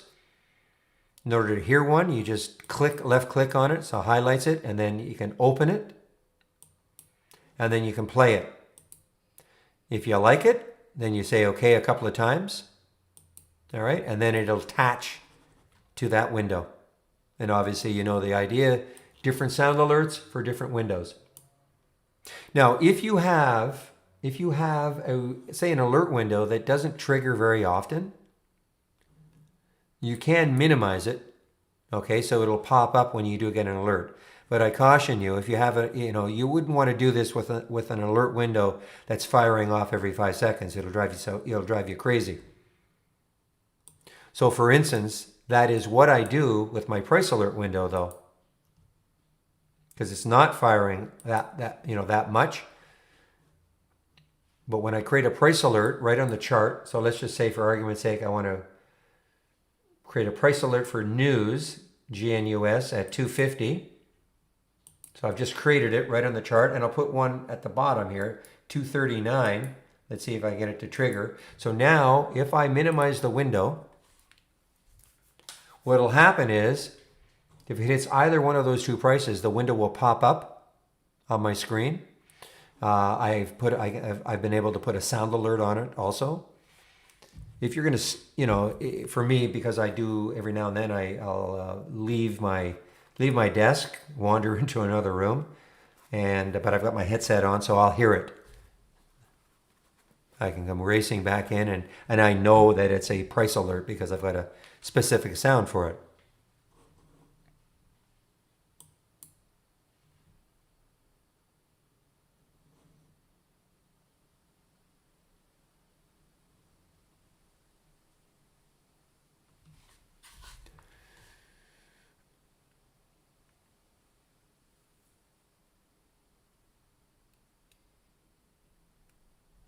Look, just like that. You see how that happened? See how it just popped up? And also if you put it on if you sort on the triggered column, so you'll see it right at the top, and it also changed colors, fade to black.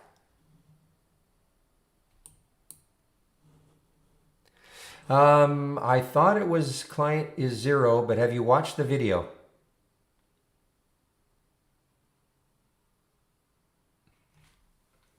Well, we don't do Indian stock, so I guess I would have to say it's U.S. and Canadian stocks, but so we don't look at the Indian market.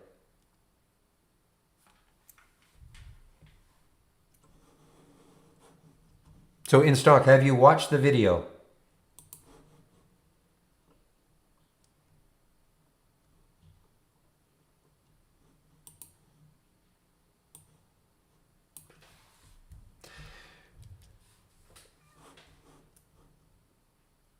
Okay, I'm just going to pop this in then because you're the second person that's asked this question, and I want to.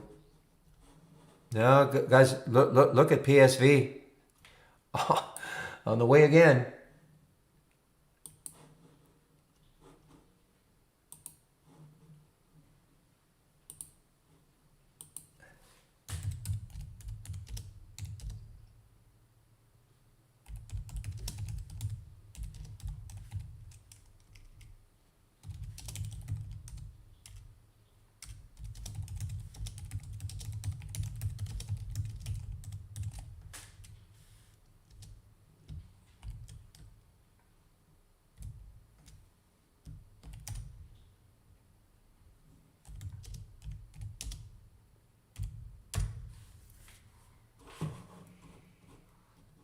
All right, I've just asked Michael that question. Okay, I can't answer it right off the bat.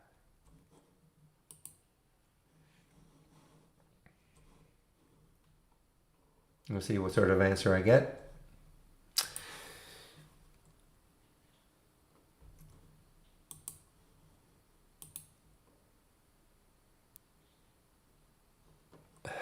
What happened to Humble Berry? I don't get that reference, Humble Vicky, but I.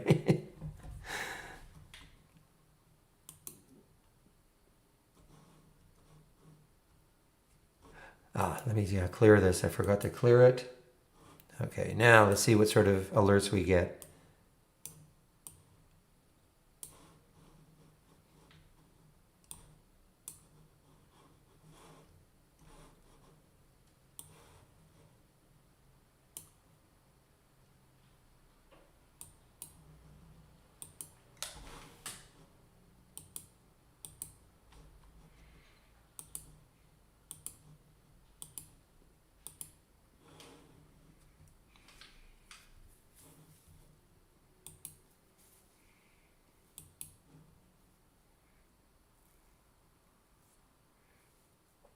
So the difference between these two windows right here, we will get, if anything shows up with even a relatively low count of 30, a minimum of 30, it'll show up here.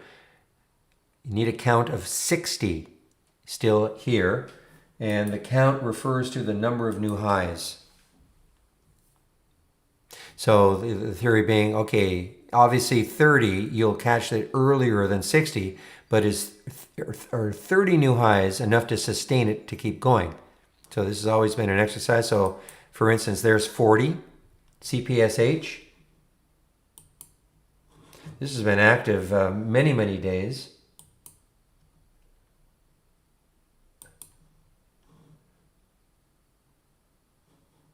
Now it may start to, but what I'd like to see is some volume, more volume, like a big volume bar like that also, to pop it through. I mean, it may keep going. You know, it's over the whole number.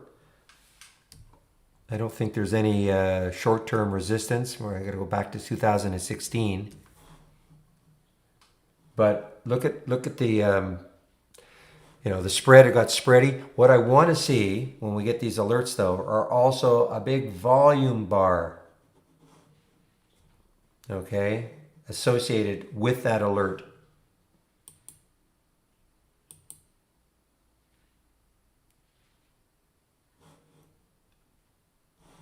It may not matter. In some cases, it may not matter, but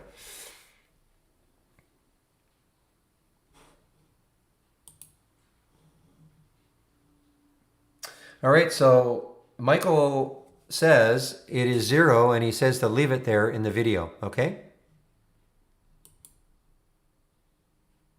So who asked the question about, says it's in the video. It's 0 and I say to leave it like that in the video, okay? That is a direct quote from Michael who did the video, okay?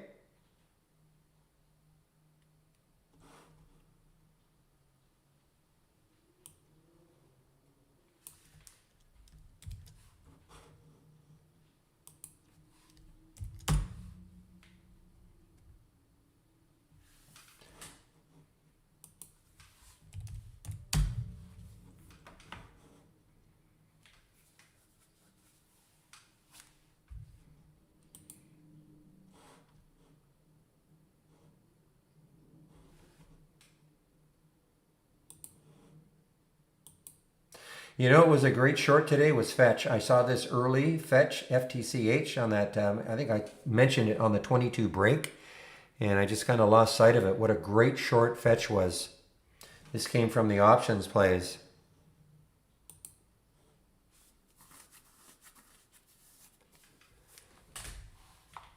By the way, that's not me who's when I say this is Michael Noss who. It's not me who's saying that. He's the one who did the video.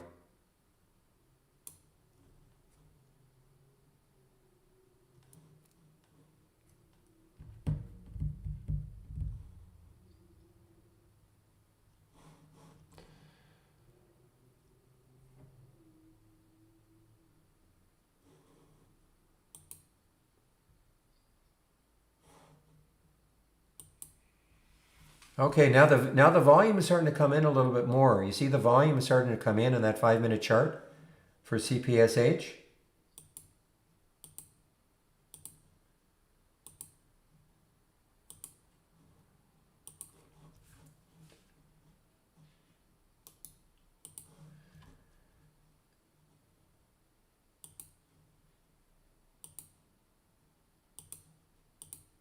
Okay, guys, I ended up taking that trade. Took a bit to get it, but and the spread just got crazy again. Yuck. I'm in 322, so we'll see.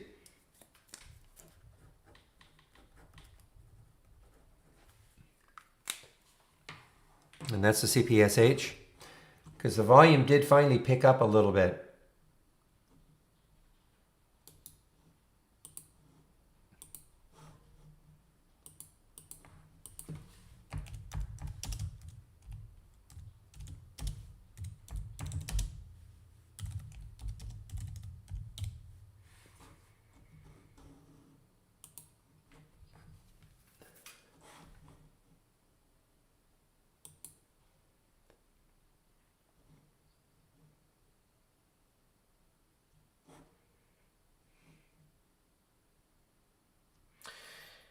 Yeah, well, for me, I'll try not to let it get down below 310. But if it starts to drip into the mid-teens, I'm out.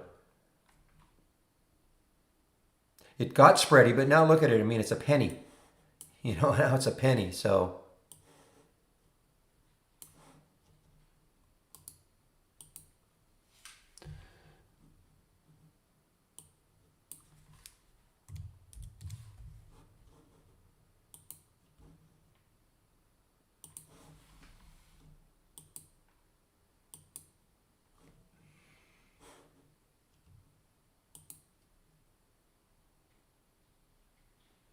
boy, look at PSV, guys. This looks like it's going to make a new high.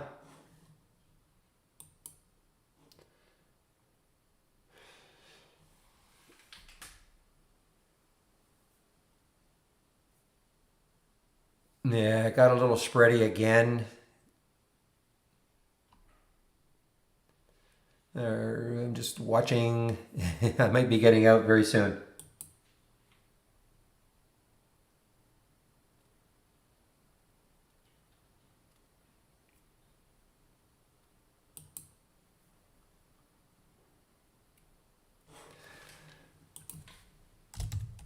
I actually saw that this one had oh wow, okay. Yeah, it's on the way down. It had a downgrade this morning.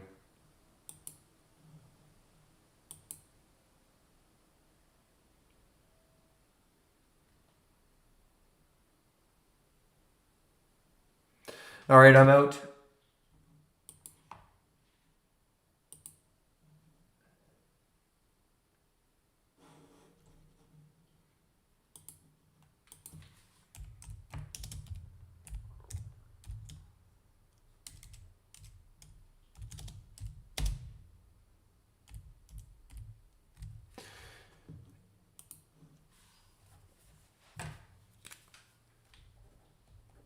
That little pop up, I just got out of it. I'll take a look at it later.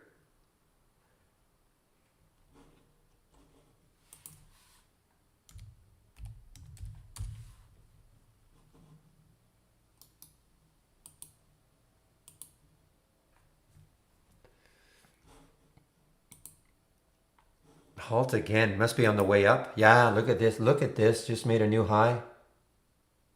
Wow.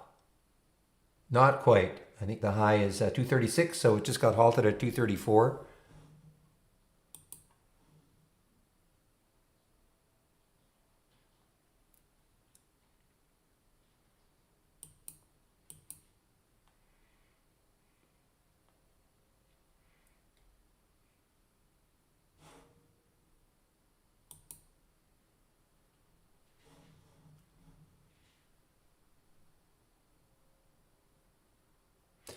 So I might take this straight again if it gets back up to say 324-ish. The good thing, there's a big bottoming tail. The sellers tried to knock it down.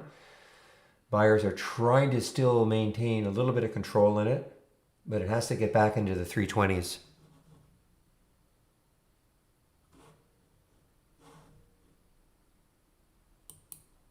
Which may not happen.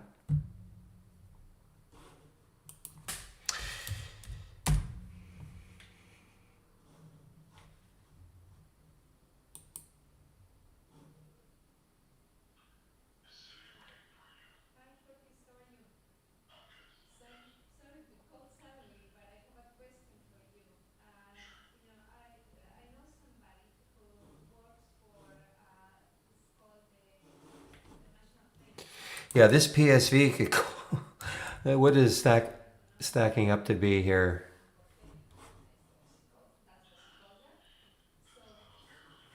Meanwhile, why my new high?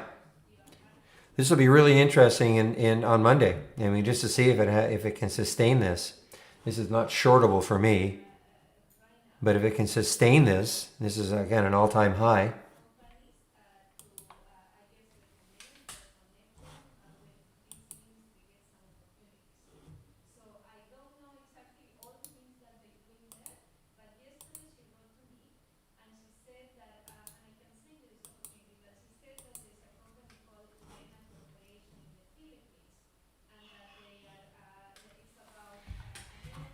Oh, thank you, Doug. Glad to hear that.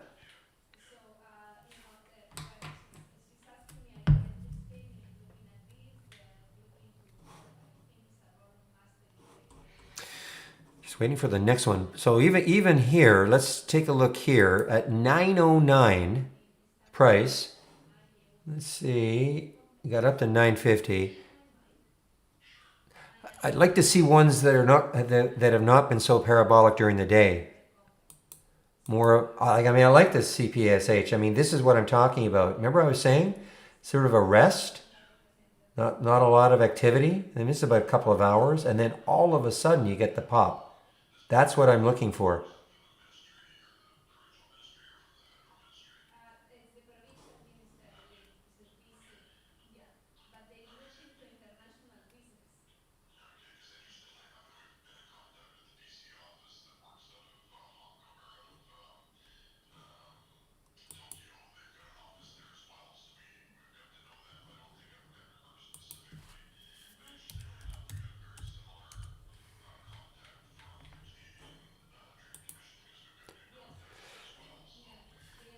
You know what, Doug? It's true. I mean, I've always liked being in a trading room. Before before I got involved in this room,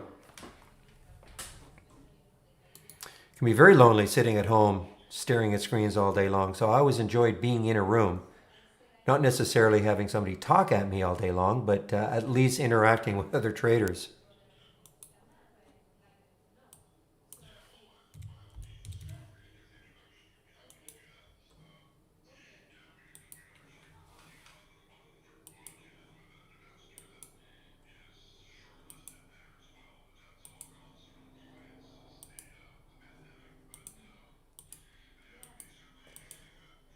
Oh, I'm missing one here.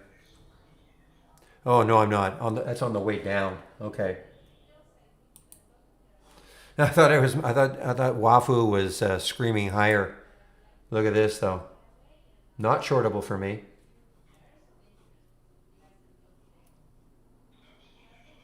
All right, so PSV resumed, and let's see. I mean, if it takes out that high, I may have to. I know it'd be not for everybody, guys.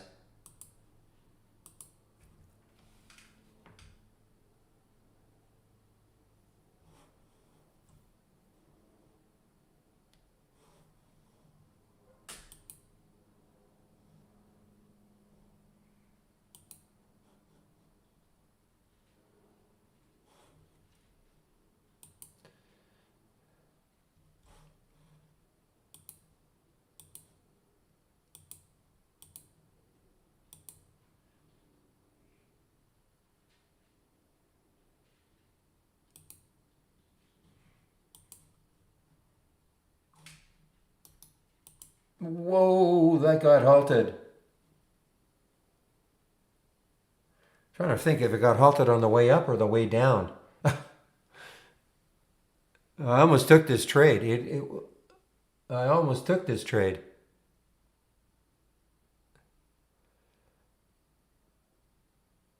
Meanwhile, look at Waimai.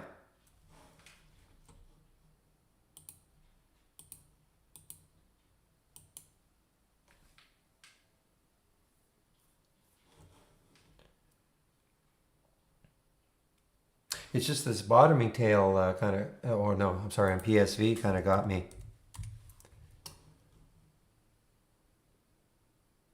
I mean, I was trying to get this trade, and then it literally, as I was placing the order, halted. So let's see what's happening on that and see if it was a good thing. Well, I don't see a big spike yet, so that might have been a good thing.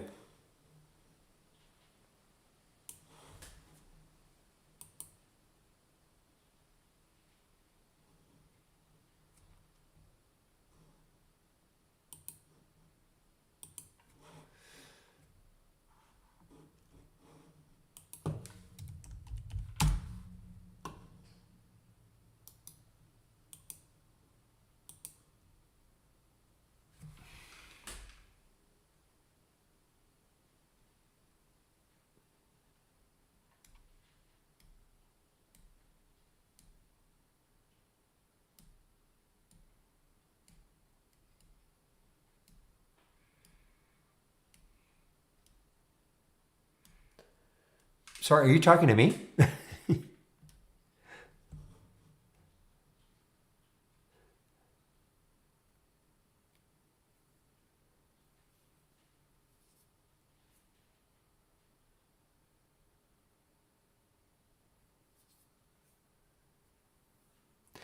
You've confused me.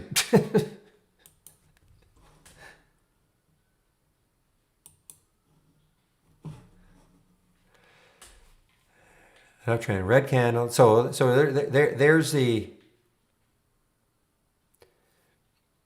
There's the red bar ignored.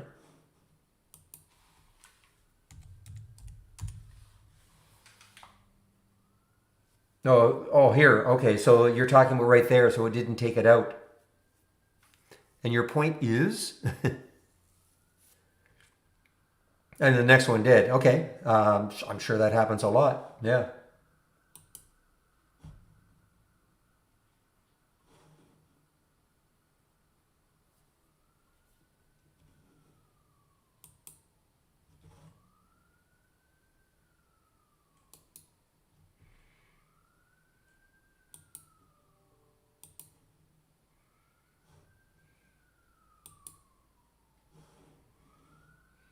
Oh, I see. Okay.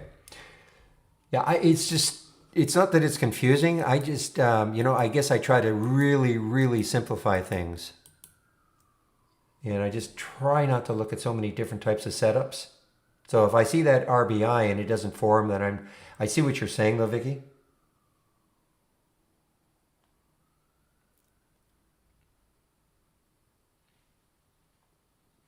This Waimai might be a really interesting hold. I'm going to have to make up my mind on this if it gets closer to the high of the day.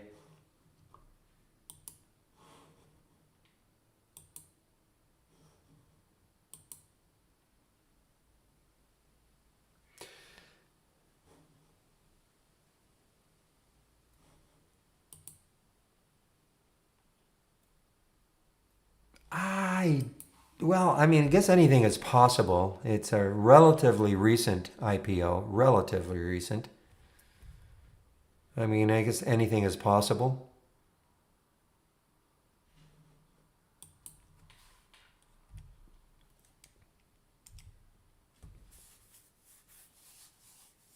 Yeah, it's in April, so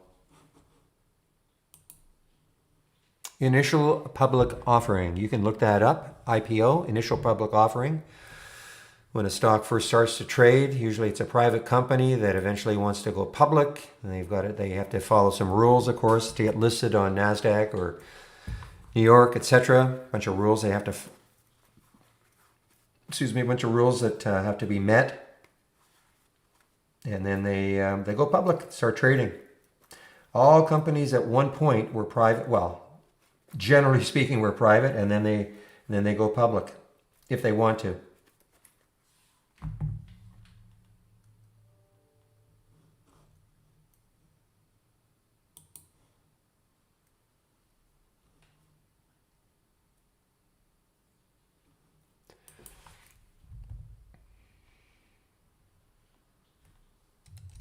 I guess the big thing is the news. I mean, obviously, look, people are reacting to the news in such a positive way. All right, guys, so there's PSV open, and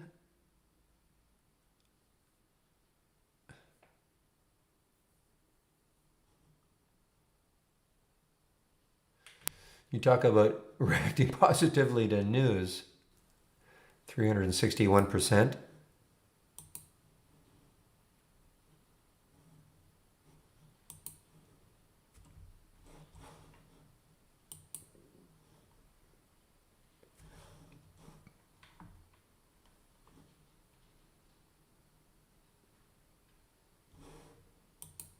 Sure, why not? How many halls is that now for PSV? This is maybe the bad one, guys.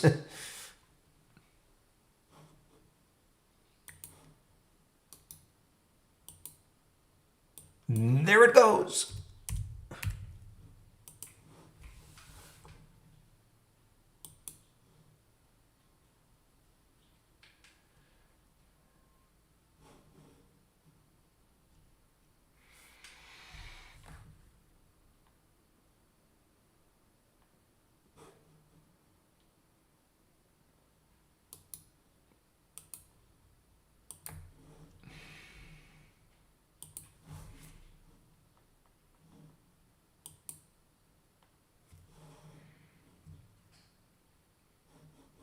Meanwhile, the other W company not doing as well. Wafu on the way down. Just trying to see. Boy, the YMI, I mean, it zipped up to 978 or so.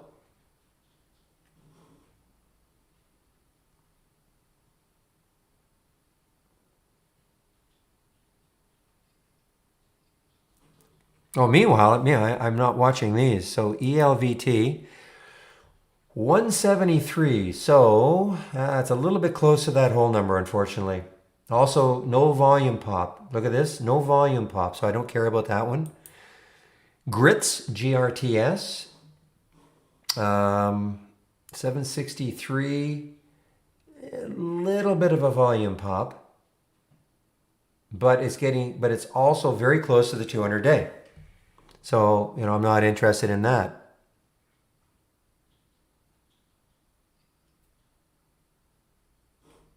So you see, just because we get an alert, you have to start analyzing the charts. And look at that 200-day moving average. It's right there, 780. So, I mean, it doesn't mean for 100% that it's going to stall right there, but it's like to put the odds in your favor.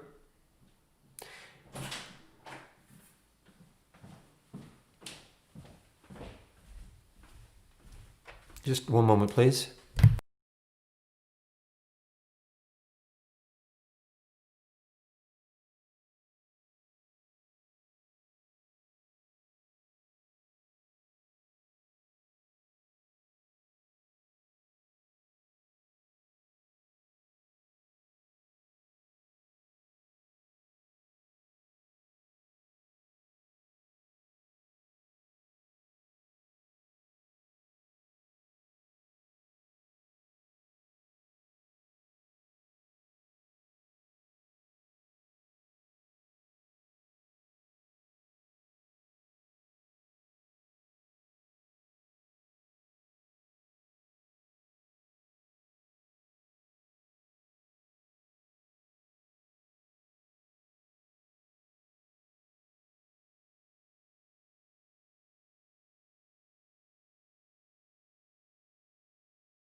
All right, EVRI.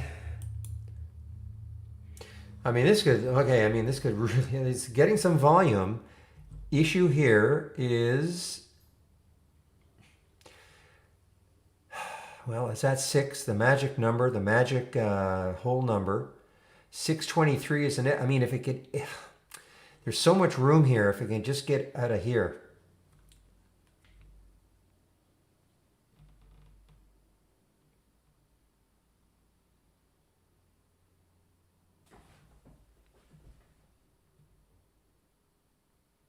$11 halts so far, as Jim has been counting. We've had 11 halts for PSV so far.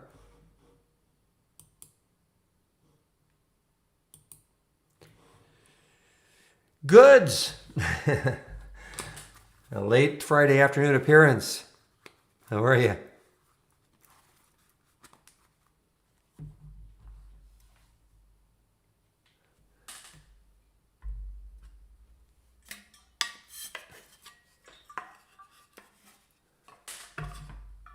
Keep an eye on the YMI, guys. It's still hanging in there. These bottoming tails are, you know, a good sign. The bottoming tails on the 15-minute charts are good signs that, you know, the sellers have been trying, but the buyers are still relatively in control. I think, as somebody said, it just has to pop through that 75 and maybe take a shot at that 10.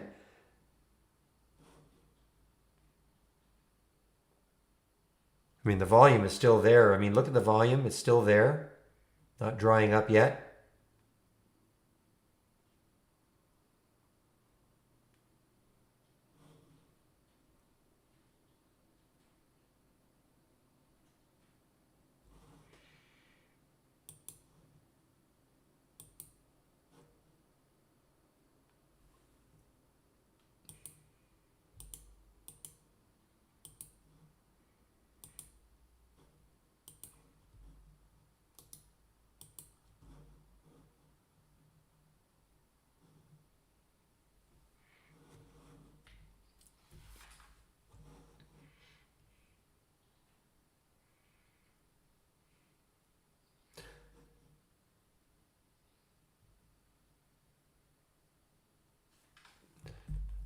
Price alert's going crazy now.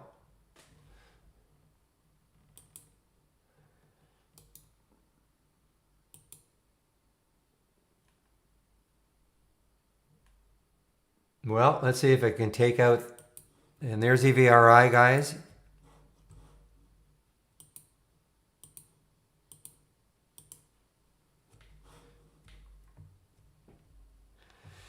Somebody asked me earlier, when's the best time to trade? So, you know, the most active, of course, is going to be the first half hour or so. You know, and even in the first hour. But I'm finding that, you know, these smaller ones, they can get active towards the end of the day. I mean, we're only at 2 o'clock. We're not so-called power hour yet.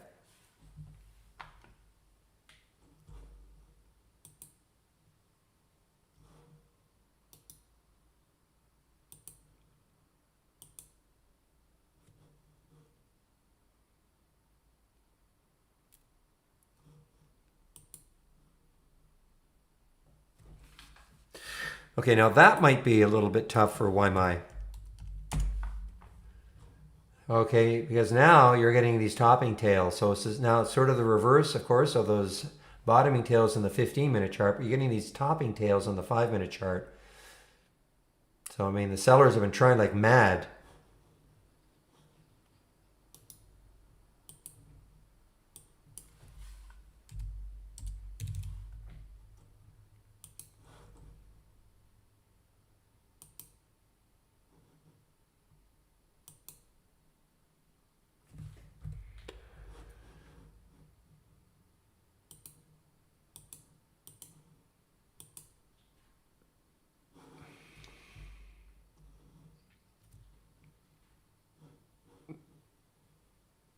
Oh my goodness. Well, William, I wish you well later. 620 might be the tough one. 622 for EVRI might be the tough one.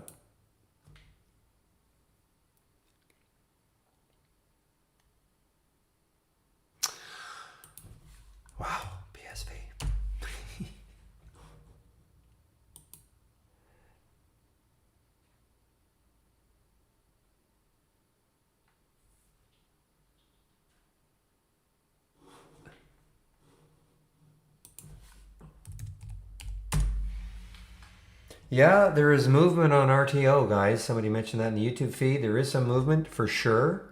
Probably the volume is the only issue I've got with it. I mean, this is, of course, not anywhere near the highs of the day. Not that it has to be, but typically that's kind of the play I like, near the highs of the day and then popping through the highs of the day with volume. But, no disputing the fact.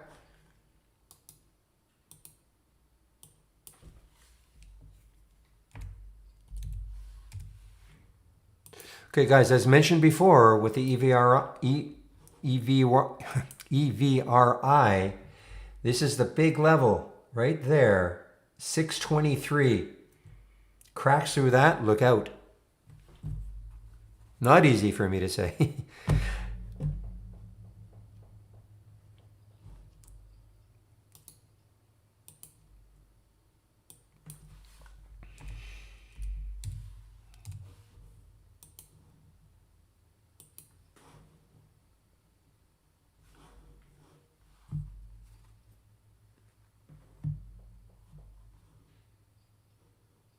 Here we go, guys. Okay, big level. Can it take it out?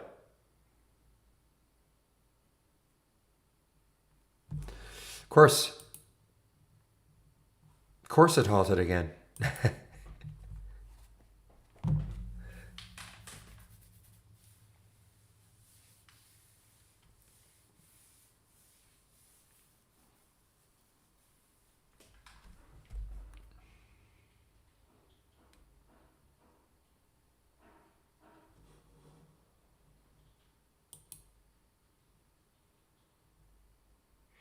See, no volume came in, really. No big volume. Though I guess it did on that, it just didn't push it up. I guess it did kind of on that candle.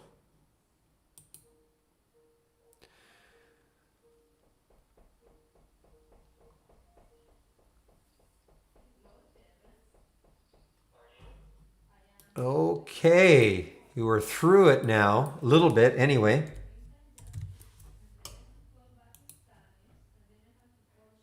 Look at the volume, guys. Look at the volume on those 5-minute candles, 5-minute bars right there. All right, I've taken some out. 627 was the high as it's coming down. It still has to really get through that 622. That or the 622, 623.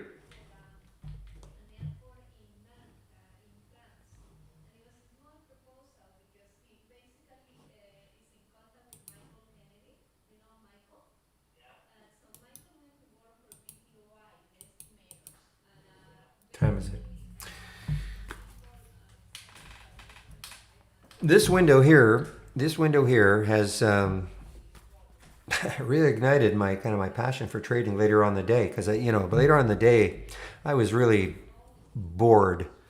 But this little window here, these two in tandem, is for the last several weeks since we've been looking at them, have been absolutely fantastic. Not every single alert, but it gets your attention. I'm even interested. The CPSH is still, it's still in play.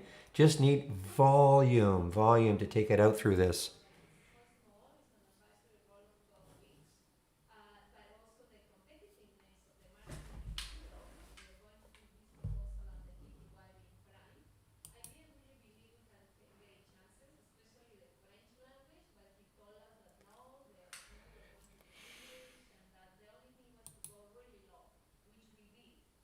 See, no volume, guys. No volume, really.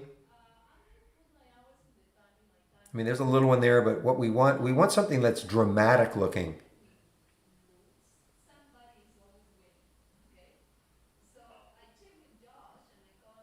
I mean, the YMI may not be over. I mean, it's just, we're talking on the 15-minute chart. We're talking about it so far, as good said, easy for me not to say, a 2-bar pullback right there so far. And this is a very narrow bar. So it may not be over.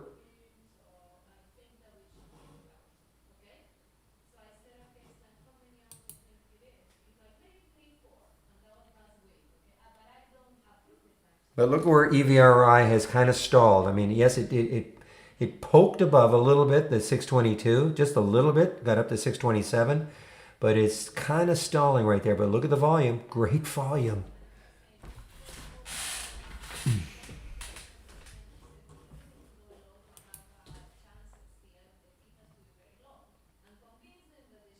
So who wants to take out a subscription to Trade Ideas?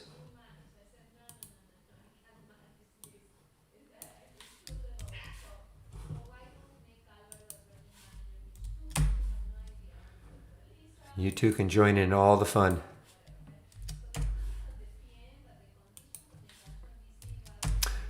All right, well, there's a promo code. Barry for Alpha. Oh, there's PSV, guys, and on the way up still. Oh, it's crazy though, yeah. No, it didn't get halted.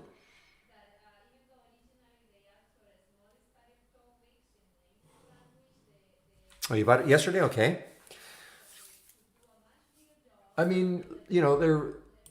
I just don't trade this price range, but I mean, not bad. 51.40, 52.93. I guess that's pretty good. 3% here, 2% here. I just like the ones under 20 from the AI. I just didn't have any.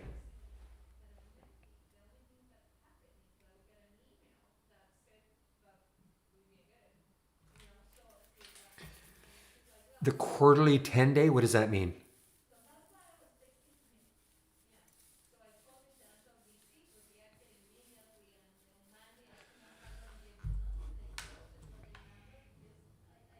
Let me just show people how much Trade Ideas does cost. Yeah, I'm not sure when it's going to be. And I'm not trying to force your hand here or anything, but there is talk that we're not going to do it in August.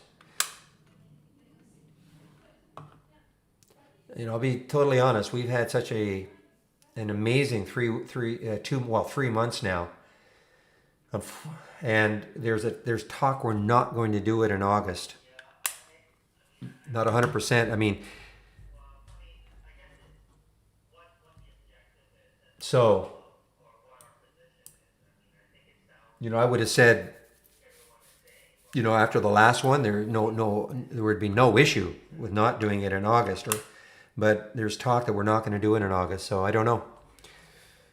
It's not that. There are other issues. There are other issues. It's not that so much. A lot of it has to do with support. We've had thanks everybody. I mean, we've had just an incredible influx of subscribers, and so support is an issue. So to try to have we had 4,000 people sign up for the last one. I mean, what if we had 8,000 this time? I mean, I'm not sure we could handle it. Not so much the server, it's just the support issue. So we really have to wrap our heads around that. But, I mean, the room is like this. We've got all the webinars. We've got they're all free support. So we try to support the product as best we can. It's not a matter of just taking a subscription and then, I know some of you are frustrated a little bit about the linking with IB and all that. That's a little more, and I don't really know how to help there. I mean, if the video isn't really helping, I'm not sure what I can do. But certainly in a general nature, with watching how we use Trade Ideas to trade, I think I can help a lot of people there. And then all the webinars. And then, of course, from 12 to 1 in the YouTube feed, we've got 5 other trainers during the week. They have a different style from myself. So you've got a kind of a look at all sorts of different techniques using Trade Ideas. Anyway, if you wanted to take out a subscription, there's the premium yearly, $22.68 a year minus that 15%, the promo code, $10.68 a year for the standard. You don't have to start off. And again, if you want, you're getting premium. I suppose there's a couple of reasons, but the main reason is because you want access to the AI. That is the reason why you're doing it. I mean, it's not a bad trade. It's just out of the. I mean, it's a great trade, really. 51.40 to 53, 3%. It's just out of the price range that I like to trade. But you can always just give us a try for a month. Standard monthly, 118 a month, less that 15%. If you don't like it, it's just, it's not really a contract. It's just month to month. If you just tell us you don't want it, I mean, it will automatically renew. But before that date comes, just let us know you don't want it, and that's it.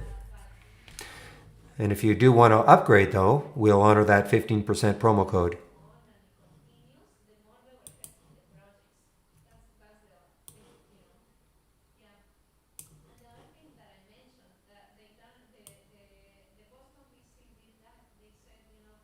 Well, one of the things you can do is absolutely recommend these 20 short lessons, okay? If you're new, the 20 short lessons, and even if you don't have the product right now, you can see, this is just the basic features of Trade Ideas, how to create an alert window, how to create, the single stock window, how to create a lot of these. How much a month? Well, again, your standard monthly would be 118 a month less the 15%. The discount's only good for the first month, but that'd get you started. I think after a month, you'd probably have a good idea whether or not you like the program or not. So if you can afford whatever that works out to a little over $100, I guess.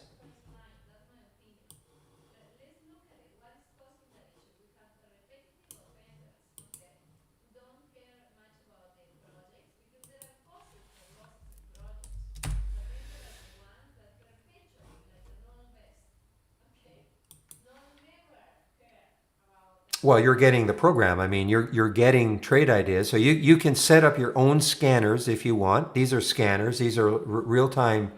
So, okay, just as an example. Yeah, I'll show you how you can. I'll show you how you can create this yourself. Okay, I don't actually have this as something that is linked. But for instance, Robert predicts. Okay, for instance, basic new highs and lows. So I mean, it's a very simple scanner, and I just set this up. I said, okay, I want minimum volume of 300,000, price between 1 and 20. I want at least 60 new highs. That's what that count means.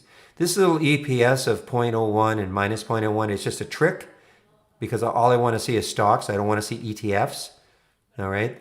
Change from the close is 4% at least. And then the relative volume, that's a kind of a proprietary filter, but it's trading at least 3 times as much as normal up to this point of the day.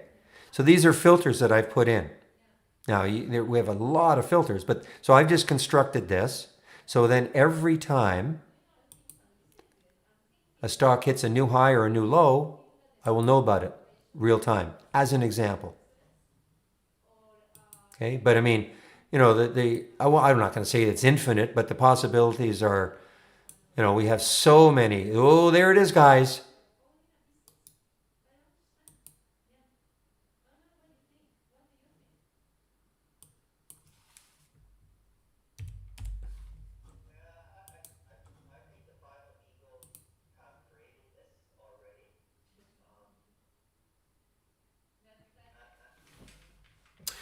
Not a live news feed. I don't want to mislead you. Okay, we do have news, but it's not like one of those services where you pay $100 a month or 120 or whatever.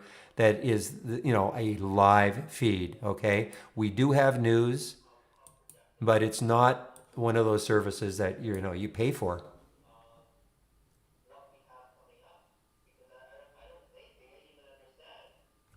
So if you want this breakout, all you have to do is just all I've done here. Oh, look at PSV. All I've done here is I've duplicated this window. So you right click, duplicate the window. All right. Once that window was duplicated, then I made a change.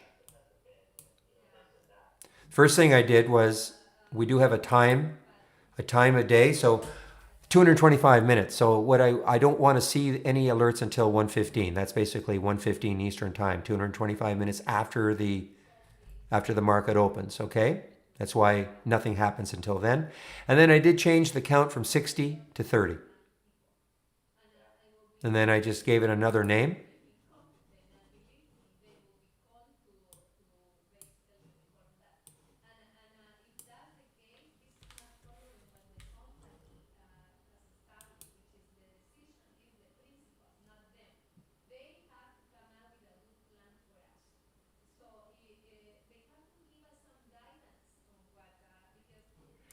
The only thing with Waimai, I mean, it's obviously incredibly whippy. Oh, you're talking 880. Sorry, eight. If you got it at 880, a stock 870. That's pretty tight for a stock that is whipping up and down. That's all I can say. I mean, that's really tight. 10 cents on a stock that's going up and down. You know, 30, 40 cents in seconds. That's pretty tight.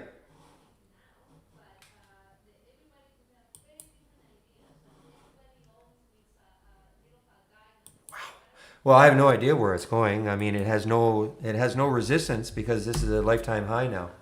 It's a lifetime high, so there's no resistance. It could go anywhere. At least when you look at a chart like PSV, you can say, all right, there's the high, there are the highs, there's the high on the monthly chart right there. I mean, could it get there? I guess it could. I don't option trade. No, we do have option filters. Well, we don't have a TTM squeeze. No,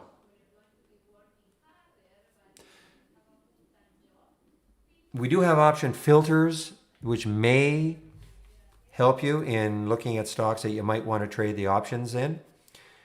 These are the option filters. Oops.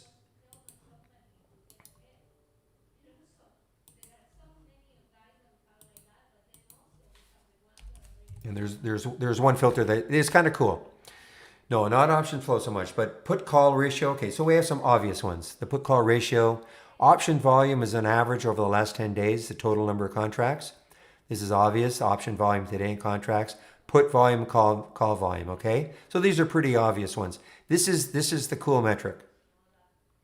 So this is basically using this filter, option volume today percent. Let's just say I put 200 here, 200%.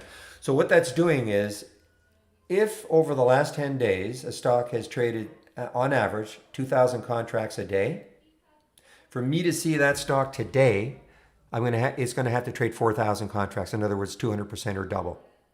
So this will help you find stocks that are trading having abnormal option activity.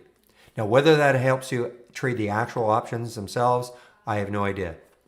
But I have, other people have asked me the question who trade options, and it's a start. I guess it's a start.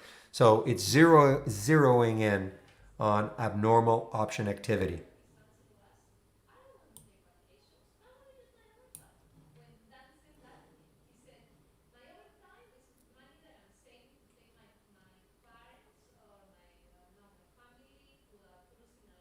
No, it cannot auto trade the trade of the week. No.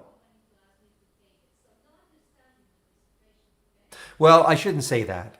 I mean, first of all, there's only one trade of the week, right? On Monday morning. I mean, I don't think there's any point in auto trading it. You can, it's laid out for you. You can just manually take the trade when you want to.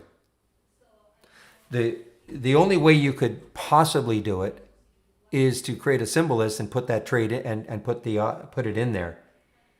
But I don't think it's what you want to do.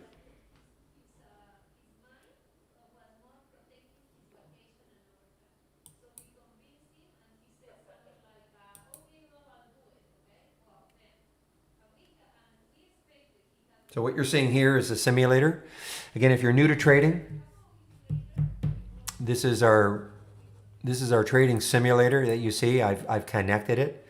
If you had an Interactive Brokers account, you can use this as your trading module connected to your Interactive Brokers account. It only works with Interactive Brokers to trade if you had a live account.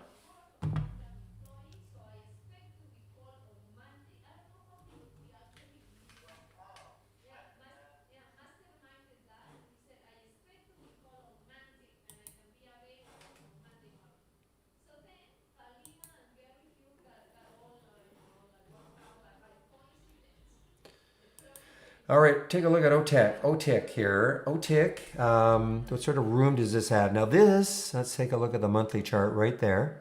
So the high is 418, so it's above that high. So now looking left, this has room, guys. This has some, excuse me, this has some room. Excuse me. And it's not quite a red bar ignored, but this is definitely worth watching still, OTIC. Oh, excellent, Jerry. I'm glad to hear that.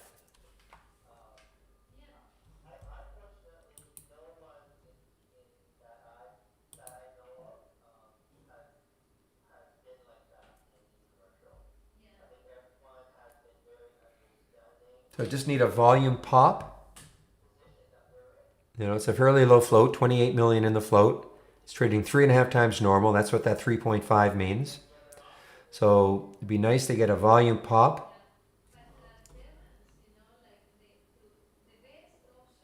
I mean, it's right there on that weekly. Actually, the weekly too. Let me see. Yeah.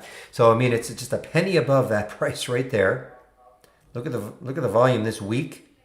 I mean, it has been super active this week.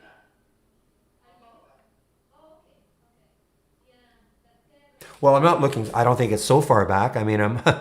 A lot of people listen. There are people that want to go back to 2010. I'm just looking back to see when the next high was on the monthly chart. That's all I'm doing.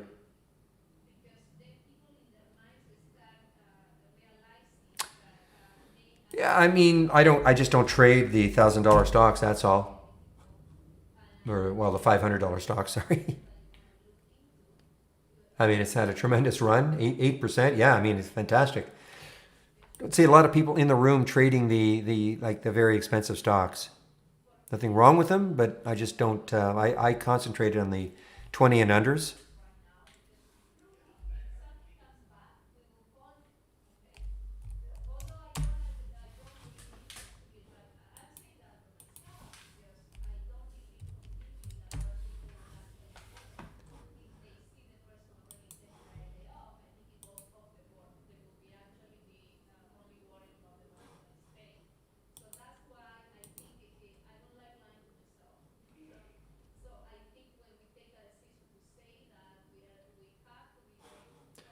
And PSV resumed.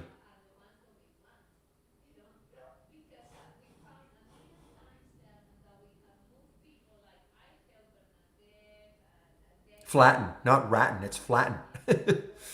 Flatten. That gets you out of your position. Flatten.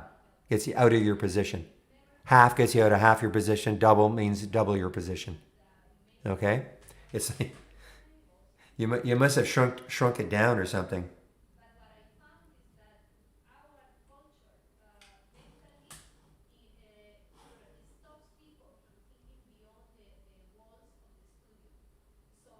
So if I want to take a trade, let's take this one. OTIC. We'll take OTIC right here. Jeez, I'm talking. So we'll take this trade, okay, the OTIC trade. And at the market, yeah, I go with the market. I mean, it's a 3-cent spread, okay? So now I want to get out of the trade. I flatten it, okay? I want to get out of half. I half the trade. So I've got 300 shares. Now I can get out of half, or I can double it. But flatten just takes me out of the trade. Okay?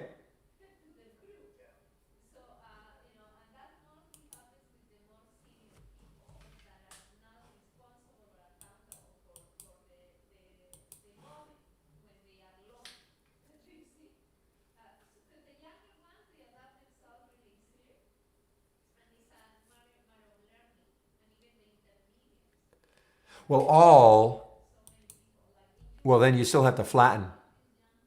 Okay, all just highlights them all. I mean, for the people who are very active traders, you know, who want to get out of all their positions, you know, 5-10 minutes before the market closes, you know, that's what they'll do. They'll just click on all and then just flatten. With this module here, only interactive brokers, okay? Only interactive brokers, but understand that we do have that we can we have an external linking tool that does connect with other brokers. And what it is, it's just a big time saver. In other words, so if I were connected to, say, TradeStation or to Thinkorswim or something like that, then when I click on an alert, it just loads into the order entry. It doesn't trade it, nothing to do with trading. You have to trade them within the brokerage platform. But it just is a big, big time saver, especially for clicking, like for me, if you're clicking on alerts all day long. It would be a real pain if I had to type these symbols into the order entry. So we have this external linking tool that works really nicely. But this right here can be used with Interactive Brokers.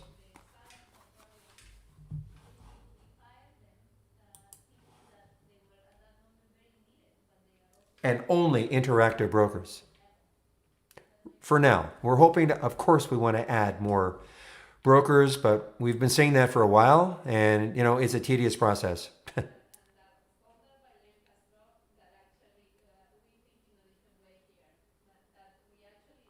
Yeah, I can give you the script for that, okay?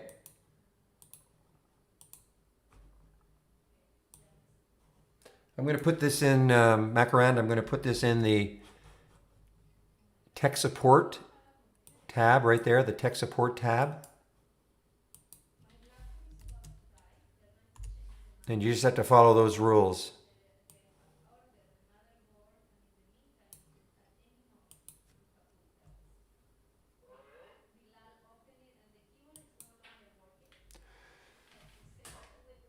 Well, no, again, you click all, now you have to flatten the trade. You still have to, I mean, all does is select all the trades.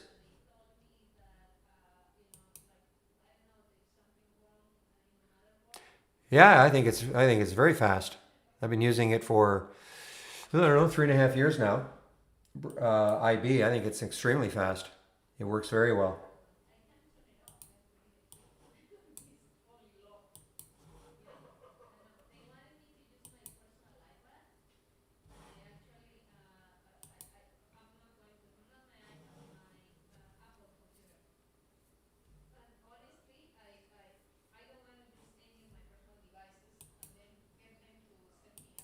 Somebody asked about SUP just a little while ago, Superior. So again, what do I see? I see,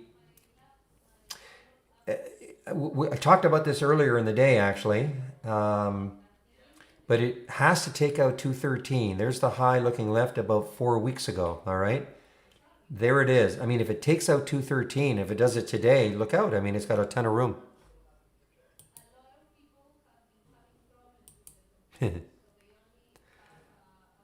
And now there's PSV through 3. Ooh.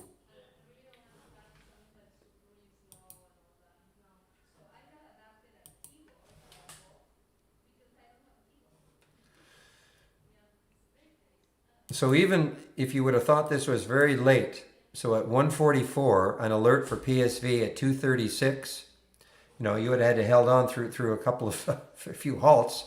But look at this, 236, 303 now.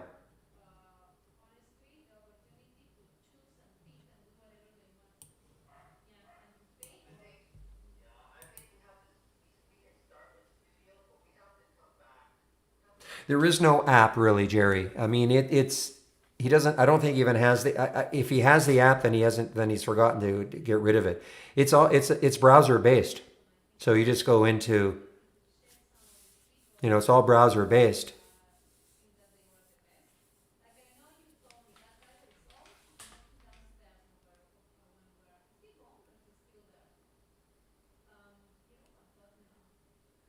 So I mean, so the trading room link in your browser.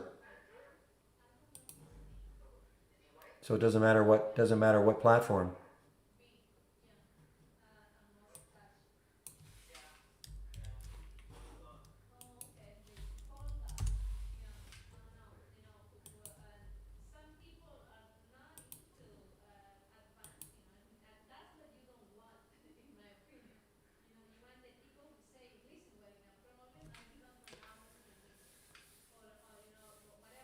I pity the people that went short PSV. I could not have even tried. It's not.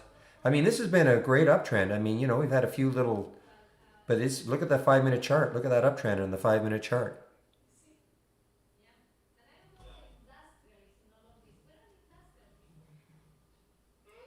But there were not shorts available for me without doing a search, which I'm not going to do at Interactive Brokers.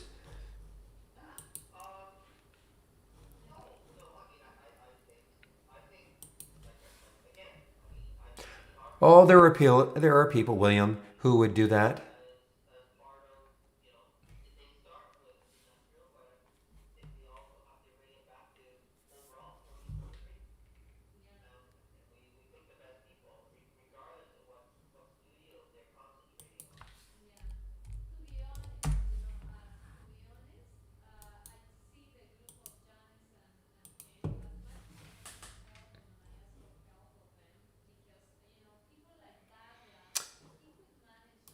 Yes, actually, I can't think of the name of the one, but I mean, we've had some that have had 15, 20. I mean, it's not that common, obviously, but we've had some that have been halted 15 to 20 times in a day.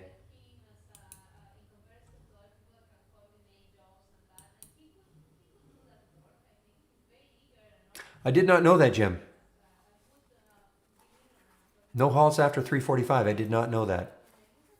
No, it's not volume. It's not absolute volume. It is the like acceleration of trading. It's not the. It is a. I don't know what I don't know what the actual formula is, but if it goes up a certain amount in a certain period of time, they'll halt it. It's that simple.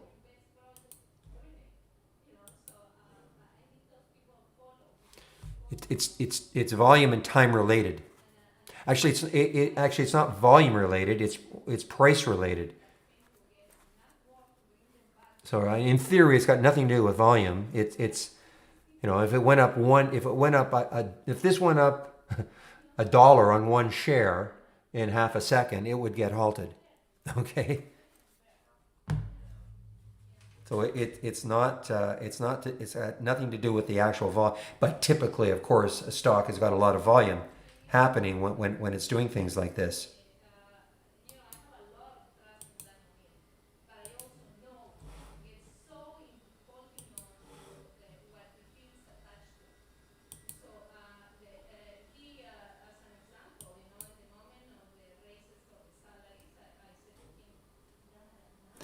All right, this one is, what are you doing? 763. Wow, this is sneaky. This is a sneaky one that really didn't have what I would call like a huge volume push, but it's been sneaky. GRTS, 763. Was that CHK, Chesapeake, the bankrupt stock? And now it is probably that. Could have been that one that got halted every 2 seconds. Well, I don't know. Again, I think it's not an all-time high in theory for PSV because I think what happened here is that it had a symbol name change. So trading as PSV, it looks like this is almost like an IPO. But when I look at my position in lifetime range, it's red there. So that signifies to me that this was a symbol change.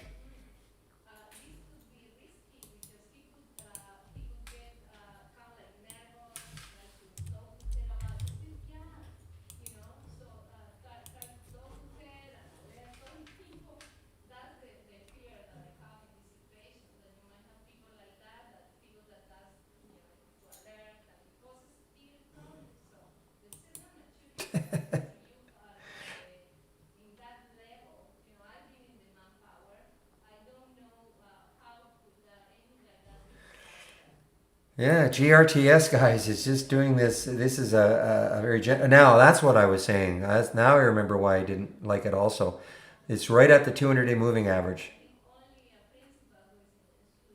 So it didn't have that. I mean, the volume is good, but it didn't have that big, significant, big volume. But I also was looking at this 200-day moving average, which could easily stall it.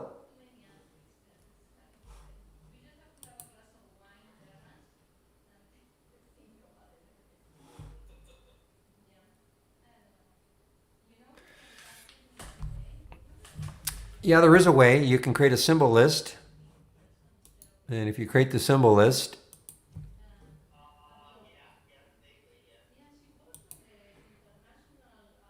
and you create a symbol list, and check exclude the following list and put all the symbols you never want to see in that list as an example.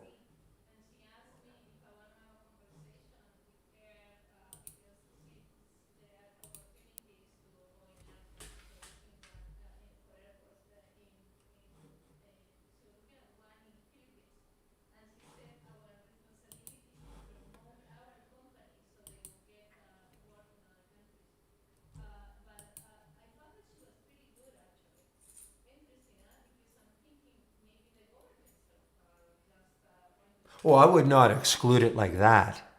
I'm not, I would not create a symbol list and put that in there. No, I'm just saying that it can be a challenge to get through the 200-day. I mean, right, you see, I mean, there's that green line right there. It could be a challenge. I mean, listen, it may pop right through. But for me, if something is very close to the 200, I'm not going to take the trade. Now, if it pops through,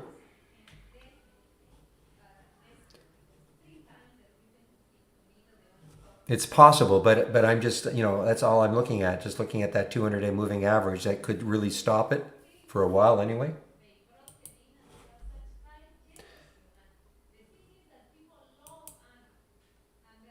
A little late, a little bit late. Oh, I see why. You see, unfortunately, TEDU had a high way back here at 10:15, and this is all a new high of the day alert. So unfortunately, we get this alert here on the break of 2:39.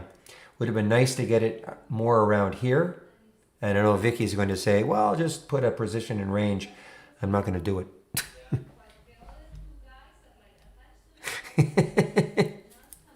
I knew she'd be there.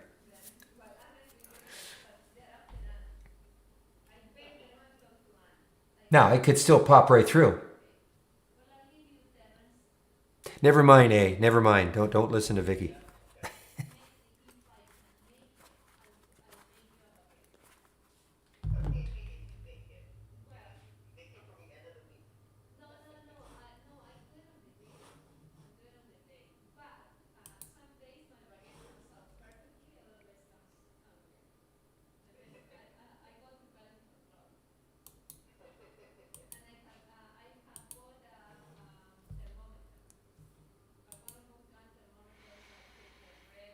Now, here's another one. See, it got through the 200-day, though. It is through the 200-day moving average, 225. So it is through it. Now, can it, if you look left on the daily chart, what do you see? It looks like it, I don't know, sometimes this little pop-up doesn't occur, but it looks like it stalled right at that high. These look almost identical. 241. So if we can get through 241, then look at the high 324 looking left. Then it starts to have some could really start to move. And this is this is China. Yeah, China Education, TEDU.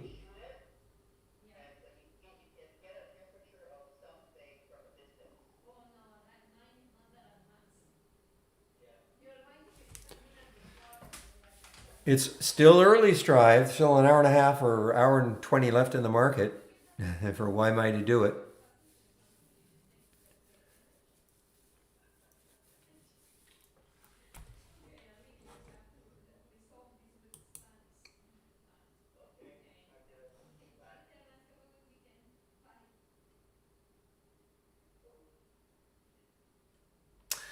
All right, guys, so I typically shut the room down at 3 o'clock. I will stay later if there are any questions, but otherwise I'll shut the room down at 3.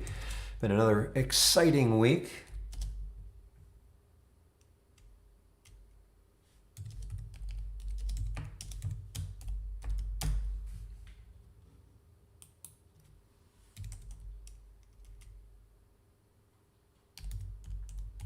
Welcome, Trader E.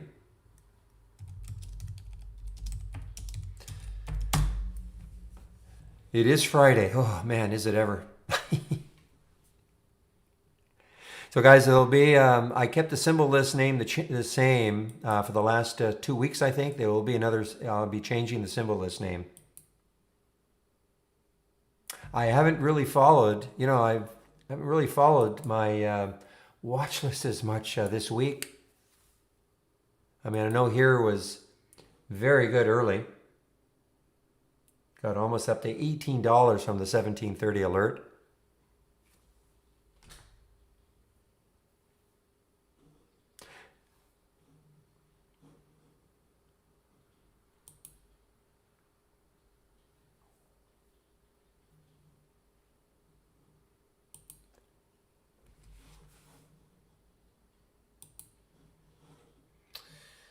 This one's going to GRTS. Well, it's starting to inch its way through.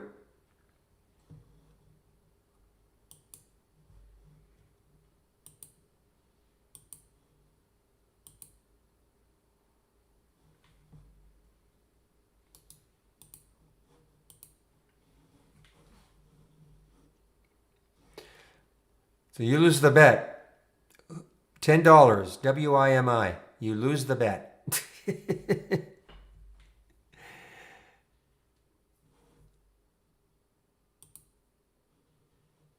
What did I say? You still have another hour and 20 to go, and within a couple of minutes, there it went.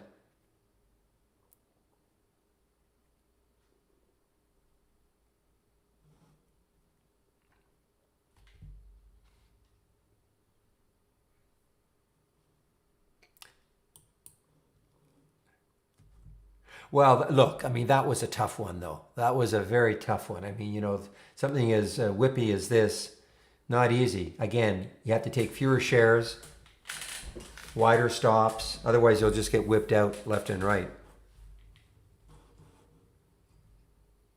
Well, you said like a 10-cent stop. It won't work on a stock like that. I mean, you might get really, really, really lucky, when you get in with a 10-cent stop and it happens to want to do its thing like this, you look like a star.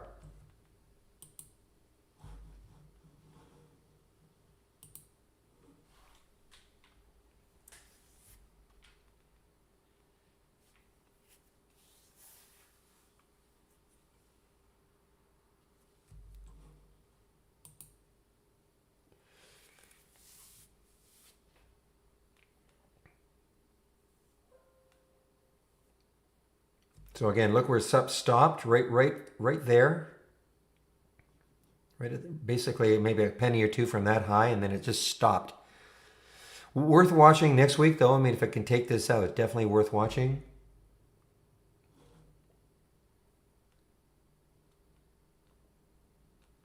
And how to watch it? Just put a price alert. Use our price alerts. They're so simple to do. Right click on the chart, create price alert, done. I mean, how simple is that? You too, Thomas.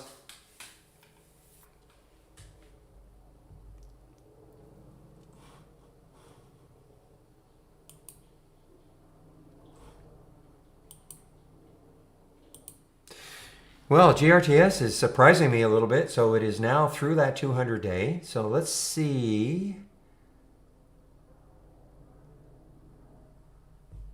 Gritstone Oncology. Gritstone. Interesting name. Out of California.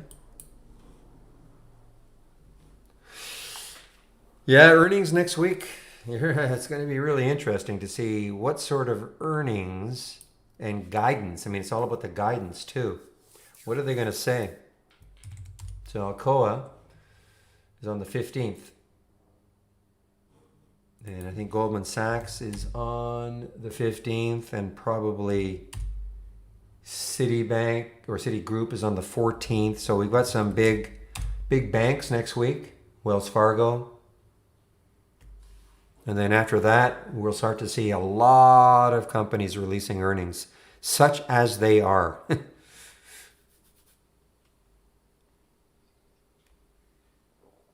It's not so much the earnings, it's the guidance. How are you going to guide?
What did it get to? Got to 10:08.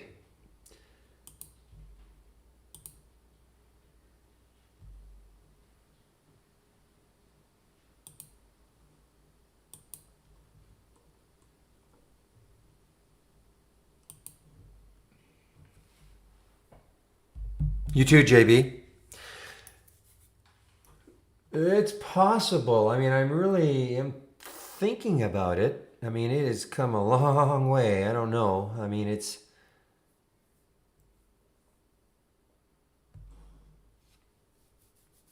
I'm just waiting to see if it can pop through 10. I mean, if it gets up to 10:10, I might take the trade. It's dropping now, but I mean, dropping now means nothing.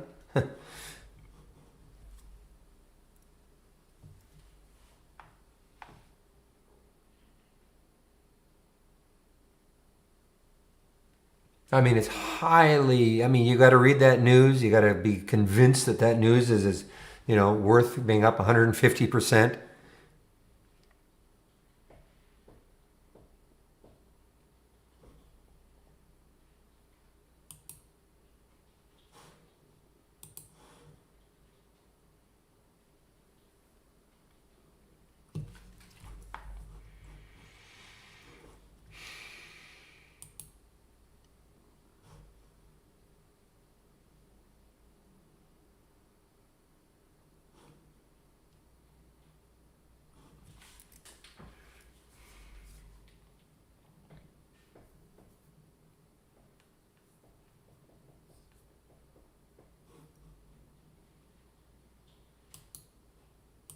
All right. Well, I'm just going to stick a price alert for YMI above, just at 10 to see if it takes it out again for the last time. This is not over. Look at this. Look at that bottoming tail. Look at the volume that came in. And of course, it got halted. Why wouldn't it get halted? So remember, this was down at 253 and it probably zoomed to 284 in a heartbeat. Halted again.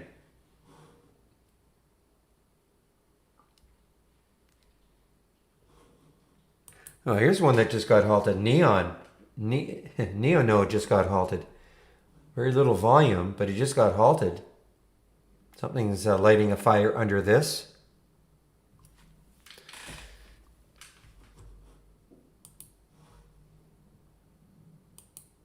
Yeah, U2 Big O reminds me of the Olympic Stadium, Montreal. But you probably have no idea what I'm talking about.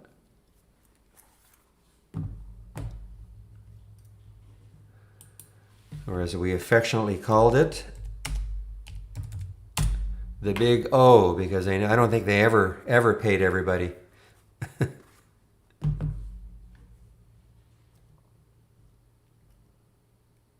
Never fixed the roof. Yeah. Only people from Montreal know that, of which Vicky and I are.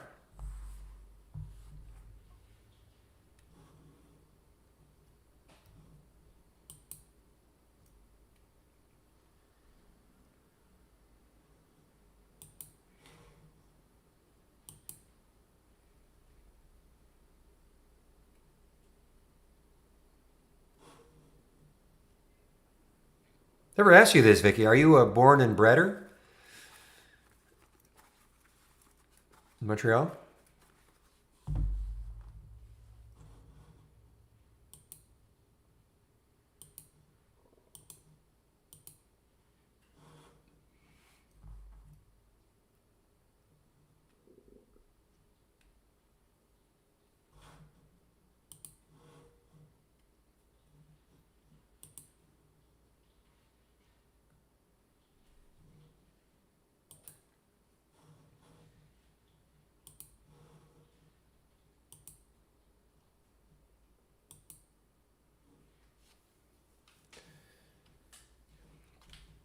Well, guys, GRTS. I guess that answers your question. There it is through the 200 day.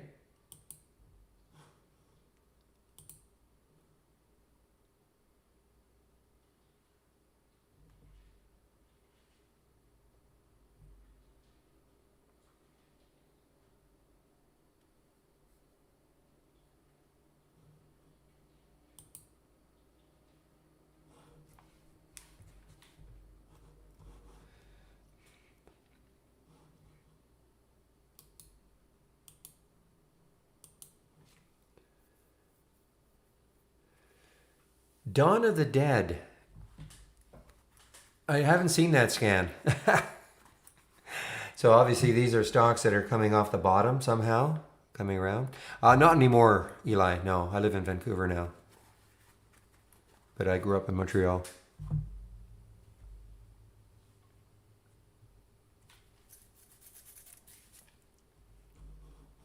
No, I live in Vancouver now. I grew up in Montreal.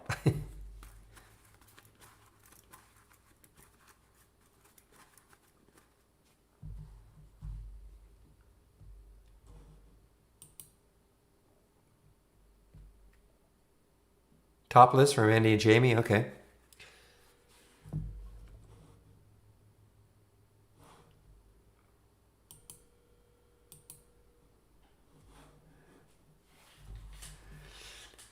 Oui, je fais de mon mieux de parler français.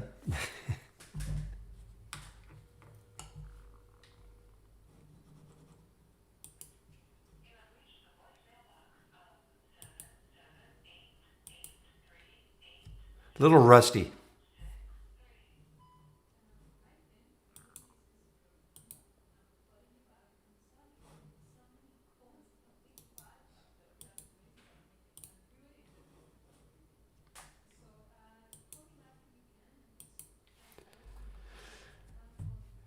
Guys, I don't think YMI is done. I honestly don't think it's done. I'm just going to keep watching it. I'm going to shut the room down pretty soon. I'll be watching this. I'm going into the close to see if it takes out 10.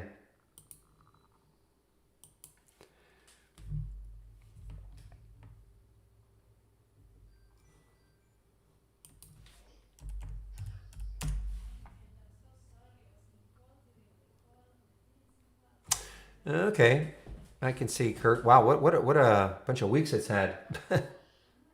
Off the bottom, Dawn of the Dead from here, 82 cents.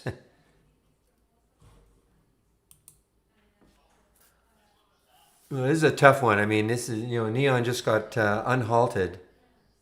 Uh, Not, I don't think there's very much volume. Now I'm lost my charts. Okay. Now the volume's picking up. I mean, when it first halted, I mean, there's 97,000 right there. There was no volume when it first got halted, but I mean, that volume is picking up.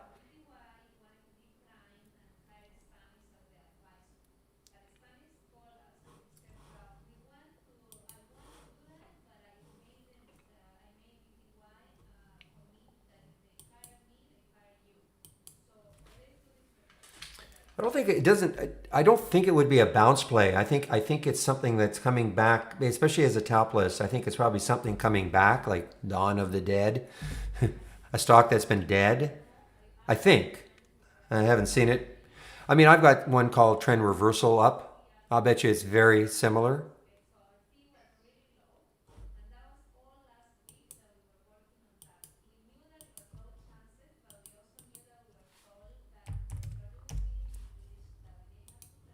It's one of the ones I am sharing, but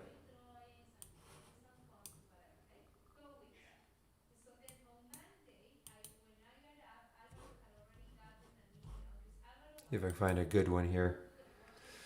Yeah, I mean, you can see these are they're trend reversals. Let's see, X, well, U.S. Steel,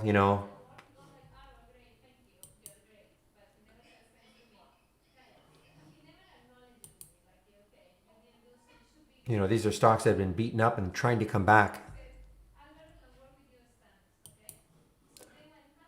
Yeah, I'm sure you did it right.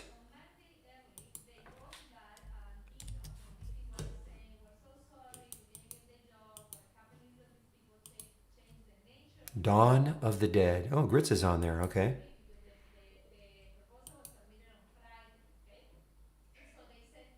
Okay, these are a little more extended than I thought. Let me just see here. Yeah, they're a little more extended than I thought they'd be, to be honest. My trend reversal would probably showing a stock like this, down here.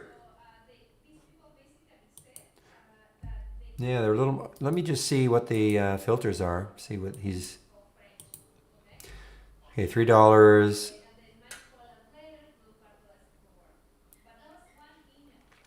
So at the top, near the top of the 5-day range.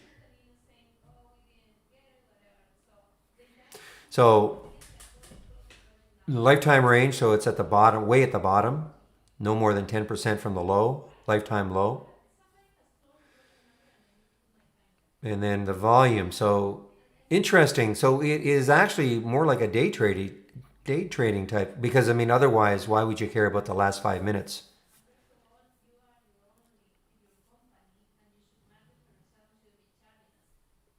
Interesting.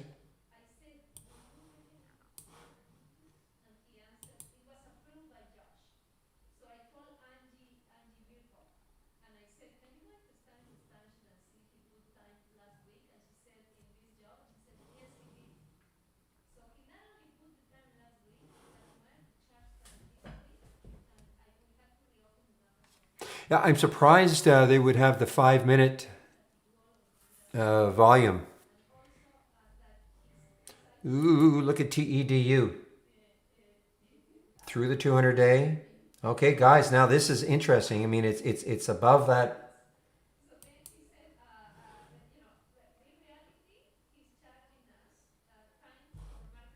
It's above that high right there of the daily chart, 241. Let's see if that holds, because if it does, it has a shot to keep going.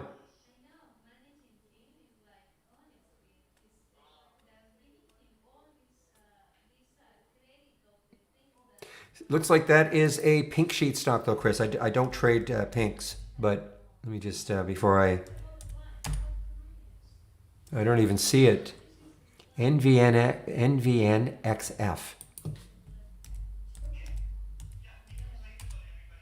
Yeah, I'm sorry. I just don't trade the pink sheet stocks, but I hope it works out for you.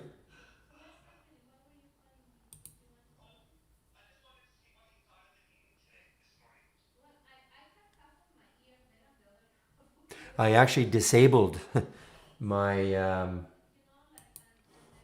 I used to have, well, within IB, I actually disabled the ability to trade pinks just in case I ever got tempted.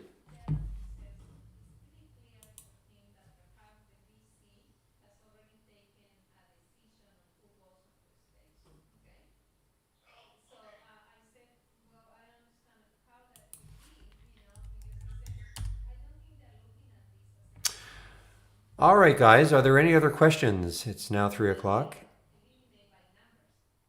No, well, good luck on that, Dave.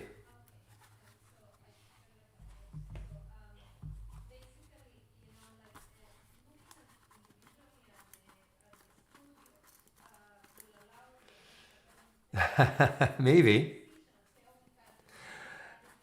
What beer? I am a Guinness guy.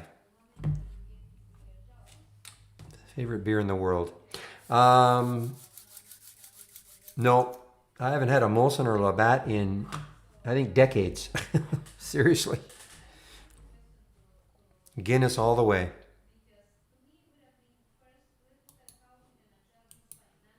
All right, everybody. I think that is it. We are definitely, no Corona. We're definitely off topic now. So have a great weekend, everybody. I'll open the room. I will open the room at 9 o'clock Monday morning. So again, have a great weekend, everybody, and we'll see you there. Bye.